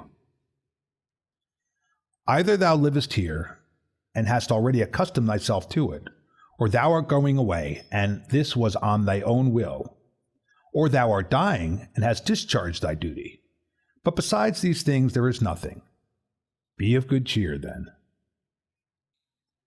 23.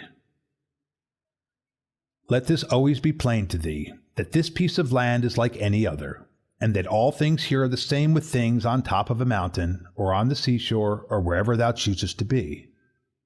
For thou wilt find just what Plato says, dwelling within the walls of a city as in a shepherd's fold on a mountain. 24. What is my ruling faculty now to me? And of what nature am I now making it? And for what purpose am I now using it? Is it void of understanding? Is it loosed and rent asunder from social life?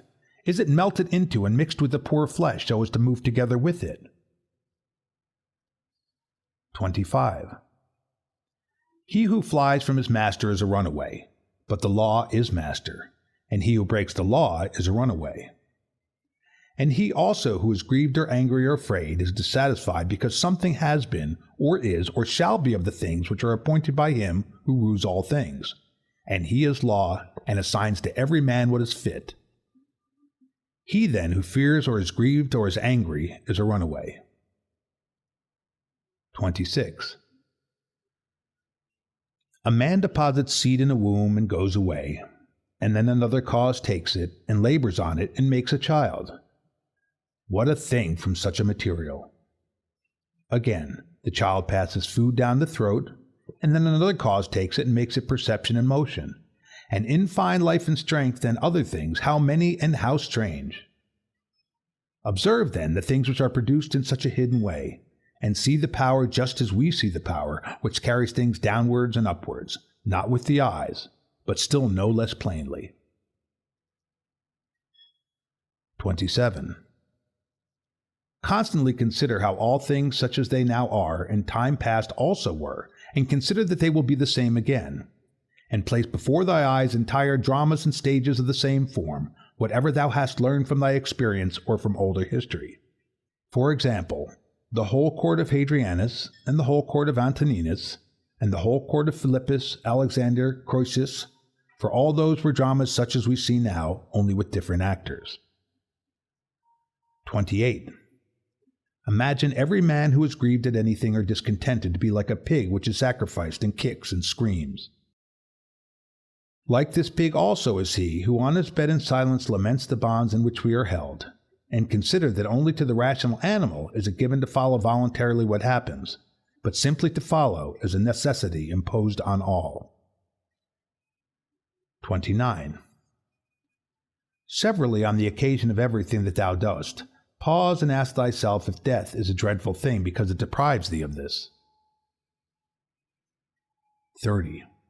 When thou art offended at any man's fault, forthwith turn to thyself and reflect in what like manner thou dost err thyself, for example, in thinking that money is a good thing, or pleasure, or a bit of reputation, and the like.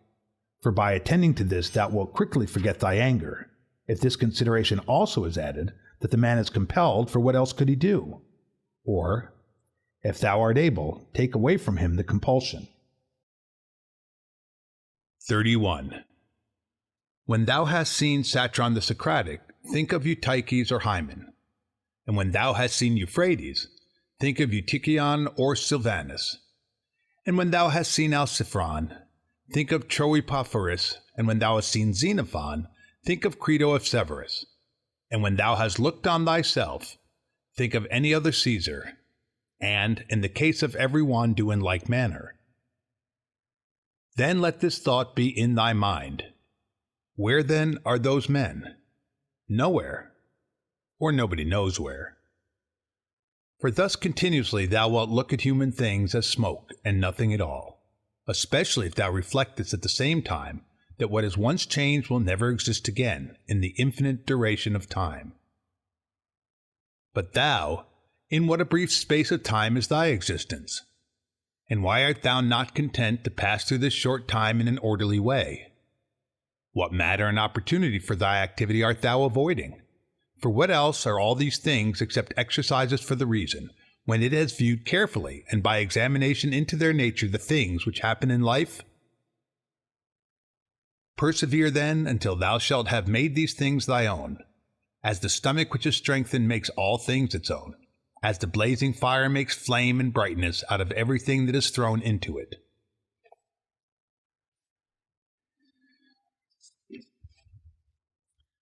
32. Let it not be in any man's power to say truly of thee that thou art not simple, or that thou art not good. But let him be a liar whoever shall think anything of this kind about thee, and this is altogether in thy power. For who is he that shall hinder thee from being good and simple? Do thou only determine to live no longer, unless thou shalt be such? For neither does reason allow thee to live, if thou art not such. 33. What is that which as to this material our life can be done or said in a way most conformable to reason? For whatever this may be, it is in thy power to do it or say it, and do not make excuses that thou art hindered. Thou wilt not cease to lament till thy mind is in such a condition that, what luxury is to those who enjoy pleasure, such shall be to thee in the matter which is subjected and presented to thee, the doing of things which are conformable to man's constitution. For a man ought to consider as an enjoyment everything which is in his power to do according to his own nature.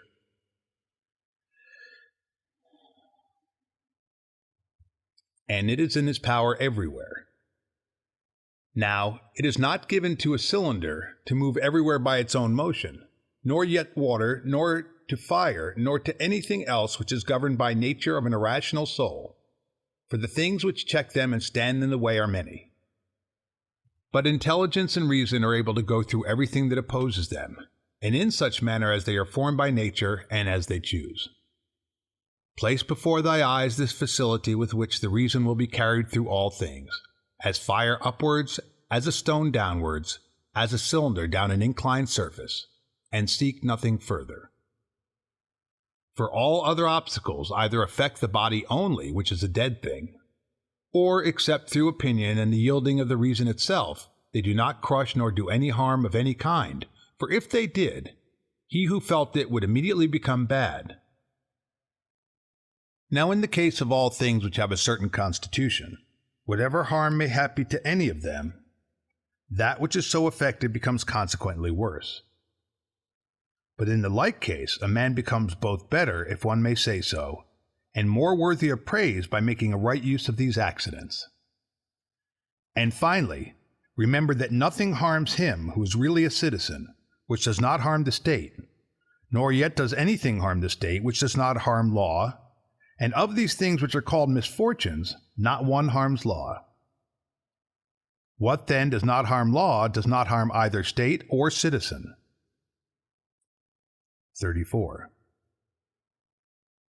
To him who is penetrated by true principles, even the briefest precept is sufficient, and any common precept to remind him that he should be free from grief and fair.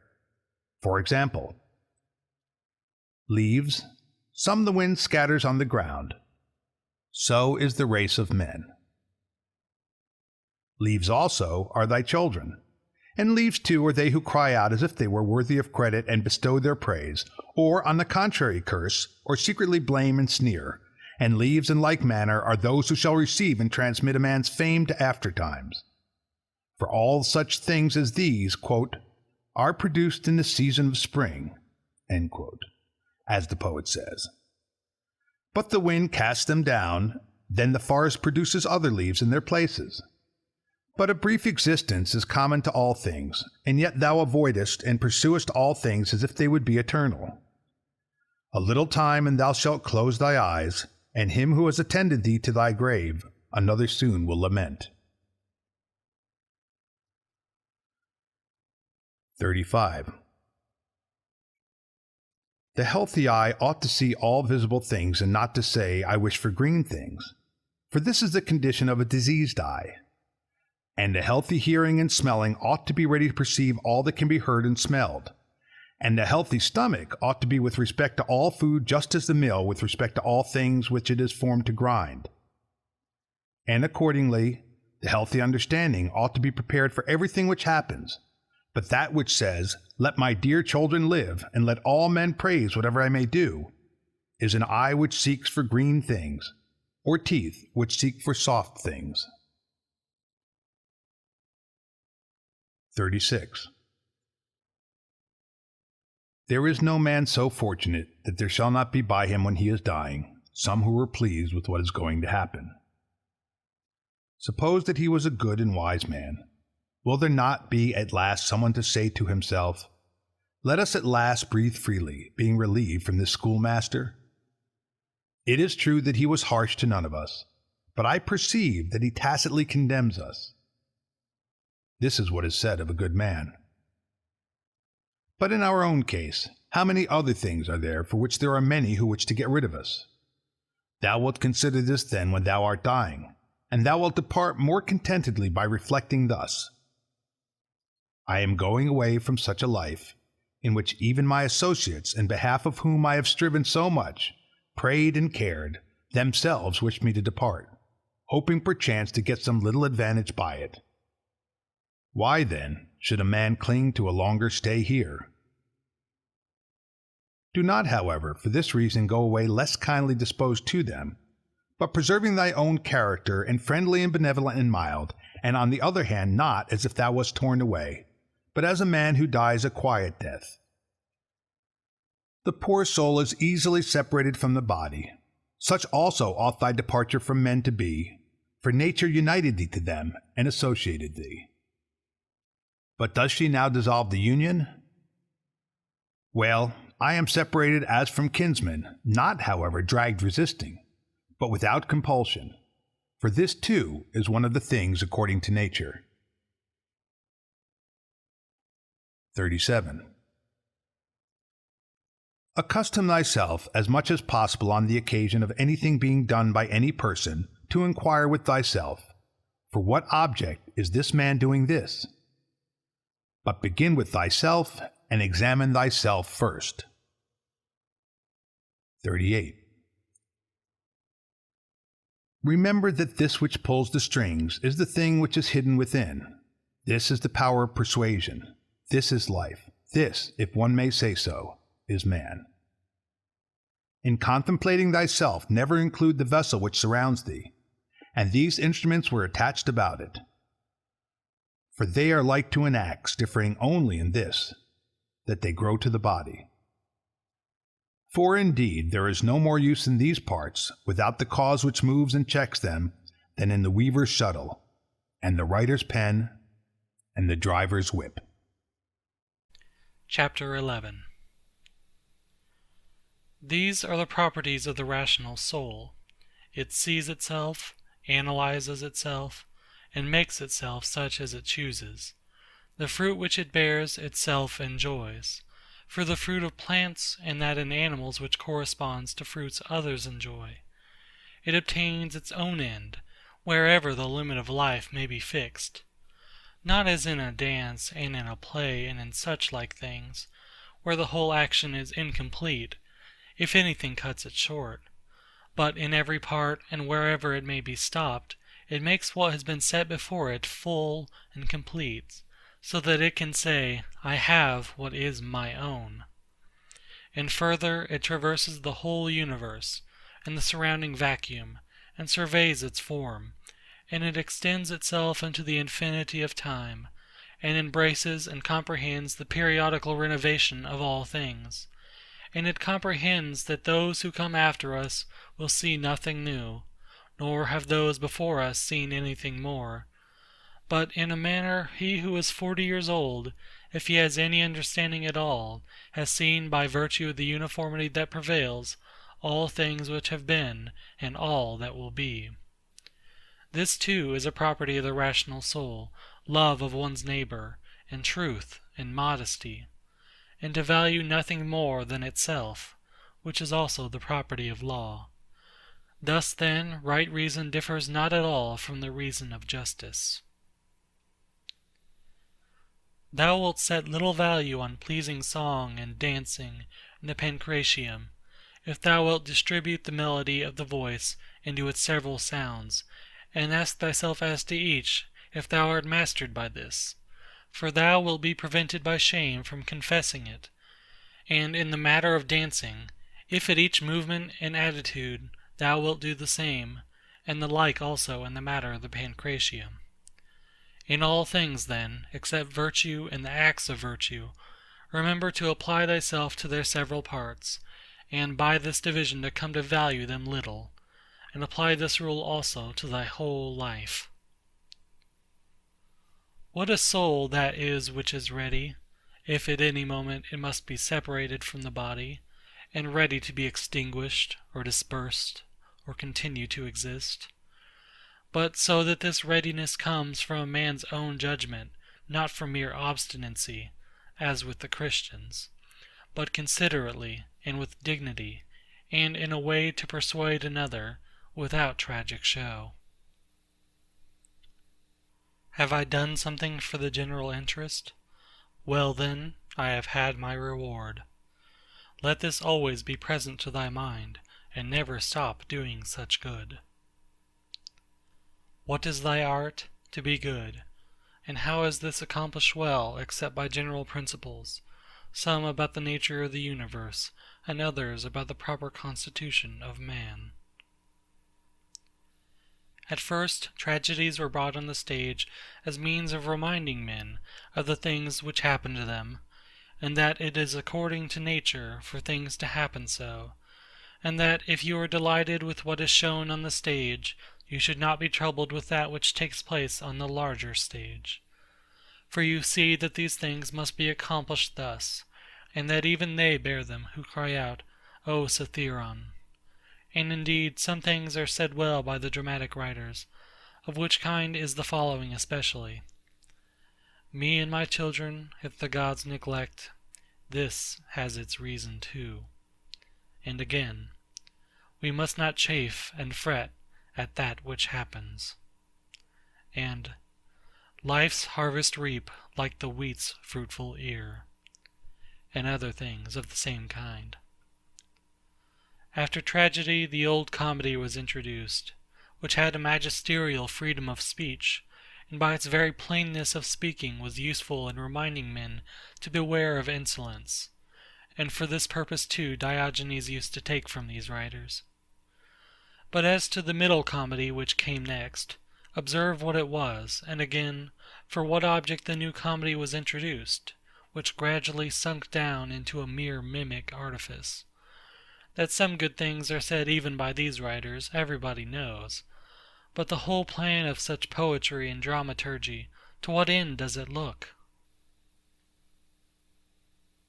How plain does it appear that there is not another condition of life so well suited for philosophizing as this in which thou now happenest to be. A branch cut off from the adjacent branch must of necessity be cut off from the whole tree also. So too a man, when he is separated from another man, has fallen off from the whole social community. Now as to a branch, another cuts it off, but a man by his own act separates himself from his neighbor when he hates him and turns away from him, and he does not know that he has at the same time cut himself off from the whole social system. Yet he has this privilege certainly from Zeus who framed society. For it is in our power to grow again to that which is near to us, and again to become a part which helps us to make up the whole. However, if it often happens, this kind of separation, it makes it difficult for that which detaches itself to be brought to unity, and to be restored to its former condition. Finally, the branch, which from the first grew together with the tree, and has continued to have one life with it, is not like that which after being cut off is then ingrafted. For this is something like what the gardeners mean when they say that it grows with the rest of the tree, but that it has not the same mind with it. As those who try to stand in thy way, when thou art proceeding according to right reason, will not be able to turn thee aside from thy proper action, so neither let them drive thee from thy benevolent feelings towards them. But be on thy guard equally in both matters, not only in the matter of steady judgment and action, but also in the matter of gentleness towards those who try to hinder or otherwise trouble thee. For this is also a weakness, to be vexed at them, as well as to be diverted from thy course of action, and to give way through fear. For both are equally deserters from their post, the man who does it through fear, and the man who is alienated from him who is by nature a kinsman and a friend. There is no nature which is inferior to art, for the arts imitate the natures of things. But if this is so, that nature which is the most perfect, and the most comprehensive of all natures, cannot fall short of the skill of art. Now all arts do the inferior things for the sake of the superior. Therefore the universal nature does so too. And, indeed, hence is the origin of justice. And in justice the other virtues have their foundation. For justice will not be observed if we either care for middle things, things indifferent, or are easily deceived, and careless, and changeable. If the things do not come to thee, the pursuits and avoidances of which disturb thee, still, in a manner, thou goest to them. Let then thy judgment about them be at rest, and they will remain quiet, and thou wilt not be seen either pursuing or avoiding. The spherical form of the soul maintains its figure, when it is neither extended toward any object, nor contracted inwards, nor dispersed, nor sinks down, but is illuminated by light, by which it sees the truth of all things, and the truth that is in itself. Suppose any man shall despise me. Let him look to that himself. But I will look to this, that I be not discovered doing or saying anything deserving of contempt. Shall any man hate me? Let him look to it. But I will be mild and benevolent towards every man, and ready to show even him his mistake, not reproachfully, nor yet as making a display of my endurance, but nobly and honestly, like the great Phocion, unless indeed he only assumed it. For the interior parts ought to be such, and a man ought to be seen by the gods neither dissatisfied with anything, nor complaining. For what evil is it to thee, if thou art now doing what is agreeable to thy own nature, and art satisfied with that which at this moment is suitable to the nature of the universe, since thou art a human being placed at thy post, in order that what is for the common advantage may be done in some way. Men despise one another and flatter one another, and men wish to raise themselves above one another, and crouch before one another. How unsound and insincere is he who says, I have determined to deal with thee in a fair way. What art thou doing, man? There is no occasion to give this notice. It will soon show itself by acts. The voice ought to be plainly written on the forehead. Such as a man's character is, he immediately shows it in his eyes, just as he who is beloved forthwith reads everything in the eyes of lovers.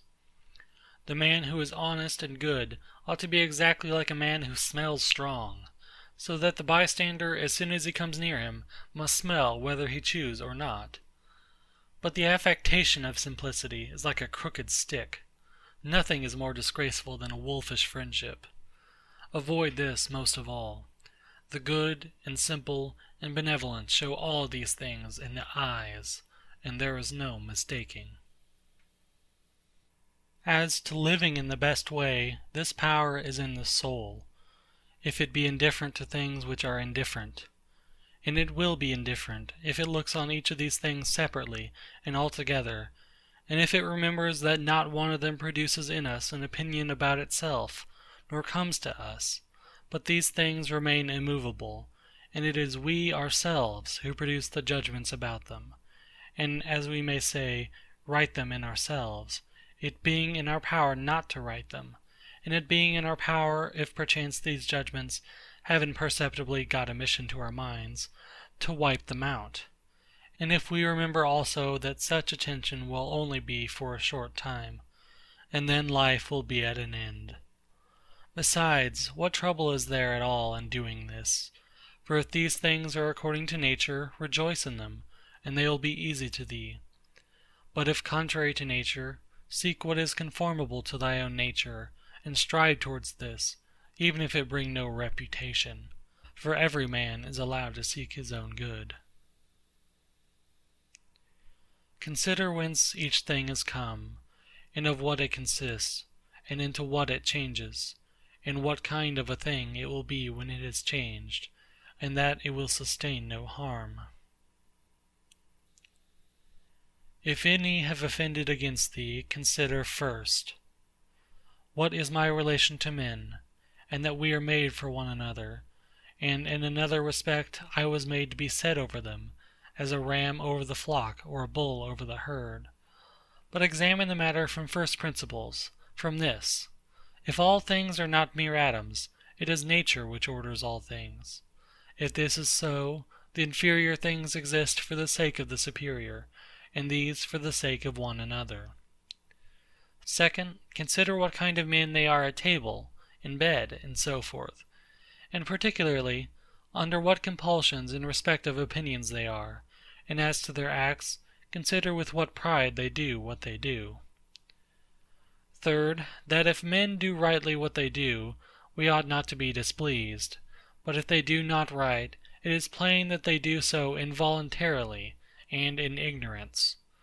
For as every soul is unwillingly deprived of the truth, so also it is unwillingly deprived of the power of behaving to each man according to his deserts. Accordingly, men are pained when they are called unjust, ungrateful, and greedy, and in a word wrongdoers to their neighbors. Fourth, consider that thou also doest many things wrong, and that thou art a man like others. And even if thou dost abstain from certain faults, still thou hast the disposition to commit them, though either through cowardice, or concern about reputation, or some such mean motive, thou dost abstain from such faults. Fifth, consider that thou dost not even understand whether men are doing wrong or not, for many things are done with a certain reference to circumstances. And in short, a man must learn a great deal to enable him to pass a correct judgment on another man's acts. Sixth, consider when thou art much vexed or grieved, that man's life is only a moment, and after a short time we are all laid out dead. Seventh, that it is not men's acts which disturb us, for those acts have their foundation in men's ruling principles, but it is our own opinions which disturb us. Take away these opinions, then, and resolve to dismiss thy judgment about an act as if it were something grievous, and thy anger is gone. How then shall I take away these opinions? By reflecting that no wrongful act of another brings shame on thee. For unless that which is shameful is alone bad, thou also must of necessity do many things wrong, and become a robber in everything else. Eighth, consider how much more pain is brought on us by the anger and vexation caused by such acts than by the acts themselves at which we are angry and vexed. Ninth, consider that a good disposition is invincible, if it be genuine, and not an affected smile and acting a part. For what will the most violent man do to thee, if thou continuest to be of a kind disposition towards him, and if, as opportunity offers, thou gently admonishest him, and calmly correctest his errors at the very time when he is trying to do thee harm, saying, "Not so, my child. We are constituted by nature for something else. I shall certainly not be injured, but thou art injuring thyself, my child." And show him with gentle tact and by general principles that this is so, and that even bees do not do as he does, nor any animals which are formed by nature to be gregarious. And thou must not do this neither with any double meaning, nor in the way of reproach, but affectionately, and without any rancour in thy soul, and not as if thou wert lecturing him, nor yet that any bystander may admire, but either when he is alone, and if others are present. Remember these 9 rules, as if thou hadst received them as a gift from the Muses, and begin at last to be a man while thou livest.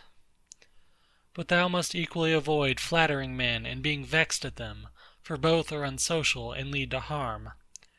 And let this truth be present to thee in the excitement of anger, that to be moved by passion is not manly, but that mildness and gentleness, as they are more agreeable to human nature, so also are they more manly. And he who possesses these qualities possesses strength, nerves, and courage, and not the man who is subject to fits of passion and discontent. For in the same degree in which a man's mind is nearer to freedom from all passion, in the same degree also is it nearer to strength. And as the sense of pain is a characteristic of weakness, so also is anger. For he who yields to pain, and he who yields to anger, both are wounded, and both submit. But if thou wilt, receive also a 10th present from the leader of the Muses, Apollo, and it is this, that to expect bad men not to do wrong is madness, for he who expects this desires an impossibility.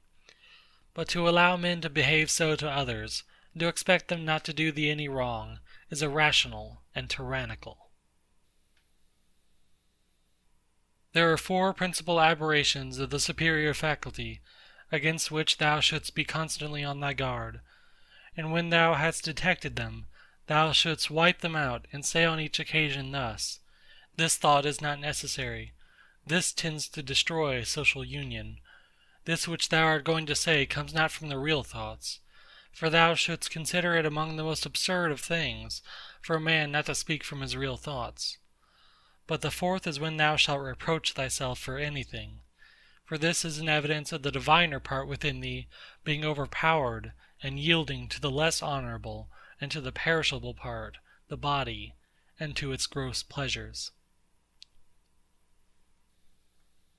Thy aerial part and all the fiery parts which are mingled in thee, though by nature they have an upward tendency, still in obedience to the disposition of the universe they are overpowered here in the compound mass, the body. And also the whole of the earthy part in thee and the watery, though their tendency is downwards, still are raised up and occupy a position which is not their natural one. In this manner then the elemental parts obey the universal, for when they have been fixed in any place perforce they remain there until again the universal shall sound the signal for dissolution. Is it not then strange that thy intelligent part only should be disobedient and discontented with its own place? And yet no force is imposed on it, but only those things which are conformable to its nature. Still it does not submit, but is carried in the opposite direction. For the movement toward injustice and intemperance, and to anger and grief and fear, is nothing else than the act of one who deviates from nature. And also when the ruling faculty is discontented with anything that happens, then too it deserts its post, for it is constituted for piety and reverence toward the gods, no less than for justice. For these qualities also are comprehended under the generic term of contentment with the constitution of things, and indeed they are prior to acts of justice. He who has not one and always the same object in life cannot be one and the same all through his life. But what I have said is not enough, unless this also is added, what this object ought to be. For as there is not the same opinion about all the things which in some way or other are considered by the majority to be good, but only about some certain things, that is, things which concern the common interest, so also we ought to propose to ourselves an object which shall be of a common kind, social and political. For he who directs all his own efforts to this object will make all his acts alike, and thus will always be the same.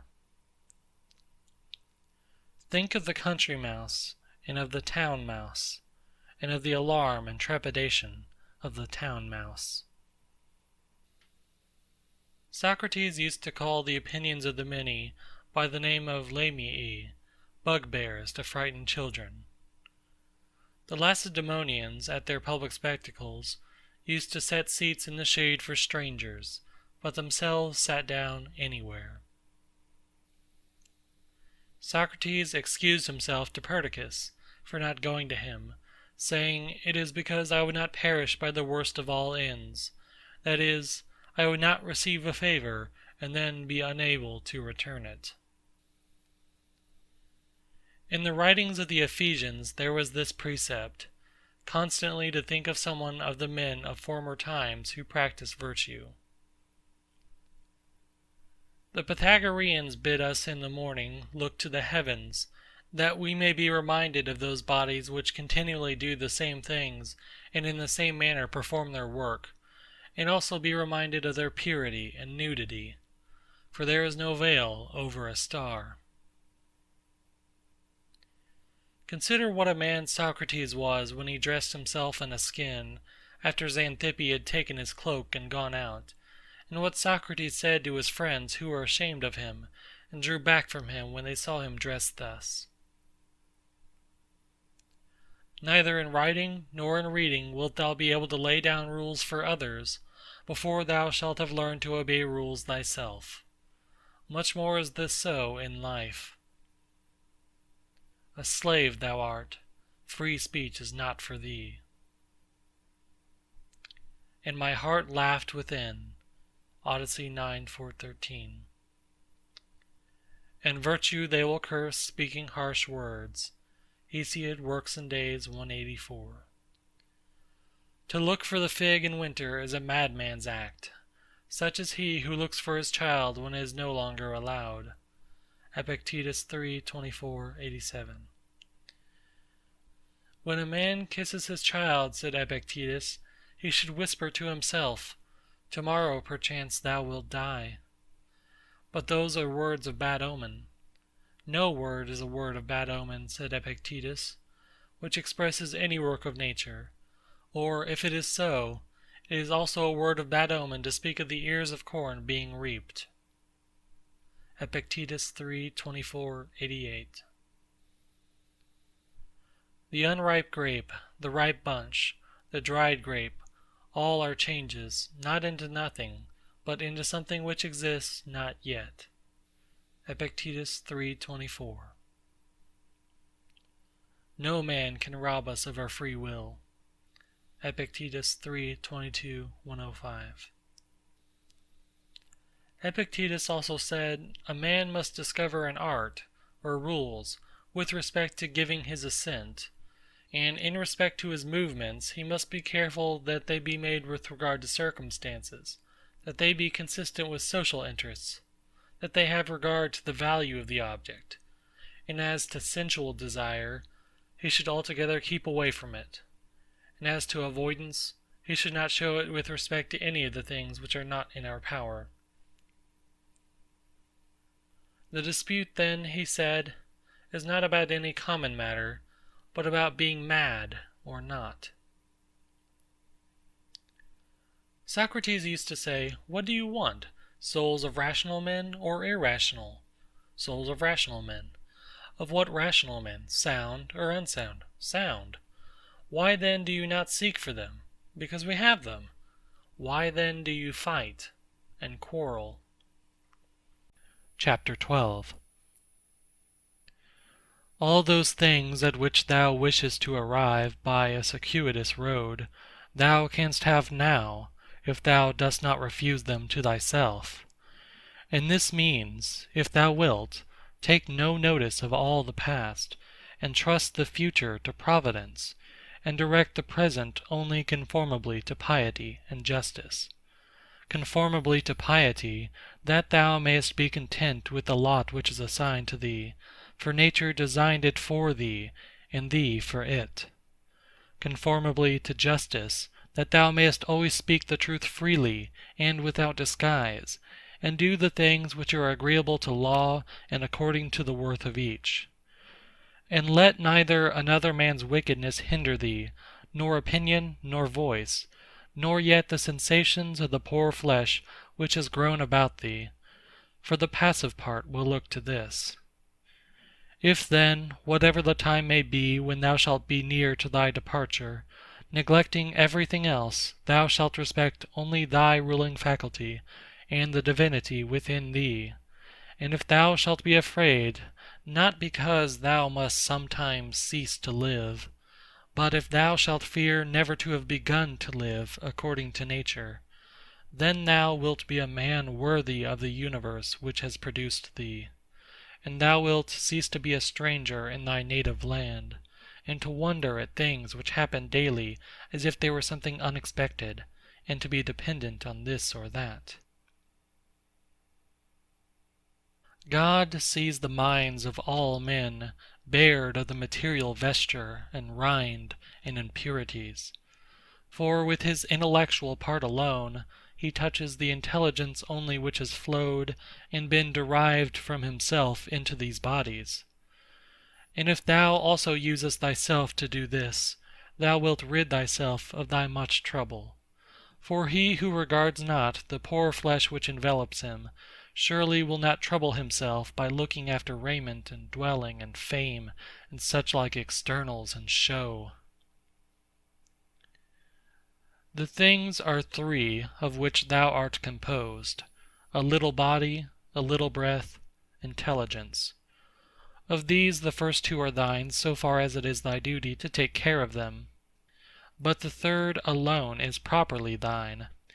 Therefore, if thou shalt separate from thyself, that is, from thy understanding, whatever others do or say, and whatever thou hast done or said thyself, and whatever future things trouble thee because they may happen, and whatever in the body which envelops thee, or in the breath, which is by nature associated with the body, is attached to thee independent of thy will, and whatever the external circumfluent vortex whirls round, so that the intellectual power exempt from the things of fate can live pure and free by itself, doing what is just, and accepting what happens, and saying the truth. If thou wilt separate, I say, from this ruling faculty the things which are attached to it by the impressions of sense, and the things of time to come, and of time that is past, and wilt make thyself like Empedocles a sphere, all round, and in its joyous rest reposing.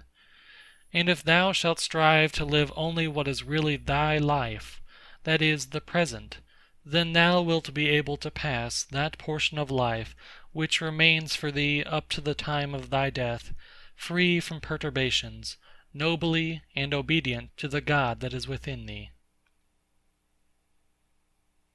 I have often wondered how it is that every man loves himself more than all the rest of men, but yet sets less value on his own opinion of himself than on the opinion of others.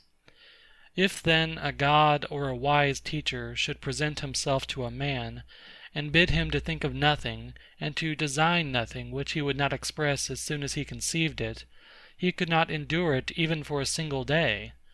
So much more respect have we to what our neighbours shall think of us, than to what we shall think of ourselves.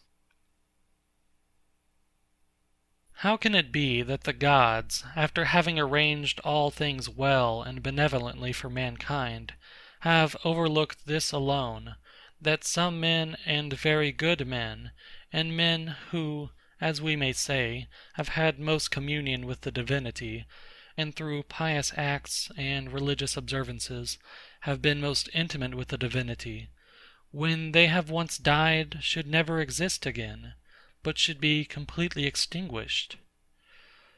But if this is so, be assured that if it ought to have been otherwise, the gods would have done it. For if it were just, it would also be possible, and if it were according to nature, nature would have had it so. But because it is not so, if in fact it is not so, be thou convinced that it ought not to have been so. For thou seest even of thyself that in this inquiry thou art disputing with the Deity, and we should not thus dispute with the gods, unless they were most excellent and most just. But if this is so, they would not have allowed anything in the ordering of the universe to be neglected unjustly and irrationally.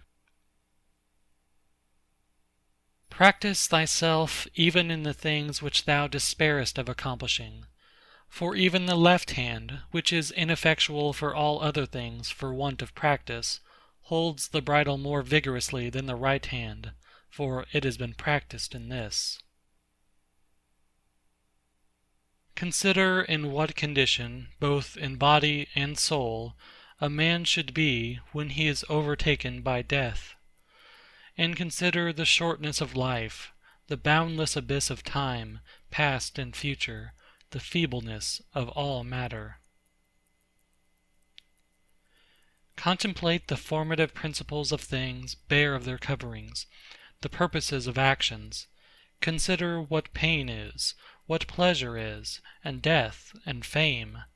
Who is to himself the cause of his uneasiness, how no man is hindered by another, that everything is opinion. In the application of thy principles, thou must be like the Pancratiast, not like the gladiator. For the gladiator lets fall the sword which he uses, and is killed, but the other always has his hand, and needs to do nothing else than use it. See what things are in themselves, dividing them into matter, form, and purpose. What a power man has to do nothing except what God will approve, and to accept all that God may give him. With respect to that which happens conformably to nature, we ought to blame neither gods, for they do nothing wrong either voluntarily or involuntarily, nor men, for they do nothing wrong except involuntarily. Consequently, we should blame nobody. How ridiculous and what a stranger he is who is surprised at anything which happens in life. Either there is a fatal necessity and invincible order, or a kind providence, or a confusion without a purpose and without a director. If then there is an invincible necessity, why dost thou resist? But if there is a providence which allows itself to be propitiated, make thyself worthy of the help of the divinity. But if there is a confusion without a governor, be content that in such a tempest thou hast in thyself a certain ruling intelligence. And even if the tempest carry thee away, let it carry away the poor flesh, the poor breath, everything else, for the intelligence at least it will not carry away. Does the light of the lamp shine without losing its splendor until it is extinguished?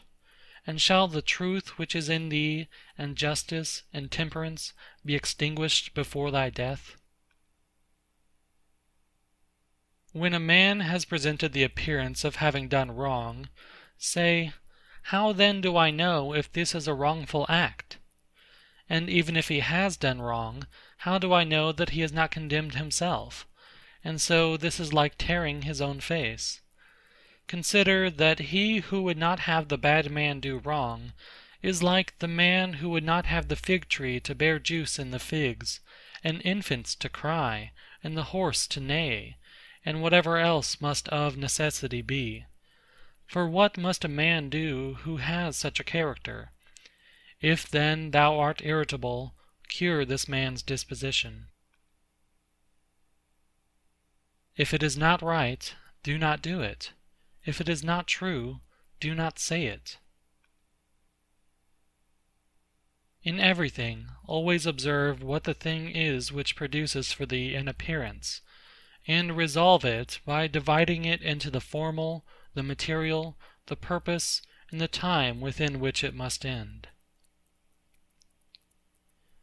Perceive at last that thou hast in thee something better and more divine than the things which cause the various effects, and as it were pull thee by the strings.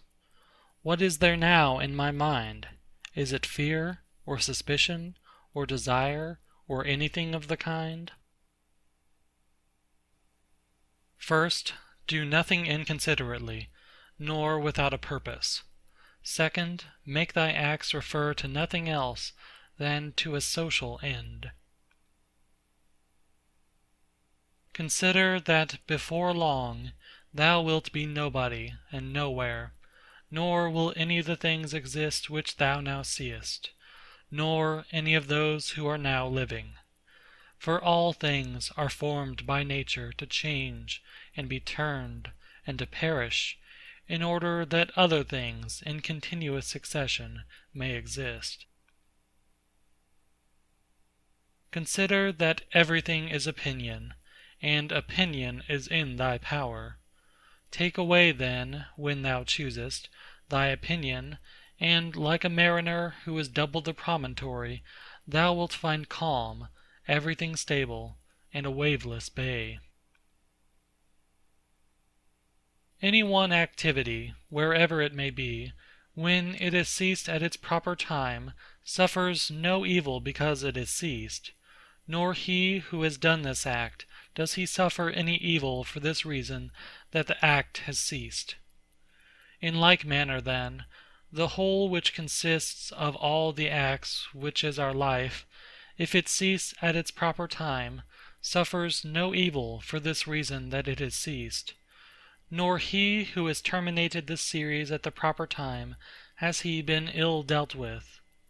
But the proper time and the limit nature fixes, sometimes, as in old age, the peculiar nature of man, but always the universal nature, by the change of whose parts the whole universe continues ever young and perfect. And everything which is useful to the universal is always good and in season. Therefore the termination of life for every man is no evil, because neither is it shameful, since it is both independent of the will and not opposed to the general interest. But it is good, since it is seasonable and profitable to and congruent with the universal. For thus too he is moved by the Deity, who is moved in the same manner with the Deity, and moved towards the same things in his mind. These three principles thou must have in readiness. In the things which thou doest, do nothing either inconsiderately, or otherwise as justice herself would act. But with respect to what may happen to thee from without, consider that it happens either by chance, or according to providence, and thou must neither blame chance, nor accuse providence. Second, consider what every being is, from the seed to the time of its receiving a soul, and from the reception of a soul to the giving back of the same, and of what things every being is compounded, and into what things it is resolved. Third, if thou shouldest suddenly be raised up above the earth, and shouldest look down on human beings, and observe the variety of them, how great it is, and at the same time also shouldest see at a glance how great is the number of beings who dwell all around in the air and the ether, consider that as often as thou shouldest be raised up, thou wouldest see the same things, sameness of form, and shortness of duration. Are these things to be proud of? Cast away opinion, thou art saved. Who then hinders thee from casting it away? When thou art troubled about anything, thou hast forgotten this, that all things happen according to the universal nature, and forgotten this, that a man's wrongful act is nothing to thee, and further thou hast forgotten this, that everything which happens always happens so and will happen so, and now happens so everywhere.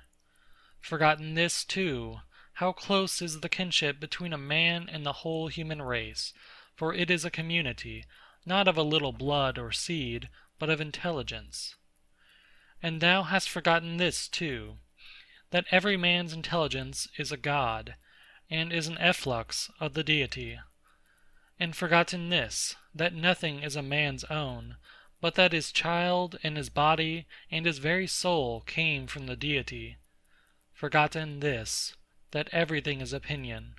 And lastly, thou hast forgotten that every man lives the present time only, and loses only this.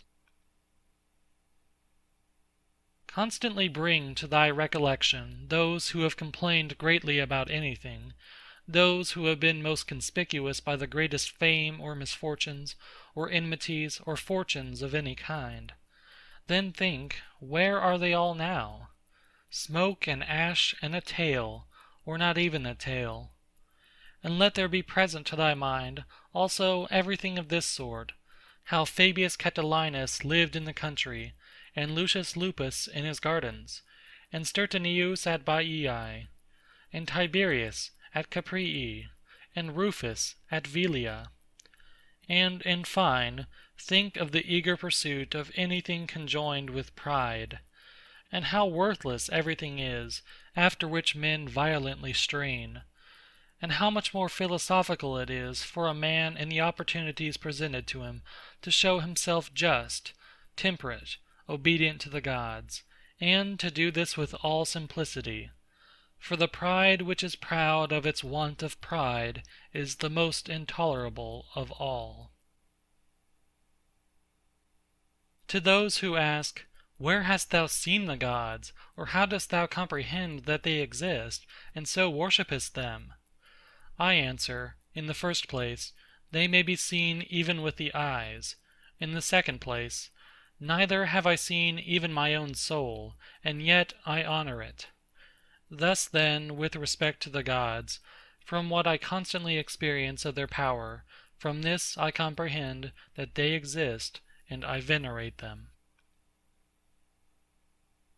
The safety of life is this, to examine everything all through, what it is itself, what is its material, what the formal part, with all thy soul to do justice and to say the truth. What remains except to enjoy life, by joining one good thing to another, so as not to leave even the smallest intervals between? There is one light of the sun, though it is interrupted by walls, mountains, and other things infinite. There is one common substance, though it is distributed among countless bodies which have their several qualities.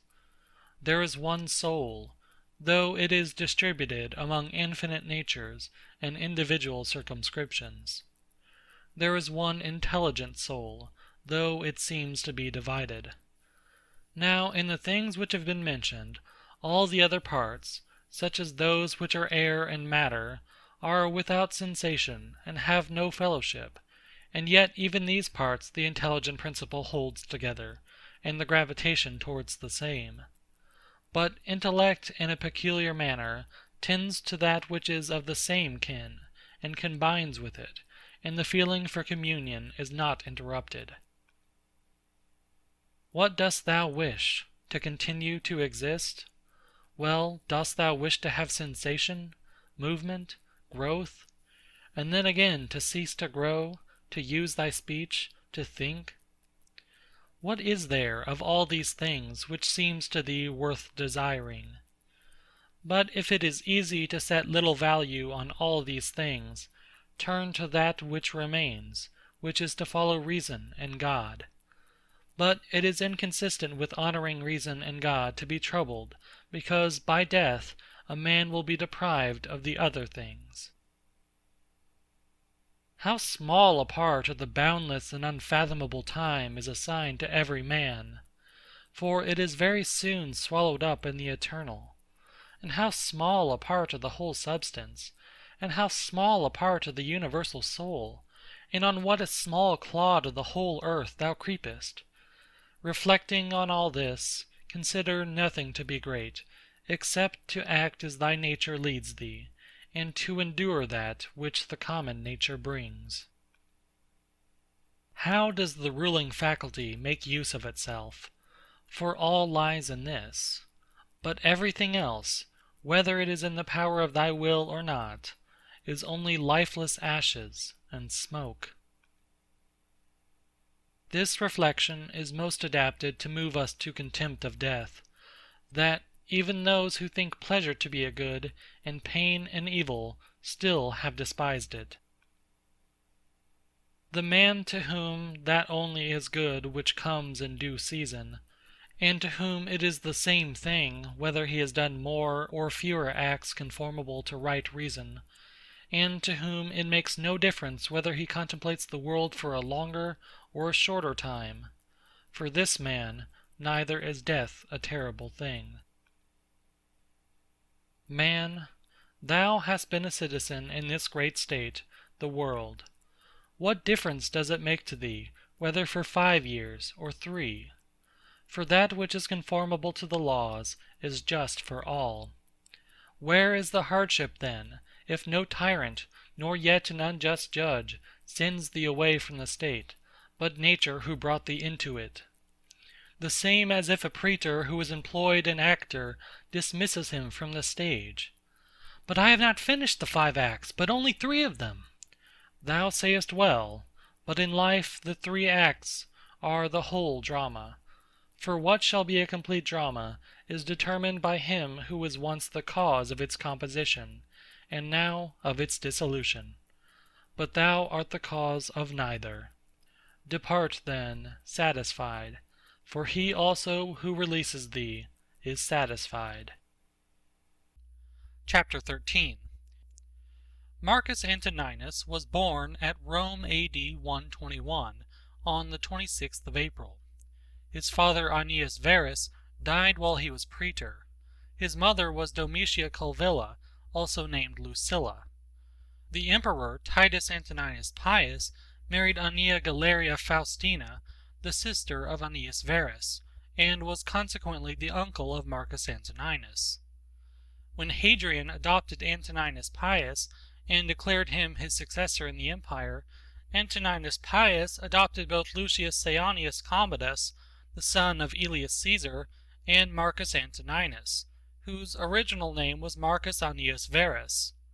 Antoninus then took the name of Marcus Aelius Aurelius Verus, to which was added the title of Caesar in AD 139. The name Aelius belonged to Hadrian's family, and Aurelius was the name of Antoninus Pius.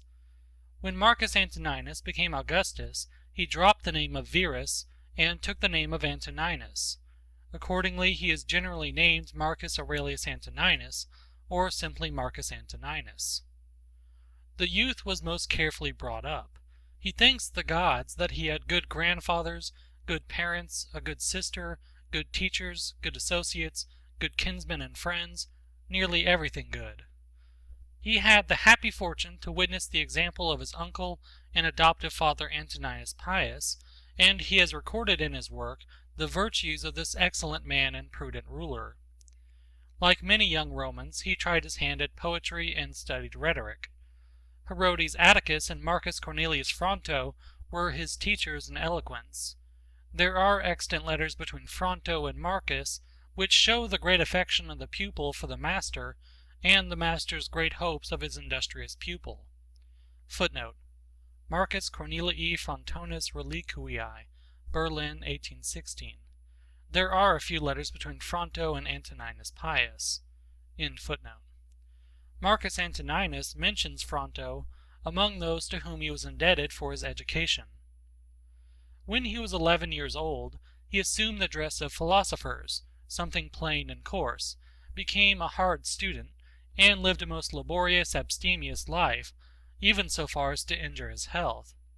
Finally, he abandoned poetry and rhetoric for philosophy, and he attached himself to the sect of the Stoics. But he did not neglect the study of law, which was a useful preparation for the high place which he was designed to fill.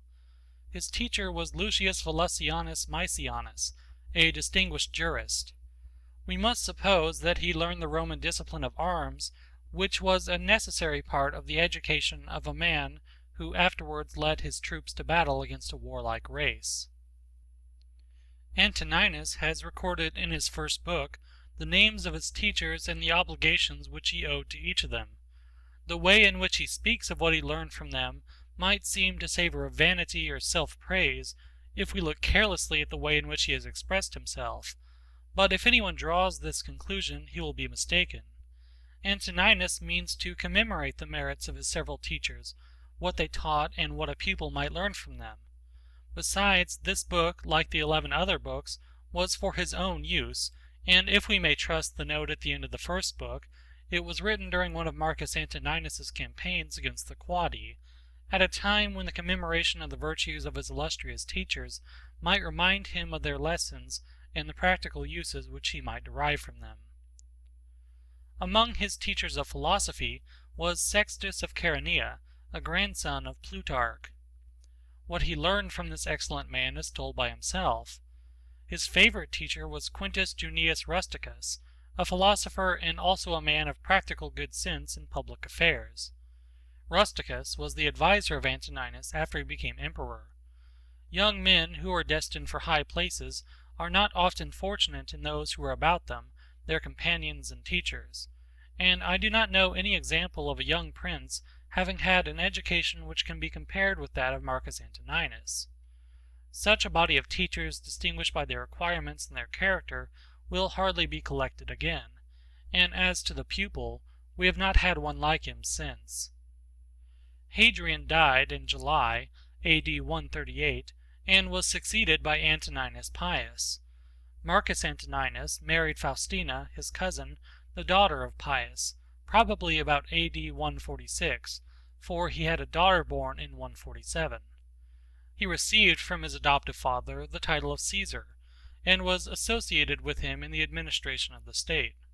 The father and the adopted son lived together in perfect friendship and confidence. Antoninus was a dutiful son, and the Emperor Pius loved and esteemed him. Antoninus Pius died in March AD 161. The Senate, it is said, urged Marcus Antoninus to take the sole administration of the empire, but he associated with himself the other adopted son of Pius, Lucius Saeanius Commodus, who is generally called Lucius Verus. Thus Rome, for the first time, had two emperors. Verus was an indolent man of pleasure and unworthy of his station. Antoninus, however, bore with him, and it is said that Verus had enough sense to pay his colleague the respect due to his character. A virtuous emperor and a loose partner lived together in peace, and their alliance was strengthened by Antoninus giving to Verus for wife his daughter Lucilla. The reign of Antoninus was first troubled by a Parthian war, in which Verus was sent to command, but he did nothing, and the success that was obtained by the Romans in Armenia and on the Euphrates and Tigris was due to his generals. This Parthian war ended in AD 165. Aurelius and Verus had a triumph, AD 166, for the victories in the east. A pestilence followed which carried off great numbers in Rome and Italy, and spread to the west of Europe. The north of Italy was also threatened by the rude people beyond the Alps from the borders of Gallia to the eastern side of the Hadriatic. These barbarians attempted to break into Italy, as the Germanic nations had attempted near 300 years before, and the rest of the life of Antoninus, with some intervals, was employed in driving back the invaders. In 169 Verus suddenly died, and Antoninus administered the state alone. During the German wars, Antoninus resided for 3 years on the Danube at Carnuntum. The Marcomanni were driven out of Pannonia and almost destroyed in their retreat across the Danube, and in AD 174 the emperor gained a great victory over the Quadi. In AD 175, Avidius Cassius, a brave and skillful Roman commander, who was at the head of the troops in Asia, revolted and declared himself Augustus. But Cassius was assassinated by some of his officers, and so the rebellion came to an end. Antoninus showed his humanity by his treatment of the family and the partisans of Cassius, and his letter to the Senate in which he recommends mercy is extant. Antoninus set out for the east on hearing of Cassius's revolt. Though he appears to have returned to Rome in AD 174, he went back to prosecute the war against the Germans, and it is probable that he marched direct to the east from the German war. His wife, Faustina, who accompanied him into Asia, died suddenly at the foot of the Taurus, to the great grief of her husband. Capitolinus, who has written the life of Antoninus, and also Dion Cassius, accused the empress of scandalous infidelity to her husband and of abominable lewdness. But Capitolinus says that Antoninus either knew it not or pretended not to know it. Nothing is so common as such malicious reports in all ages, and the history of imperial Rome is full of them. Antoninus loved his wife, and he says that she was obedient, affectionate, and simple. The same scandal had been spread about Faustina's mother, the wife of Antoninus Pius, and yet he too was perfectly satisfied with his wife. Antoninus Pius says after her death in a letter to Fronto that he would rather have lived in exile with his wife than in his palace at Rome without her. There are not many men who would give their wives a better character than these two emperors. Capitolinus wrote in the time of Diocletian. He may have intended to tell the truth, but he is a poor, feeble biographer. Dion Cassius, the most malignant of historians, always reports, and perhaps he believed, any scandal against anybody. Antoninus continued his journey to Syria and Egypt, and on his return to Italy through Athens, he was initiated into the Eleusinian mysteries. It was the practice of the emperor to conform to the established rites of the age, and to perform religious ceremonies with due solemnity. We cannot conclude from this that he was a superstitious man, though we might perhaps do so if his book did not show that he was not. But this is only one among many instances that a ruler's public acts do not always prove his real opinions. A prudent governor will not roughly oppose even the superstitions of his people, and though he may wish that they were wiser, he will know that he cannot make them so by offending their prejudices. Antoninus and his son Commodus entered Rome in triumph, perhaps for some German victories, on the 23rd of December, A.D. 176. In the following year, Commodus was associated with his father in the empire and took the name of Augustus. This year, A.D. 177, is memorable in ecclesiastical history. Attalus and others were put to death at Lyons for their adherence to the Christian religion. The evidence of this persecution is a letter preserved by Eusebius. The letter is from the Christians of Vienna and Lugdunum in Gallia, Vienne and Lyon, to their Christian brethren in Asia and Phrygia, and it is preserved perhaps nearly entire. It contains a very particular description of the tortures inflicted on the Christians in Gallia, and it states that while the persecution was going on, Attalus, a Christian and a Roman citizen, was loudly demanded by the populace and brought into the amphitheater, but the governor ordered him to be reserved with the rest who were in prison, until he had received instructions from the emperor. Many had been tortured before the governor thought of applying to Antoninus. The imperial rescript, says the letter, was that the Christians should be punished, but if they would deny their faith they must be released. On this the work began again. The Christians who were Roman citizens were beheaded, the rest exposed to the wild beasts in the amphitheater. Some modern writers in ecclesiastical history, when they use this letter, say nothing of the wonderful stories of the martyrs' sufferings. Sanctus, as the letter says, was burnt with plates of hot iron, till his body was one sore, and he had lost all human form, but on being put to the rack, he recovered his former appearance under the torture, which was thus a cure instead of a punishment. He was afterwards torn by beasts, and placed on an iron chair and roasted. He died at last. The letter is one piece of evidence. The writer, whoever he was that wrote in the name of the Gallic Christians, is our evidence both for the ordinary and the extraordinary circumstances of the story, and we cannot accept his evidence for one part and reject the other. We often receive small evidence as a proof of a thing which we believe to be within the limits of probability or possibility, and we reject exactly the same evidence when the thing to which it refers appears very improbable or impossible. But this is a false method of inquiry, though it is followed by some modern writers, who select what they like from a story and reject the rest of the evidence, or if they do not reject it, they dishonestly suppress it. A man can only act consistently by accepting all this letter or rejecting it all, and we cannot blame him for either. But he who rejects it may still admit that such a letter may be founded on real facts, and he would make this admission as the most probable way of accounting for the existence of the letter. But if, as he would suppose, the writer has stated some things falsely, he cannot tell what part of his story is worthy of credit. The war on the northern frontier appears to have been uninterrupted during the visit of Antoninus to the east, and on his return the emperor again left Rome to oppose the barbarians. The Germanic people were defeated in a great battle, A.D. 179. During this campaign the emperor was seized with some contagious malady, of which he died in the camp at Sirmium, Mitrovitz, on the Sava in Lower Pannonia, but at Vindobona, Vienna, according to other authorities, on the 17th March, A.D. 180, in the 59th year of his age. His son Commodus was with him. The body or the ashes probably of the emperor were carried to Rome, and he received the honor of deification. Those who could afford it had his statue or bust, and when Capitolinus wrote, many people still had statues of Antoninus among the Dei Penates, or household deities. He was in a manner made a saint. Commodus erected to the memory of his father the Antonine column, which is now in the Piazza Colonna at Rome. The bas-reliefs, which are placed in a spiral line round the shaft, commemorate the victories of Antoninus over the Marcomanni and the Quadi, and the miraculous shower of rain which refreshed the Roman soldiers and discomfited their enemies. The statue of Antoninus was placed on the capital of the column, but it was removed at some time unknown, and a bronze statue of St. Paul was put in the place by Pope Sixtus V. The historical evidence for the times of Antoninus is very defective, and some of that which remains is not credible. The most curious is the story about the miracle which happened in AD 174 during the war with the Quadi.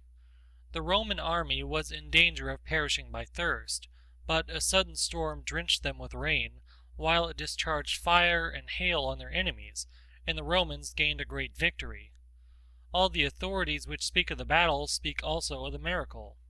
The Gentile writers assign it to their gods, and the Christians to the intercession of the Christian legion in the emperor's army. To confirm the Christian statement, it is added that the emperor gave the title of Thundering to this legion, but Dacier and others who maintain the Christian report of the miracle admit that this title of Thundering or Lightning was not given to this legion because the Quadi were struck with lightning, but because there was a figure of lightning on their shields, and that this title of the legion existed in the time of Augustus. Scaliger also had observed that the legion was called Thundering before the reign of Antoninus. We can learn this from Dion Cassius, who enumerates all the legions of Augustus's time. The name Thundering or Lightning also occurs on an inscription of the reign of Trajan, which was found at Trieste.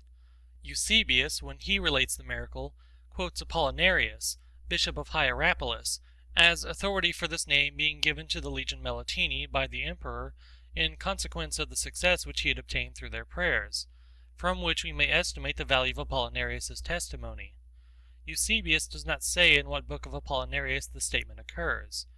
Dion says that the Thundering Legion was stationed in Cappadocia in the time of Augustus. Valesius also observes that in the Notitia of the Imperium Romanum there is mentioned under the commander of Armenia the Prefectura of the 12th Legion, named Thundering Melitini, and this position in Armenia will agree with what Dion says of its position in Cappadocia. Accordingly, Valesius concludes that Melitini was not the name of the legion, but of the town in which it was stationed. Melitini was also the name of the district in which this town was situated. The legions did not, he says, take their name from the place where they were on duty, but from the country in which they were raised, and therefore what Eusebius says about the Melitini does not seem probable to him. Yet Valesius, on the authority of Apollinarius and Tertullian, believed that the miracle was worked through the prayers of the Christian soldiers in the emperor's army. Rufinus does not give the name of Melitini to this legion, says Valesius, and probably he purposely omitted it, because he knew that Melitini was the name of a town in Armenia Minor, where the legion was stationed in his time.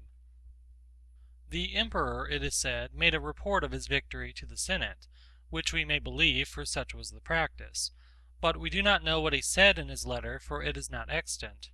Dacier assumes that the emperor's letter was purposely destroyed by the Senate, or the enemies of Christianity, that so honorable a testimony to the Christians and their religion might not be perpetuated. The critic has, however, not seen that he contradicts when he tells us purport of the letter, for he says that it was destroyed, and even Eusebius could not find it. But there does exist a letter in Greek addressed by Antoninus to the Roman people and the Sacred Senate after this memorable victory. It is sometimes printed after Justin's first apology, but is totally unconnected with the apologies. This letter is one of the most stupid forgeries of the many which exist, and it cannot be possibly founded even on the genuine report of Antoninus to the Senate. If it were genuine, it would free the emperor from the charge of persecuting men because they were Christians. For he says in this false letter that if a man accuse another only of being a Christian, and the accused confess and there is nothing else against him, he must be set free. With this monstrous addition, made by a man inconceivably ignorant, that the informer must be burnt alive.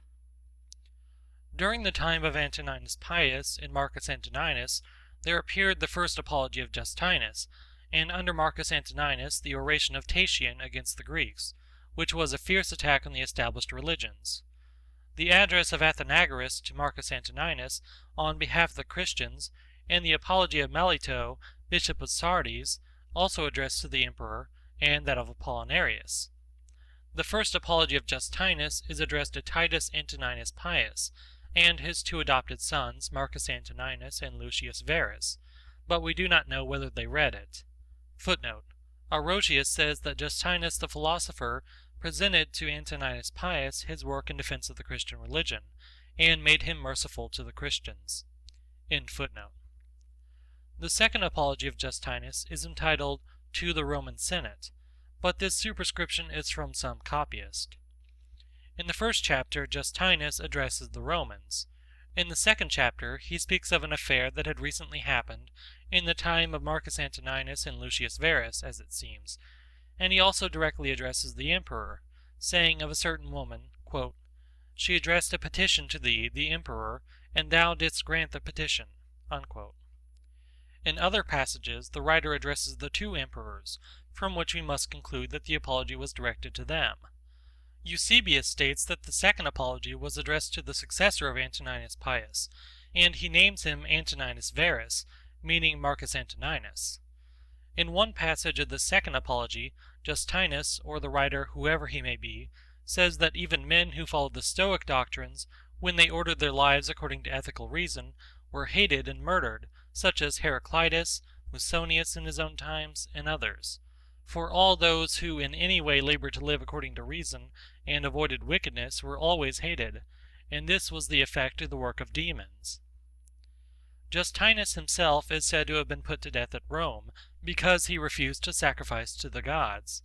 It cannot have been in the reign of Hadrian, as one authority states, nor in the time of Antoninus Pius, if the second apology was written in the time of Marcus Antoninus, and there is evidence that this event took place under Marcus Antoninus and Lucius Verus, when Rusticus was prefect of the city. The persecution in which Polycarp suffered at Smyrna belongs to the time of Marcus Antoninus. The evidence for it is the letter of the church of Smyrna to the churches of Philomelium and the other Christian churches, and it is preserved by Eusebius. But the critics do not agree about the time of Polycarp's death, differing in the two extremes to the amount of 12 years. The circumstances of Polycarp's martyrdom were accompanied by miracles, one of which Eusebius has omitted, but it appears in the oldest Latin version of the letter, which Ussher published, and it is supposed that this version was made not long after the time of Eusebius. The notice at the end of the letter states that it was transcribed by Caius, from the copy of Irenaeus, the disciple of Polycarp, then transcribed by Socrates at Corinth, quote, "after which I, Paeanius, again wrote it out from the copy above mentioned, having searched it out by the revelation of Polycarp, who directed it to me, etc." Unquote. The story of Polycarp's martyrdom is embellished with miraculous circumstances which some modern writers on ecclesiastical history take the liberty of omitting. Footnote: Conyers Middleton, An Inquiry into the Miraculous Powers, etc., page 126. Middleton says that Eusebius omitted to mention the dove which flew out of Polycarp's body, and Dodwell and Archbishop Wake have done the same. Wake says, "I am so little a friend to such miracles that I thought it better with Eusebius to omit that circumstance than to mention it from Bishop Ussher's manuscript," unquote, which manuscript, however, says Middleton, he afterwards declares to be so well attested that we need not any further assurance of the truth of it. End footnote. In order to form a proper notion of the condition of the Christians under Marcus Antoninus, we must go back to Trajan's time. When the younger Pliny was governor of Bithynia, the Christians were numerous in those parts, and the worshippers of the old religion were falling off. The temples were deserted, the festivals neglected, and there were no purchasers of victims for sacrifice. Those who were interested in the maintenance of the old religion thus found that their profits were in danger. Christians of both sexes and of all ages were brought before the governor, who did not know what to do with them. He could come to no other conclusion than this, that those who confessed to be Christians and persevered in their religion ought to be punished, if for nothing else for their invincible obstinacy. He found no crimes proved against the Christians, and he could only characterize their religion as a depraved and extravagant superstition, which might be stopped if the people were allowed the opportunity of recanting. Pliny wrote this in a letter to Trajan. Footnote: the Martyrium Ignatii, first published in Latin by Archbishop Ussher, is the chief evidence for the circumstances of Ignatius's death. End footnote. In the time of Hadrian, it was no longer possible for the Roman government to overlook the great increase of the Christians and the hostility of the common sort to them. If the governors in the provinces were willing to let them alone, they could not resist the fanaticism of the heathen community, who looked on the Christians as atheists. The Jews, too, who were settled all over the Roman Empire, were as hostile to the Christians as the Gentiles were. Footnote: we have the evidence of Justinus to this effect. Quote, the Christians are attacked by the Jews as if they were men of a different race, and are persecuted by the Greeks, and those who hate them cannot give the reason of their enmity. Unquote. End footnote. With the time of Hadrian began the Christian apologies, which show plainly what the popular feeling towards the Christians then was. A rescript of Hadrian to Minucius Fundanus, the proconsul of Asia, which stands at the end of Justin's first apology, instructs the governor that innocent people must not be troubled and false accusers must not be allowed to extort money from them. The charges against the Christians must be made in due form, and no attention must be paid to popular clamors. When Christians were regularly prosecuted and convicted of illegal acts, they must be punished according to their deserts, and false accusers also must be punished. Footnote: and in Eusebius, Orosius says that Hadrian sent this rescript to Minucius Fundanus, proconsul of Asia, after being instructed in books written on the Christian religion by Quadratus, a disciple of the apostles, and Aristides, an Athenian, an honest and wise man, and Cyrenus Granius.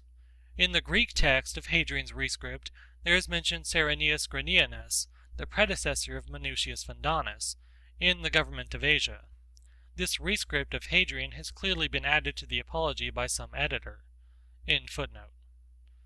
Antoninus Pius is said to have published rescripts to the same effect. The terms of Hadrian's rescript seem very favorable to the Christians, but if we understand it in this sense, that they are only to be punished like other people for illegal acts, it would have no meaning, for that could have been done without asking the emperor's advice. The real purpose of the rescript is that Christians must be punished if they persisted in their belief, and would not prove their renunciation of it by acknowledging the heathen religion. This was Trajan's rule, and we have no reason for supposing that Hadrian granted more to the Christians than Trajan did. There is also printed at the end of Justin's first apology a rescript of Antoninus Pius to the commune of Asia, and it is also in Eusebius. The date of the rescript is the third consulship of Antoninus Pius. The rescript declares that the Christians, for they are meant, though the name Christians does not occur in the rescript, were not to be disturbed unless they were attempting something against the Roman rule, and no man was to be punished simply for being a Christian. But this rescript is spurious. Any man moderately acquainted with Roman history will see by the style and tenor that it is a clumsy forgery. In the time of Marcus Antoninus, the opposition between the old and the new belief was still stronger, and the adherents of the heathen religion urged those in authority to a more regular resistance to the invasions of the Christian faith. Melito, in his apology to Marcus Antoninus, represents the Christians of Asia as persecuted under new imperial orders. Shameless informers, he says, men who were greedy after the property of others, used these orders as a means of robbing those who were doing no harm. He doubts if a just emperor could have ordered anything so unjust, and if the last order was really not from the emperor, the Christians entreat him not to give them up to their enemies. We conclude from this that there were at least imperial rescripts, or constitutions of Marcus Antoninus, which were made the foundations of these persecutions. The fact of being a Christian was now a crime and punished, unless the accused denied their religion. Then come the persecutions at Smyrna, which some modern critics place in A.D. 167, 10 years before the persecution of Lyon. The governors of the provinces under Marcus Antoninus might have found enough even in Trajan's rescript to warrant them in punishing Christians, and the fanaticism of the people would drive them to persecution, even if they were unwilling. But besides the fact of the Christians rejecting all the heathen ceremonies, we must not forget that they plainly maintained that all the heathen religions were false. The Christians thus declared war against the heathen rites, and it is hardly necessary to observe that this was a declaration of hostility against the Roman government, which tolerated all the various forms of superstition that existed in the empire, and could not consistently tolerate another religion, which declared that all the rest were false, and all the splendid ceremonies of the empire only a worship of devils. If we had a true ecclesiastical history, we should know how the Roman empires attempted to check the new religion, how they enforced their principle of finally punishing Christians, simply as Christians, which Justin in his Apology affirms that they did, and I have no doubt that he tells the truth. How far popular clamor and riots went in this matter, and how far many fanatical and ignorant Christians, for there were many such, contributed to excite the fanaticism on the other side, and to embitter the quarrel between the Roman government and the new religion. Our extant ecclesiastical histories are manifestly falsified, and what truth they contain is grossly exaggerated. But the fact is certain that in the time of Marcus Antoninus, the heathen populations were in open hostility to the Christians, and that under Antoninus's rule men were put to death because they were Christians.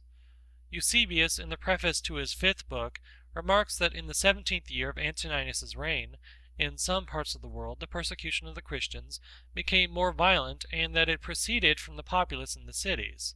And he adds, in his usual style of exaggeration, that we may infer from what took place in a single nation that myriads of martyrs were made in the habitable earth.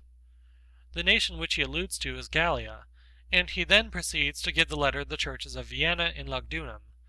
It is probable that he has assigned the true cause of the persecutions, the fanaticism of the populace, and that both governors and emperor had a great deal of trouble with these disturbances. How far Marcus was cognizant of these cruel proceedings we do not know, for the historical records of his reign are very defective.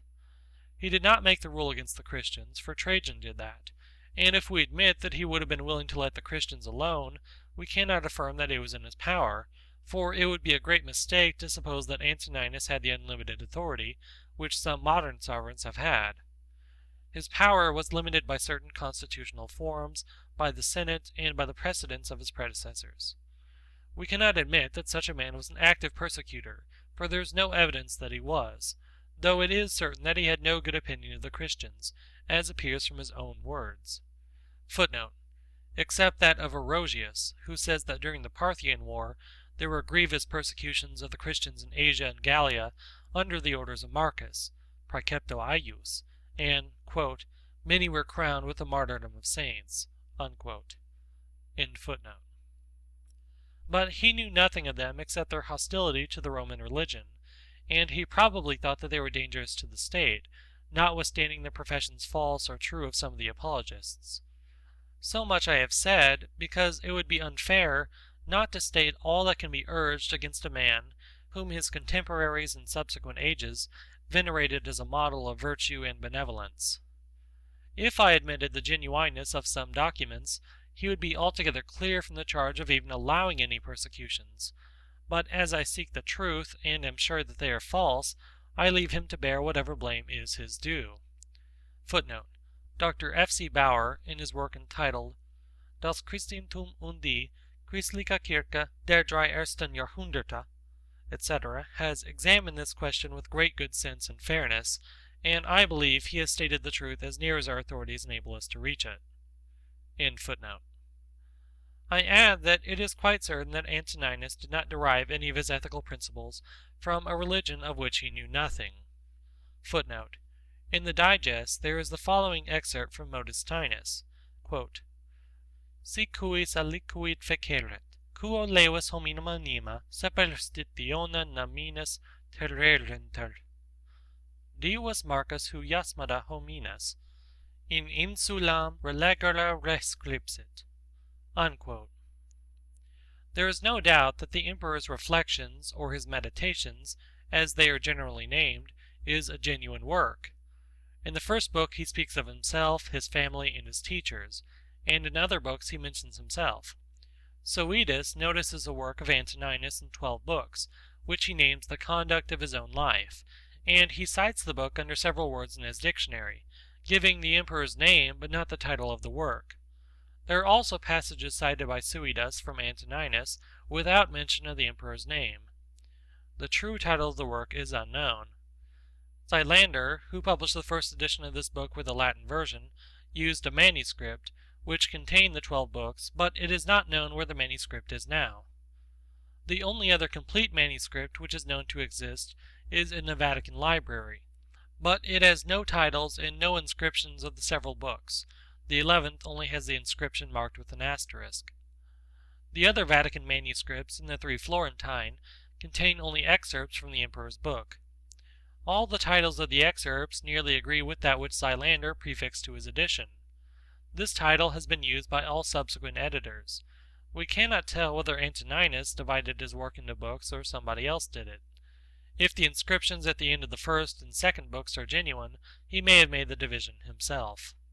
It is plain that the emperor wrote down his thoughts or reflections as the occasions arose, and since they were intended for his own use, it is no improbable conjecture that he left a complete copy behind him, written with his own hand, for it is not likely that so diligent a man would use the labor of a transcriber for such a purpose, and expose his most secret thoughts to any other eye. He may have also intended the book for his son Eusebius Combodus, who, however, had no taste for his father's philosophy. Some careful hand preserved the precious volume, and a work by Antoninus is mentioned by other late writers besides Suidas. Many critics have labored on the text of Antoninus. The most complete edition is that by Thomas Gadaker, 1652, quarto. The second edition of Gadaker was superintended by George Stanhope, 1697, quarto. There is also an edition of 1704.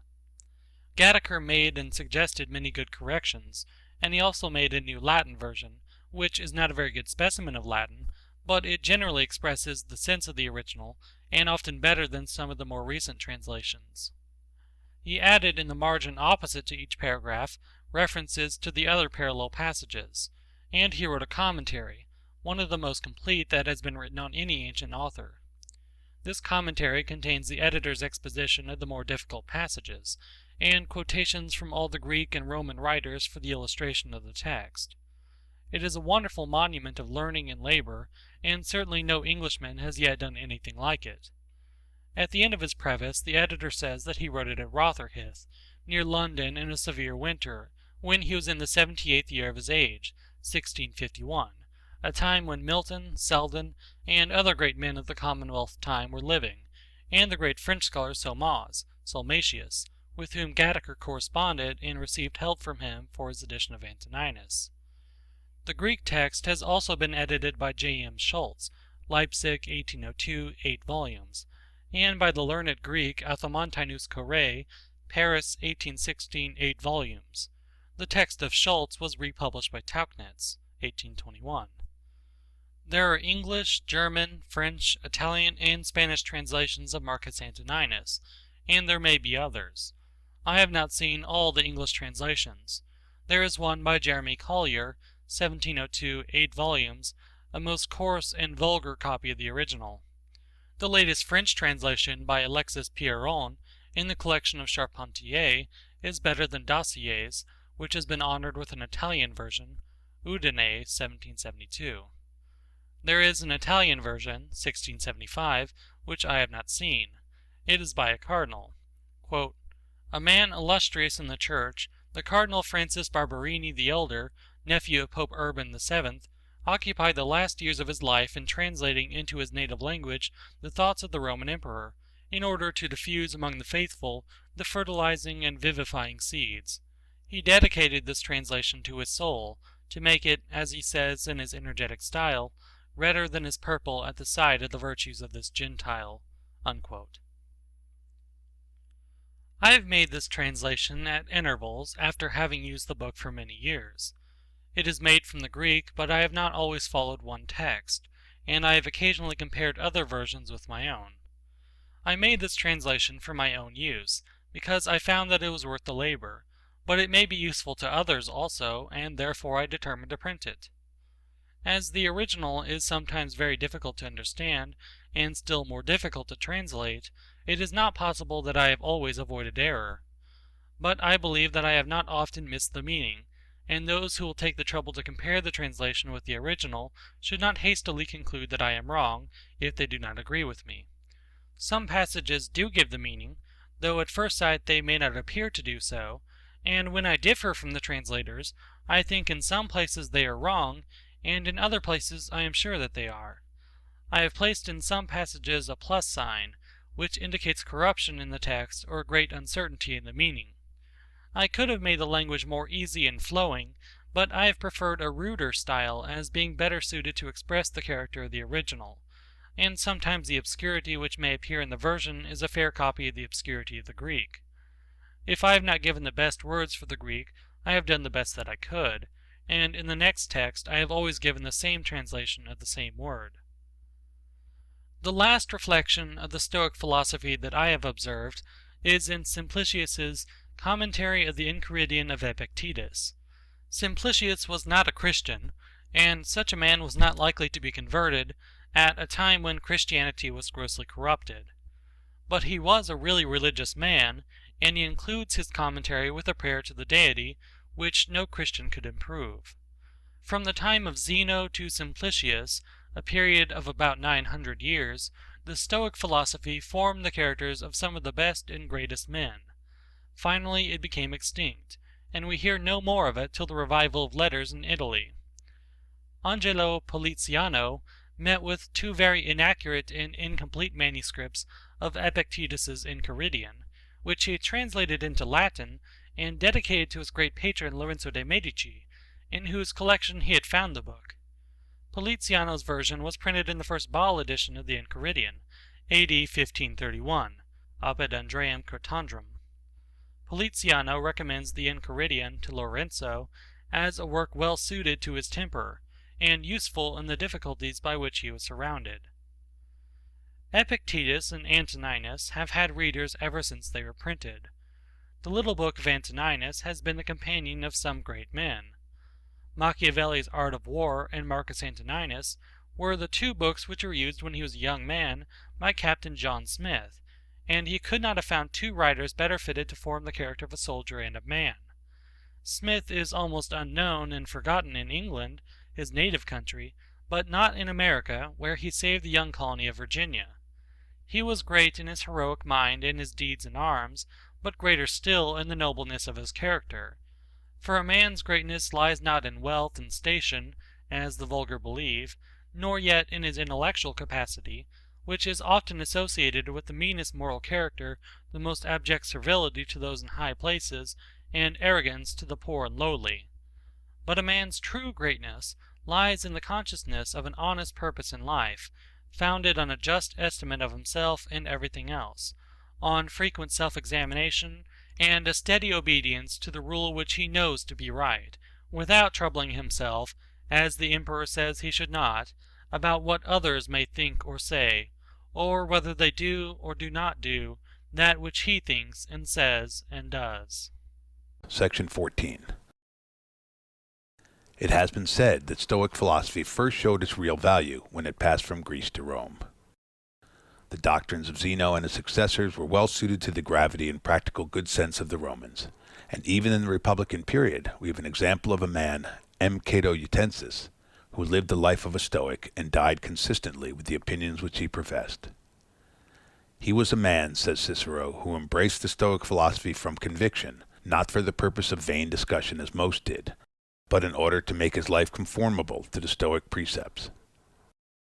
In the wretched times from the death of Augustus to the murder of Domitian, there was nothing but Stoic philosophy which could console and support the followers of the old religion under imperial tyranny and amidst universal corruption. There were even then noble minds that could dare and endure, sustained by good conscience and elevated idea of the purposes of man's existence. Such were Paetus Thasia, Helvidius Priscus, Cornutus, C. Musonius Rufus, and the poets Persius and Juvenal, whose energetic language and manly thoughts may be as instructive to us now as they might have been to their contemporaries. Persius died under Nero's bloody reign, but Juvenal had the good fortune to survive the tyrant Domitian and to see the better times of Nerva, Trajan, and Hadrian. His best precepts are derived from the Stoic school, and they are enforced in his finest verses by the unrivaled vigor of the Latin language. The two best expounders of the later Stoical philosophy were a Greek slave and a Roman emperor. Epictetus, a Phrygian Greek, was brought to Rome, we know not how, but he was there the slave and afterwards the freedman of an unworthy master, Epaphroditus by name, himself a freeman, and a favorite of Nero. Epictetus may have been a hearer of C. Musonius Rufus while he was still a slave, but he could hardly have been a teacher before he was made free. He was one of the philosophers whom Domitian's order banished from Rome. He retired to Nicopolis in Epirus, and he may have died there. Like other great teachers, he wrote nothing.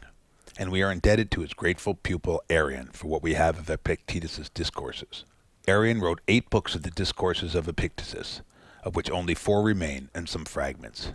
We also have from Arrian's hand the small Enchiridion, or manual, or the chief precepts of Epictetus. There is a valuable commentary on the Enchiridion by Simplicis, who lived at the time of the Emperor Justinian. Antoninus, in his first book, in which he gratefully commentaries his obligations to his teachers, says that he was made acquainted by Junius Rusticus with the discourses of Epictetus, whom he mentions also in other passages. Indeed, the doctrines of Epictetus and Antoninus are the same, and Epictetus is the best authority for the explanation of the philosophical language of Antoninus and the exposition of his opinions. But the method of the two philosophers is entirely different. Epictetus addressed himself to his hearers in a continuous discourse and in a familial and simple manner. Antoninus wrote down his reflections for his own use only, in short, unconnected paragraphs, which are often obscure.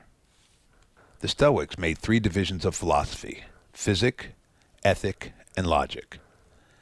This division, we are told by Diogenes, was made by Zeno of Citium, the founder of the Stoic sect, and by Chrysippus.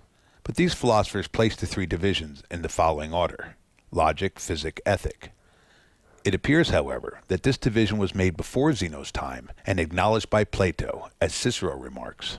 Logic is not synonymous with our term logic in the narrow sense of that word.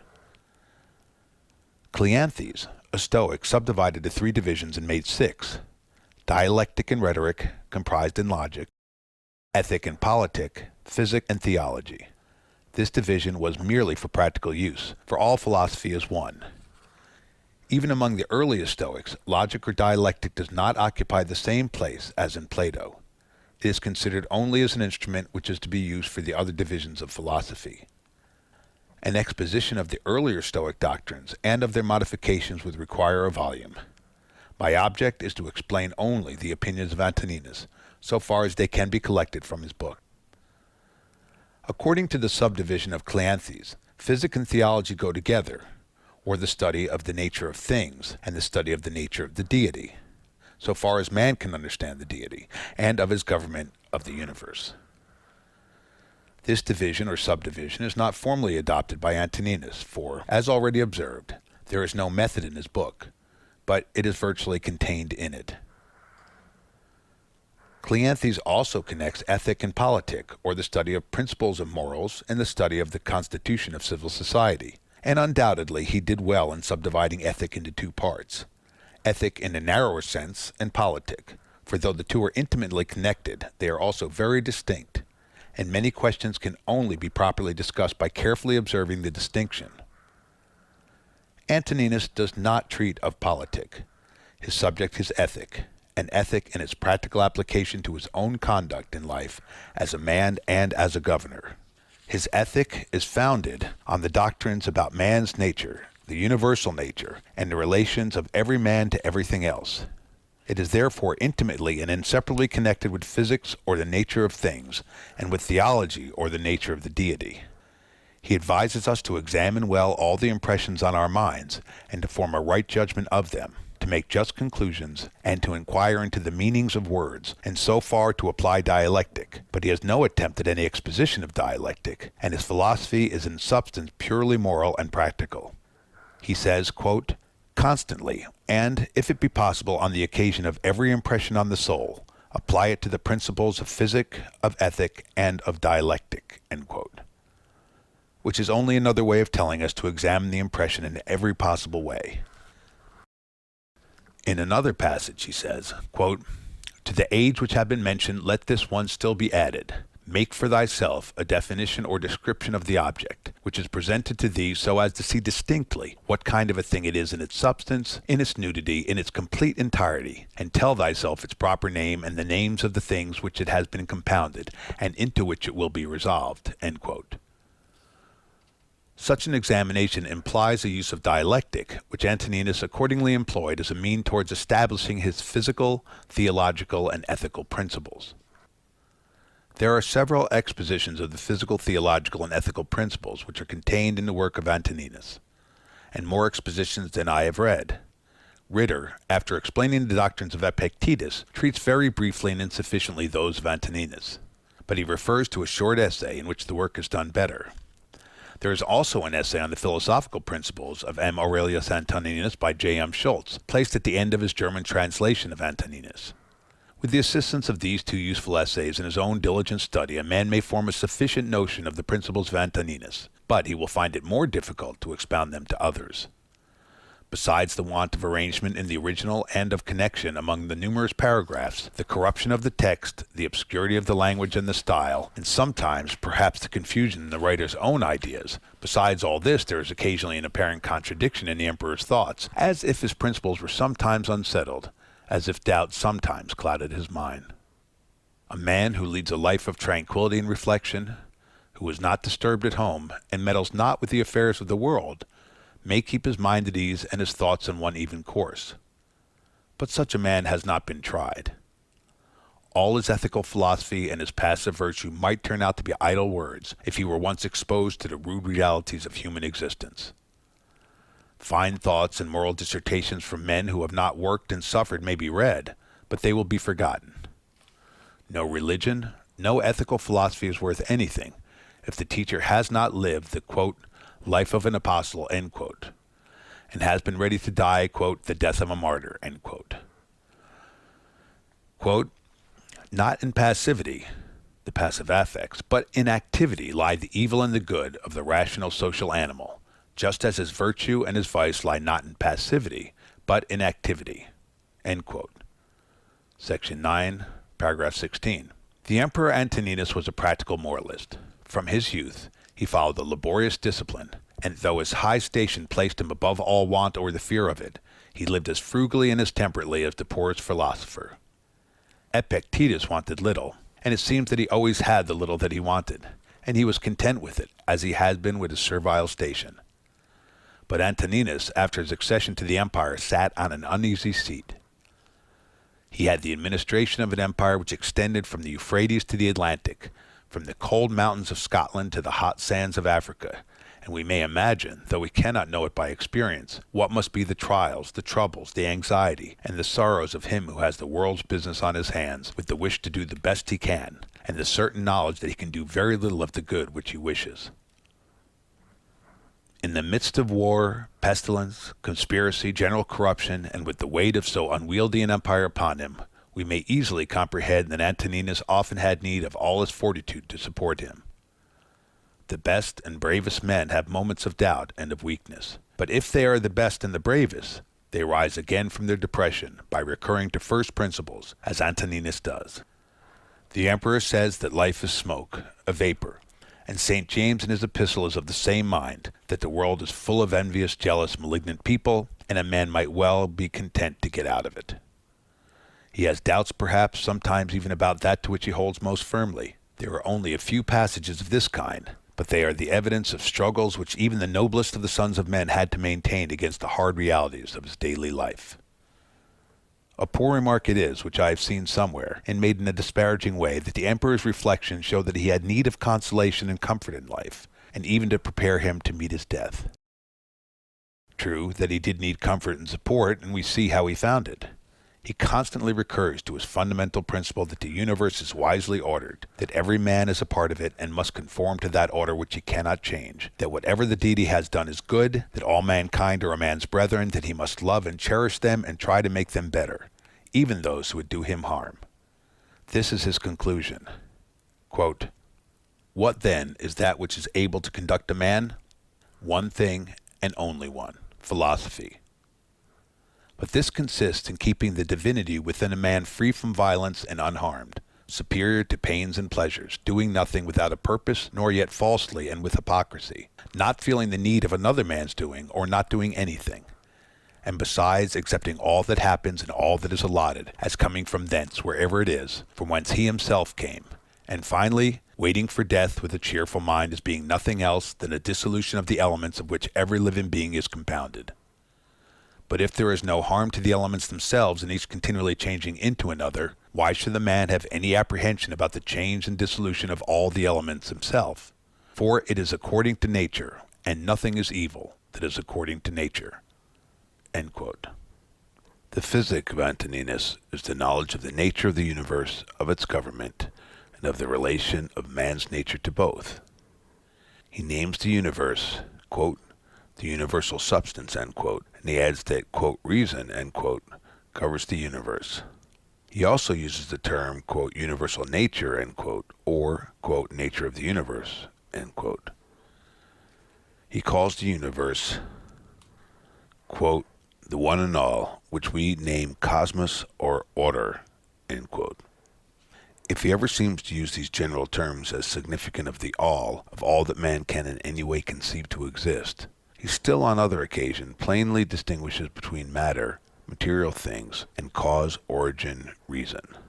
This is conformable to Zeno's doctrine that there are two original principles of all things, that which acts and that which is acted upon. That which is acted on is the formless matter. That which acts is the reason, God, who is eternal and operates through all matter and produces all things.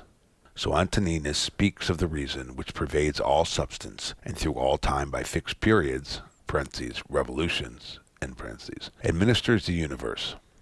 God is eternal and matter is eternal. It is God who gives form to matter, but he is not said to have created matter. According to this view, which is as old as Anaxagoras, God and matter exist independently, but God governs matter. This doctrine is simply the expression of the fact of the existence both of matter and of God.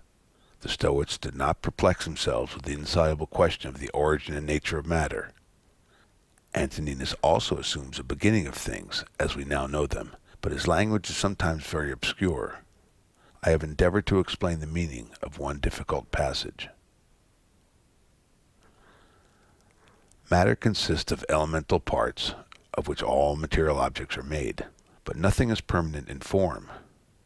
The nature of the universe, according to Antoninus' expression, quote, loves nothing so much as to change the things which are, and to make new things like them.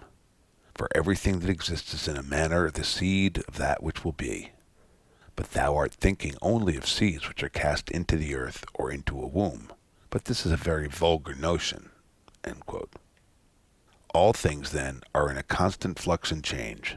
Some things are dissolved into the elements, others come in their places, and so, quote, the whole universe continues ever young and perfect, end quote. Antoninus has some obscure expressions about what he calls, quote, seminal principles, end quote. He opposes these to the Epicurean atoms, and consequently, quote, his seminal principles, end quote, are not material atoms which wander about at hazard and combine nobody knows how. In one passage he speaks of living principles, souls after the dissolution of their bodies being received into the, quote, seminal principle of the universe, end quote. Schultz thinks that by, quote, seminal principles, Antoninus means the relation of the various elemental principles, which relations are determined by the deity, and by which alone the production of organized beings is possible, end quote. This may be the meaning, but if it is, nothing of any value can be derived from it. Antoninus often uses the word, quote, nature, end quote, and we must attempt to fix its meaning. The simple etymological sense is, quote, production, end quote, the birth of what we call things. The Romans used natura, which also means birth originally, but neither the Greeks nor Romans stuck to this simple meaning, nor do we.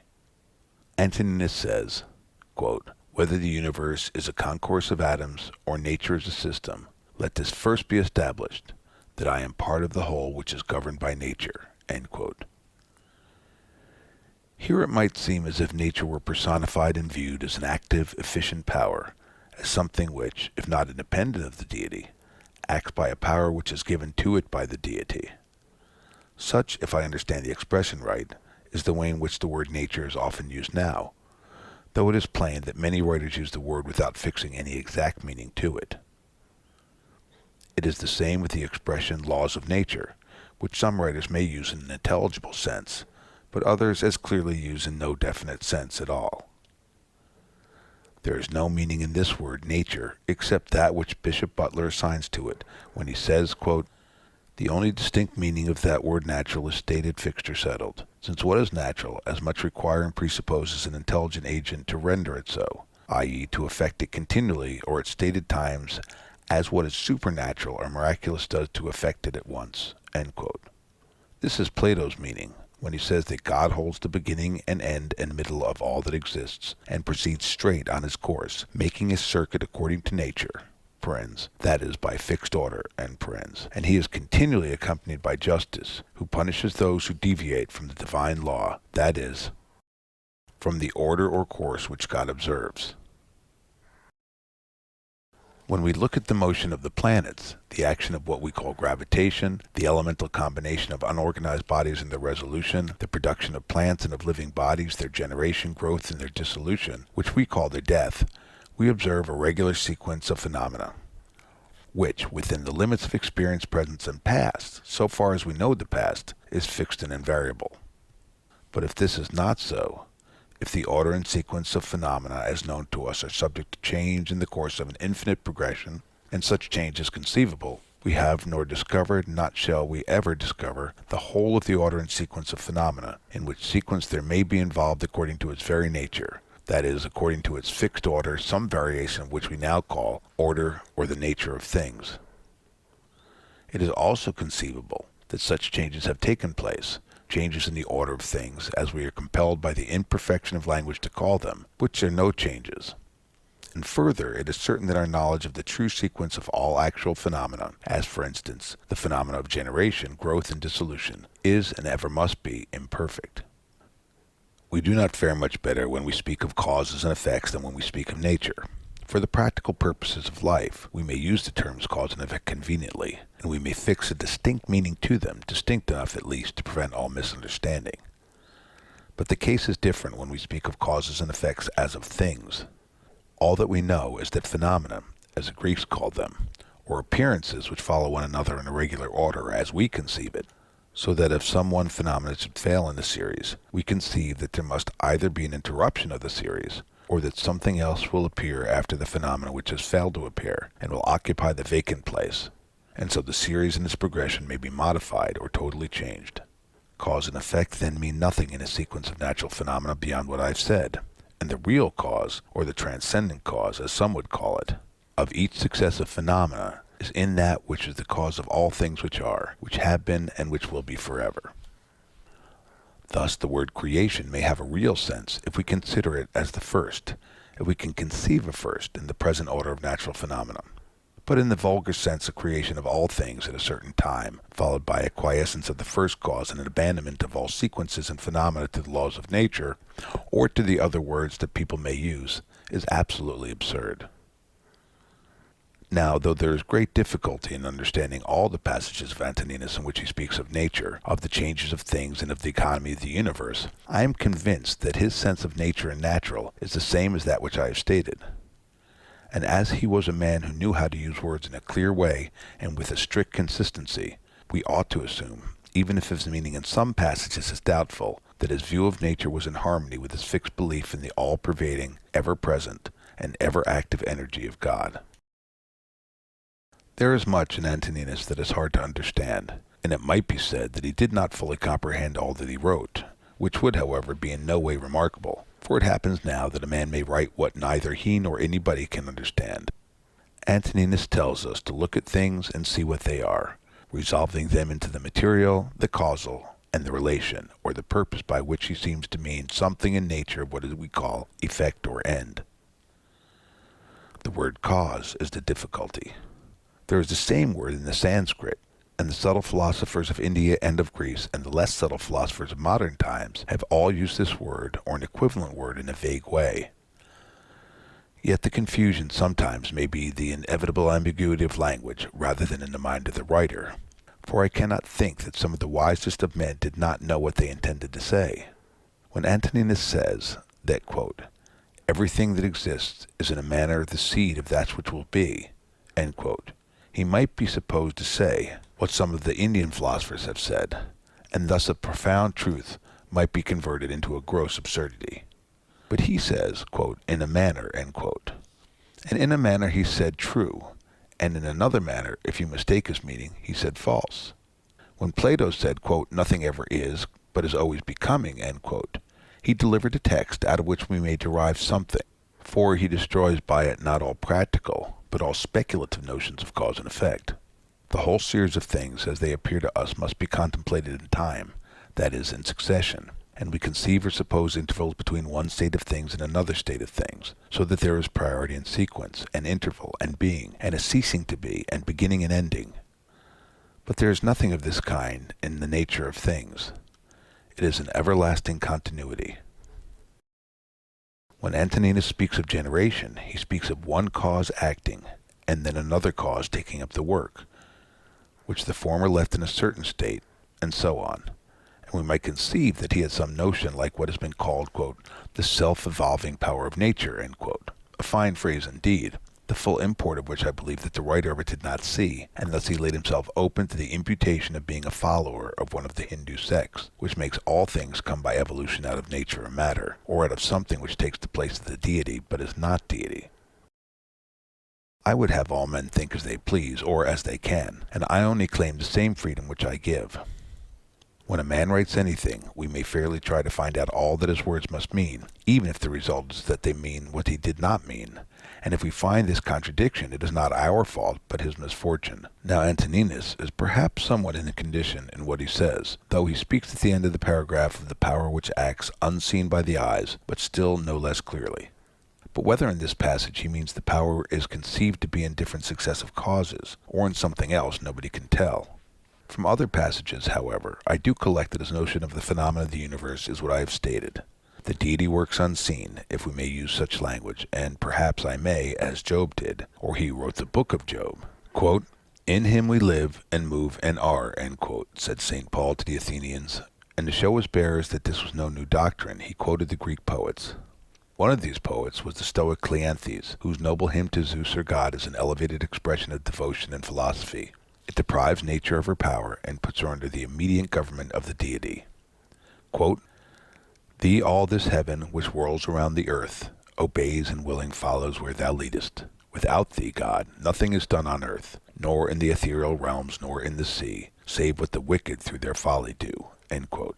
Antoninus' conviction of the existence of a divine power and government was founded on his perception of the order of the universe. Like Socrates, he says that though we cannot see the form of divine powers, we know that they exist because we see their works. Quote, to those who ask, where hast thou seen the gods, or how dost thou comprehend that they exist, and so worship them? I answer, in the first place, that they may be seen even with the eyes. In the second place, neither have I seen my own soul, and yet I honor it. Thus then, with respect to the gods, from what I constantly experience of their power, from this I comprehend that they exist, and I venerate them. End quote. This is a very old argument, which has always had great weight with most people, and has appeared sufficient. It does not acquire the least additional strength by being developed in a learned treatise. It is as intelligible in its simple enunciation as it can be made. If it is rejected, there is no arguing with him who rejects it. And if it is worked out into innumerable particulars, the value of the evidence runs the risk of being buried under a mass of words. Man being conscious that he has a spiritual power or intellectual power, or that he has such a power, in whatever way he conceives that he has it, for I wish simply to state a fact, from this power which he has in himself he is led, as Antoninus says, to believe that there is a greater power, which, as the old Stoics tell us, pervades the whole universe as the intellect pervades man. God exists then, but what do we know of his nature? Antoninus says that the soul of man is an efflux from the divinity. We have bodies like animals, but we have reason, intelligence as the gods. Animals have life, and what we call instincts are natural principles of action, but the rational animal man alone has rational intelligent soul. Antoninus insists on this continually. God is in man, and so we must constantly attend to the divinity within us, for it is only in this way that we can have any knowledge of the nature of God. The human soul is in a sense a portion of the divinity, and the soul alone has any communication with the deity, for, as he says, quote, with his intellectual part alone God touches the intelligence only which has flowed and has been derived from himself into these bodies. End quote. In fact, he says that which is hidden within a man is life. That is, the man himself. All the rest is vesture, covering, organs, instrument which the living man, the real man, uses for purposes of his present existence. The air is universally diffused for him who is able to respire, and so for him who is willing to partake of it, the intelligent power which holds within it all things is diffused as wide and as free as the air. It is by living a divine life that man approaches to a knowledge of the divinity. It is by following the divinity within, as Antoninus calls it, that man comes nearest to the deity, the supreme good, for a man can never attain to perfect agreement with his internal guide. Quote, live with the gods, and he does live with the gods who constantly shows them that his own soul is satisfied with that which is assigned to him, and that it does all the demon wishes, which Zeus hath given to every man for his guardian and guide, a portion of himself. And this demon is every man's understanding and reason. End quote. There is in man, that is in the reason, the intelligence, a superior faculty, which if exercised rules all the rest. This is the ruling faculty which Cicero renders by the Latin word principatus, quote, to which nothing can or ought to be superior, end quote. Antoninus often uses this term in others which are equivalent. He names it, quote, the governing intelligence, end quote. The governing faculty is the master of the soul. A man must reverence only his ruling faculty and the divinity within him. As we must reverence that which is supreme in the universe, so we must reverence that which is supreme in ourselves, and this is that which of the like kind with that which is the supreme in the universe. So, as Plotinus says, the soul of man can only know the divine so far as it knows itself. In one passage, Antoninus speaks of a man's condemnation of himself, when the diviner part within him has been overpowered and yields to the less honorable and to the perishable part, the body and its gross pleasures.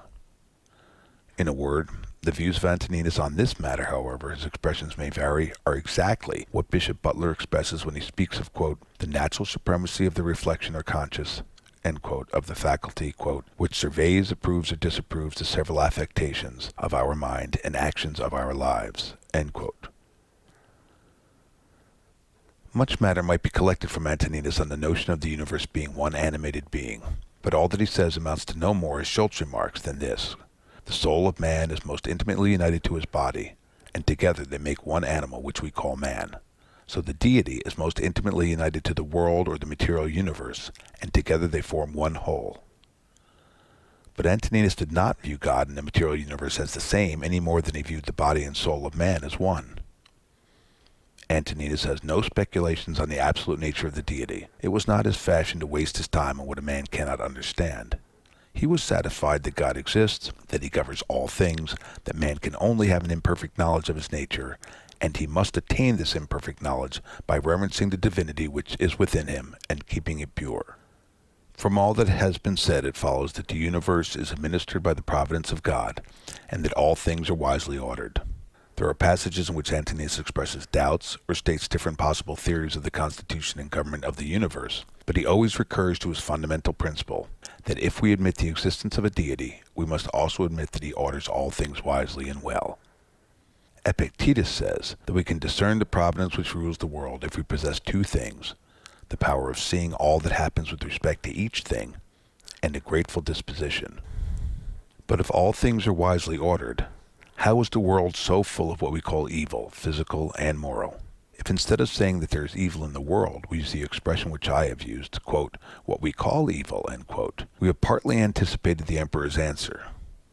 We see and feel and know imperfectly very few things in the few years that we live, and all the knowledge and all the experience of all the human race is positive ignorance of the whole, which is infinite.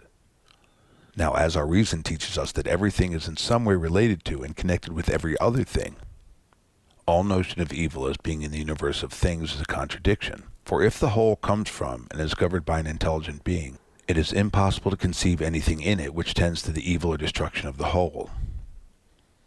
Everything is in constant mutation, and yet the whole subsists. We might imagine the solar system resolved into its elemental parts, and yet the whole would still subsist, quote, ever young and perfect, end quote. All things, all forms, are dissolved and new forms appear. All living things undergo the change which we call death. If we call death an evil, then all change is an evil. Living beings also suffer pain, and man suffers most of all, for he suffers both in and by his body, and by his intelligent part. Men suffer also from one another, and perhaps the largest part of human suffering comes to man from those whom he calls his brothers. Antoninus says, quote, generally, wickedness does no harm at all to the universe, and particularly the wickedness of one man does no harm to another. It is only harmful to him who has it in his power to be released from it as soon as he shall choose." End quote. The first part of this is perfectly consistent with the doctrine that the whole can sustain no evil or harm. The second part must be explained by the Stoic principle that there is no evil in anything which is not in our power. What wrong we suffer from another is his evil, not ours. But this is an admission that there is evil in a sort, for he who does wrong does evil, and if others can endure the wrong, still there is evil in the wrongdoer. Antoninus gives many excellent precepts with respect to wrongs and injuries, and his precepts are practical. He teaches us to bear what we cannot avoid, and his lessons may be just as useful to him who denies the being and the government as God, as to him who believes in both. There is no direct answer in Antoninus to the objections which may be made to the existence and providence of God because of the moral disorder and suffering which are in the world, except this answer which he makes in reply to the supposition that even the best men may be extinguished by death. He says, if it is so, we may be sure that if it ought to have been otherwise, the gods would have ordered it otherwise. His conviction of the wisdom which we may observe in the government of the world is too strong to be disturbed by any apparent irregularities in the order of things. That these disorders exist is a fact, and those who would conclude from them against the being and government of God conclude too hastily. We all admit that there is an order in the material world, a nature, in the sense in which the word has been explained, a constitution, what we call a system, a relation of parts to one another, and a fitness of the whole for something. So in the constitution of plants and animals there is an order, a fitness for some end. Sometimes the order, as we conceive it, is interrupted, and the end, as we conceive it, is not attained. The seed, the plant, or the animal sometimes perishes before it has passed through all its changes and done all its uses. It is according to nature, that is, a fixed order, for some to perish early, and for others to do all their uses and leave successors to take their place. So man has a corporeal and intellectual and moral constitution fit for certain uses, and on the whole, man performs these uses, dies, and leaves other men in his place. So society exists, and a social state is manifestly the natural state of man, the state for which his nature fits him, and society amidst innumerable irregularities and disorders still subsists. And perhaps we may say that the history of the past and our present knowledge give us a reasonable hope that its disorders will diminish and that order, its governing principle, may be more firmly established. As order, then, a fixed order, we may say, subject to deviations real or apparent, must be admitted to exist in the whole of nature of things. That which we call disorder, or evil as it seems to us, does not in any way alter the fact of the general constitution of things having a nature or fixed order. Nobody will conclude from the existence of disorder that order is not the rule, for the existence of order, both physical and moral, is proved by daily experience and all past experience. We cannot conceive how the order of the universe is maintained. We cannot even conceive how our own life from day to day is continued, nor how we perform the simplest movements of the body, nor how we grow and think and act, though we know many of the conditions which are necessary for all these functions. Knowing nothing, then, of the unseen power which acts in ourselves except by what is done, we know nothing of the power which acts through what we call all time and all space. But seeing that there is a nature or fixed order in all things known to us, it is conformable to the nature of our minds to believe that this universal nature has a cause which operates continually, and that we are totally unable to speculate on the reason of any of those disorders or evils which we perceive. This, I believe, is the answer which may be collected from all that Antoninus has said. The origin of evil is an old question. Achilles tells Priam that Zeus has two casks, one filled with good things and the other with bad, and that he gives to men out of each according to his pleasure, and so we must be content, for we cannot alter the will of Zeus. One of the Greek commentators asked how we must reconcile this doctrine with what we find in the first book of the Odyssey, where the king of the gods says, "Men say evil comes to them from us, but they bring it on themselves through their own folly." The answer is plain enough, even to the Greek commentator. The poets make both Achilles and Zeus speak appropriately to their several characters. Indeed, Zeus says plainly that men do attribute their sufferings to the gods, but they do it falsely, for they are the cause of their own sorrows. Epictetus, in his Enchiridion, makes short work of the question of evil. He says, quote, "As a mark is not set up for the purpose of missing it, so neither does the nature of evil exist in the universe." End quote. This will appear obscure enough to those who are not acquainted with Epictetus, but he always knows what he is talking about. We do not set up a mark in order to miss it, though we may miss it. God, whose existence Epictetus assumes, has not ordered all things so that his purpose shall fail. Whatever there may be of what we call evil, the nature of evil, as he expresses it, does not exist. That is, evil is not part of the constitution or nature of things. If there were a principle of evil in the constitution of things, evil would no longer be evil, as Simplicius argues, but evil would be good. Simplicius has a long and curious discourse on this text of Epictetus, and it is amusing and instructive. One passage more will conclude this matter. It contains all that the emperor could say. Quote, "To go from among men, if there are gods, is not a thing to be afraid of, for the gods will not involve thee in evil. But if indeed they do not exist, or if they have no concern about human affairs, what is it to me to live in a universe devoid of gods or devoid of providence? But in truth they do exist, and they do care for human things, and they have put all the mean in man's power to enable him not to fall into real evils. And as to the rest, if there was anything evil, they would have provided for this also, that it should be altogether in a man's power not to fall into it. But that which does not make a man worse, how can it make a man's life worse? But neither through ignorance, nor having the knowledge, but not the power to guard against or correct these things, is it possible that the nature of the universe has overlooked them? Nor is it possible that it has made so great a mistake, either through want of power or want of skill, that good and evil shall happen indiscriminately to the good and the bad. But death certainly, and life, honor, and dishonor, pain and pleasure, all these things equally happen to good and bad men, being things which make us neither better nor worse. Therefore, they are neither good nor evil." End quote. The ethical part of Antoninus' philosophy follows from his general principles. The end of all his philosophy is to live conformably to nature, both a man's own nature and the nature of the universe. Bishop Butler has explained what the Greek philosophers meant when they spoke of living according to nature, and he says that when it is explained as he has explained it and as they understood it, it is, quote, "a manner of speaking not loose and undeterminate, but clear and distinct, strictly just and true." End quote. To live according to nature is to live according to a man's whole nature, not according to a part of it, and to reverence the divinity within him as the governor of all his actions. Quote, "To the rational animal, the same act is according to nature and according to reason." End quote. That which is done contrary to reason is also an act contrary to nature, to the whole nature, though it is certainly conformable to some part of man's nature, or it could not be done. Man is made for action, not for idleness or pleasure. As plants and animals do the uses of their nature, so man must do his. Man must also live conformably to the universal nature, conformable to the nature of all things of which he is one, and, as a citizen of a political community, he must direct his life and actions with reference to those among whom, and for whom, among other purposes, he lives. A man must not retire into solitude and cut himself off from his fellow men. He must be ever active to do his part in the great whole. All men are his kin, not only in blood, but still more by participating in the same intelligence and by being a portion of the same divinity. A man cannot really be injured by his brethren, for no act of theirs can make him bad, and he must not be angry with them nor hate them. Quote, "For we are made for cooperation, like feet, like hands, like eyelids, like the rows of the upper and lower teeth. To act against one another then is contrary to nature, and it is acting against one another to be vexed and to turn away." End quote. Further, he says, quote, "Take pleasure in one thing and rest in it, in passing from one social act to another social act, thinking of God." End quote. Again, quote, "Love mankind, follow God." End quote. It is the characteristic of the rational soul for man to love his neighbor.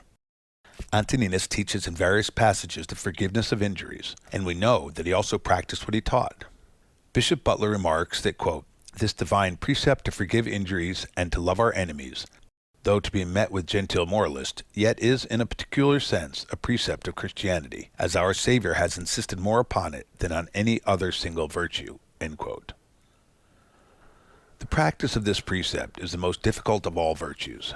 Antoninus often enforces it and gives us aid towards following it. When we are injured, we feel anger and resentment, and the feeling is natural, just, and useful for the conservation of society. It is useful that wrongdoers should feel the natural consequences of their actions, among which is the disapprobation of society and the resentment of him who is wronged.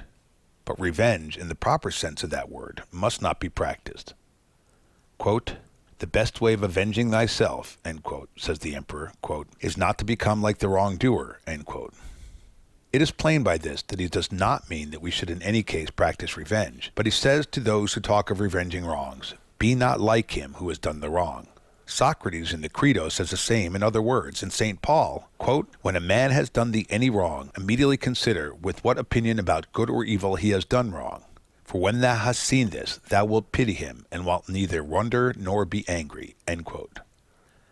Antoninus would not deny that wrong naturally produces the feeling of anger and resentment, for this is implied in the recommendation to reflect on the nature of the man's mind who has done the wrong, and then you will have pity instead of resentment. And so it comes to the same as St. Paul's advice to be angry and sin not, which, as Butler well explains it, is not a recommendation to be angry, which nobody needs, for anger is a natural passion. But it is a warning against allowing anger to lead us into sin. In short, the emperor's doctrine about wrongful acts is this: wrongdoers do not know what good and bad are. They offend out of ignorance, and in the sense of the Stoics, this is true. Though this kind of ignorance will never be admitted as a legal excuse, and ought not to be admitted as a full excuse in any way by society, there may be grievous injuries, such as it is in a man's power to forgive without harm to society. And if he forgives because he sees that his enemies know not what they do, he is acting in the spirit of the sublime prayer, Father, forgive them, for they know not what they do. The emperor's moral philosophy was not a feeble, narrow system which teaches man to look directly to his own happiness, though a man's happiness or tranquility is indirectly promoted by living as he ought to do. A man must live conformably to the universal nature, which means, as the emperor explains it in many passages, that a man's action must be conformable to his true relations to all other human beings, both as a citizen of a political community and as a member of the whole human family. This implies, and he often expresses it in the most forcible language, that a man's words and actions, so far as they affect others, must be measured by a fixed rule, which is their consistency with the conservation and the interests of the particular society of which he is a member, and of the whole human race. To live conformably to such a rule, a man must use his rational faculties in order to discern clearly the consequences and full effect of all his actions, and of the actions of others. He must not live a life of contemplation and reflection only, though he must often retire within himself to calm and purify his soul by thought, but he must mingle in the work of man and be a fellow laborer for the general good. A man should have an object or purpose in life, that he may direct all his energies to it, of course a good object. He who has not one object or purpose of life cannot be one and the same all through his life. Bacon has a remark to the same effect on the best means of, reducing of the mind unto virtue and good estate, which is the electing and propounding unto a man self-good and virtuous ends of his life, such as may be in a reasonable sort within his compass to attain. He is a happy man who has been wise enough to do this when he was young and has had the opportunities. But the emperor, seeing well that a man cannot always be so wise in his youth, encourages him to do it when he can, and not to let his life slip away before he has begun. He who can propose to himself good and virtuous ends of life, and be true to them, cannot fail to live conformably to his own interest and the universal interest, for in the nature of things they are one. If a thing is not good for the hive, it is not good for the bee. One passage may end this matter. If the gods have determined about me and about the things which must happen to me, they have determined well, for it is not easy even to imagine a deity without forethought. And as to doing me harm, why should they have any desire towards that? For what advantage would result to them for this or to the whole, which is the special object of their providence? But if they have not determined about me individually, they have certainly determined about the whole at least, and the things which happen by way of sequence in this general arrangement I ought to accept with pleasure, and to be content with them. But if they determine about nothing, which it is wicked to believe, or if we do believe it, let us neither sacrifice, nor pray, nor swear by them, nor do anything else which we do as if the gods were present and lived with us. But if, however, the gods determine about none of these things which concern us, I am able to determine about myself, and I can inquire about that which is useful, and that is useful to every man which is conformable to his own constitution and nature. But my nature is rational and social, and my city and country, so far as I am Antoninus, is Rome. But so far as I am a man, it is the world. The things then which are useful to these cities are alone useful to me. It would be tedious, and it is not necessary, to state that the emperor's opinions on all the ways in which a man may profitably use his understanding towards perfecting himself in practical virtue. The passages to this purpose are in all parts of his book, but as they are in no order or connection, a man must use the book a long time before he will find out all that is in it. A few words may be added here. If we analyze all other things, we find how insufficient they are for human life, and how truly worthless many of them are. Virtue alone is indivisible, one and perfectly satisfying. The notion of virtue cannot be considered vague or unsettled, because a man may find it difficult to explain the notion fully to himself, or to expound it to others in such a way as to prevent concealing. Virtue is a whole, and no more consists of parts than man's intelligence does, and yet we speak of various intellectual faculties as a convenient way of expressing the various powers which man's intellect shows by his works. In the same way, we may speak of various virtues or parts of virtue in a practical sense, for the purpose of showing what particular virtues we ought to practice in order to exercise of the whole of virtue, that is, as much as man's nature is capable of.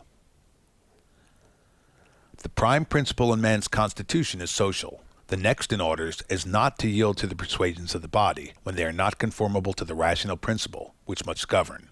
The third is freedom from error and from deception. Quote, "Let then the ruling principle holding fast to these things go straight on, and it has what is its own." End quote.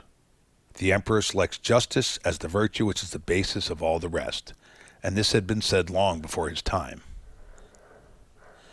It is true that all people have some notion of what is meant by justice as a disposition of the mind, and some notion about acting in conformity to this disposition.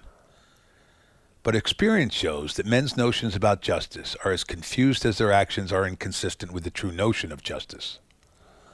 The emperor's notion of justice is clear enough, but not practical enough for all mankind.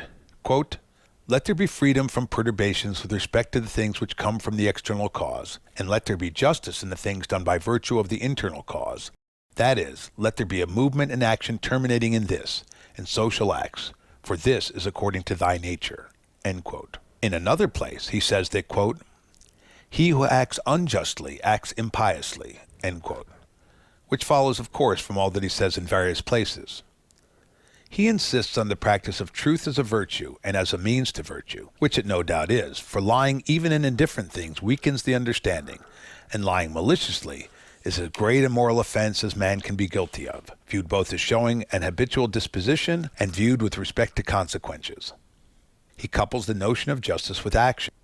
A man must not pride himself on having some fine notion of justice in his head, but he must exhibit his justice in act, like St. James' notion of faith. But this is enough. The Stoics, and Antoninus among them, call some things beautiful and some ugly. And as they are beautiful, so they are good, and as they are ugly, so they are evil or bad. All these things, good and evil, are in our power absolutely. Some of the stricter Stoics would say, in a manner only, as those who would not depart altogether from common sense would say, practically they are to a great degree in the power of some persons and in some circumstances, but in a small degree only in other persons and in other circumstances. The Stoics maintain man's free will as to the things which are in his power, for as to the things which are out of his power, free will terminating in action is, of course, excluded by the very terms of the expression.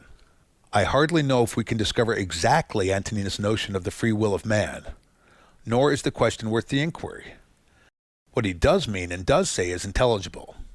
All the things which are not in our power are indifferent. They are neither good nor bad, morally. Such are life, health, wealth, power, disease, poverty, and death. Life and death are all men's portion. Health, wealth, power, disease, and poverty happen to men indifferently, to the good and to the bad, to those who live according to nature and to those who do not. Quote, "Life," says the emperor, "is a warfare and a stranger's sojourn, and after fame is oblivion." End quote. After speaking of those men who have disturbed the world and then died, and of the death of philosophers such as Heraclitus and Democritus, who was destroyed by lice, and of Socrates, whom other lice, his enemies, destroyed, he says, quote, "What means all this? Thou hast embarked, thou hast made the voyage, thou art come to shore, get out. If indeed to another life there is no want of gods, not even there. But if to a state without sensation, thou wilt cease to be held by pains and pleasures, and to be a slave to the vessel which is as much inferior to that which serves it as superior. For the one is intelligence and deity, the other is earth and corruption." End quote. It is not death that man should fear, but he should fear never beginning to live according to his nature. Every man should live in such a way as to discharge his duty, and to trouble himself about nothing else. He should live such a life that he shall always be ready for death, and shall depart content when the summons comes. For what is death? Quote, "A cessation of the impressions through the senses, and of the pulling of the strings which move the appetites, and of the discursive movements of the thoughts, and of the service to the flesh." End quote. Death is such as generation is, a mystery of nature. In another passage, the exact meaning of which is perhaps doubtful, he speaks of the child which leaves the womb, and so he says the soul at death leaves its envelope. As the child is born or comes into life by leaving the womb, so the soul may, on leaving the body, pass into another existence which is perfect. I'm not sure if this is the emperor's meaning. Antoninus's opinion of a future life is nowhere clearly expressed. His doctrine of the nature of the soul of necessity implies that it does not perish absolutely, for a portion of divinity cannot perish. The opinion is at least as old as the time of Epicharmus and Euripides. What comes from the earth goes back to the earth, and what comes from heaven, the divinity, returns to him who gave it. But I find nothing clear in Antoninus as to the notion of the man existing after death, so as to be conscious of his sameness with the soul which occupied his vessel of clay.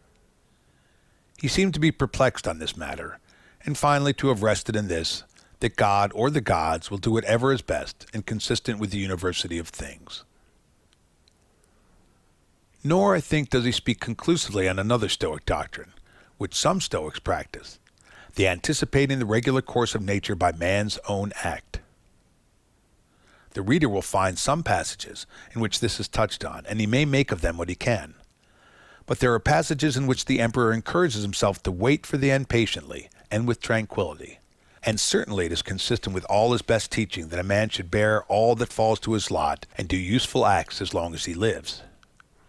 He should not therefore abridge the time of his usefulness by his own act. Whether he contemplates any possible cases in which a man should die by his own hand, I cannot tell, and the matter is not worth a curious inquiry, for I believe it would not lead to any certain result as to his opinion on this point. I do not think that Antoninus, who never mentioned Seneca, though he must have known all about him, would have agreed with Seneca when he gives as a reason for suicide that the eternal law, whatever he means, has made nothing better for us than this, that it has given us only one way of entering life and many ways of going out of it. The ways of going out indeed are many, and that is a good reason for a man taking care of himself. Happiness was not the direct object of a Stoic's life. There is no rule of life contained in the precept that a man should pursue his own happiness. Many men think that they are seeking happiness when they are only seeking the gratification of some particular passion, the strongest that they have. The end of a man is, as already explained, to live conformably to nature, and he will thus obtain happiness, tranquility of mind, and contentment. As a means of living conformably to nature, he must study the four chief virtues, each of which has its proper sphere: wisdom, or the knowledge of good and evil; justice, or the giving to every man his due; fortitude, or the enduring of labor and pain; and temperance, which is moderation in all things. By thus living conformably to nature, the Stoic obtained all that he wished or expected. His reward was in his virtuous life, and he was satisfied with that. Some Greek poet long ago wrote, quote, "For virtue only of all human things takes reward not from the hands of others. Virtue herself rewards the toils of virtue." End quote. Some of the Stoics indeed expressed themselves in very arrogant, absurd terms about the wise man's self-sufficiency. They elevated him to the rank of a deity. But these were only talkers and lecturers, such as those in all ages who utter fine words, knowing little of human affairs, and caring only for notoriety. Epictetus and Antoninus, both by precept and example, labored to improve themselves and others. And if we discover imperfections in their teaching, we must still honor these great men who attempted to show that there is in a man's nature and in the constitution of things sufficient reason for living a virtuous life. It is difficult enough to live as we ought to live, difficult even for any man to live in such a way as to satisfy himself, if he exercises only in a moderate degree the power of reflecting upon and reviewing his own conduct. And if all men cannot be brought to the same opinions in morals and religion, it is at least worth while to give them good reasons for as much as they can be persuaded to accept.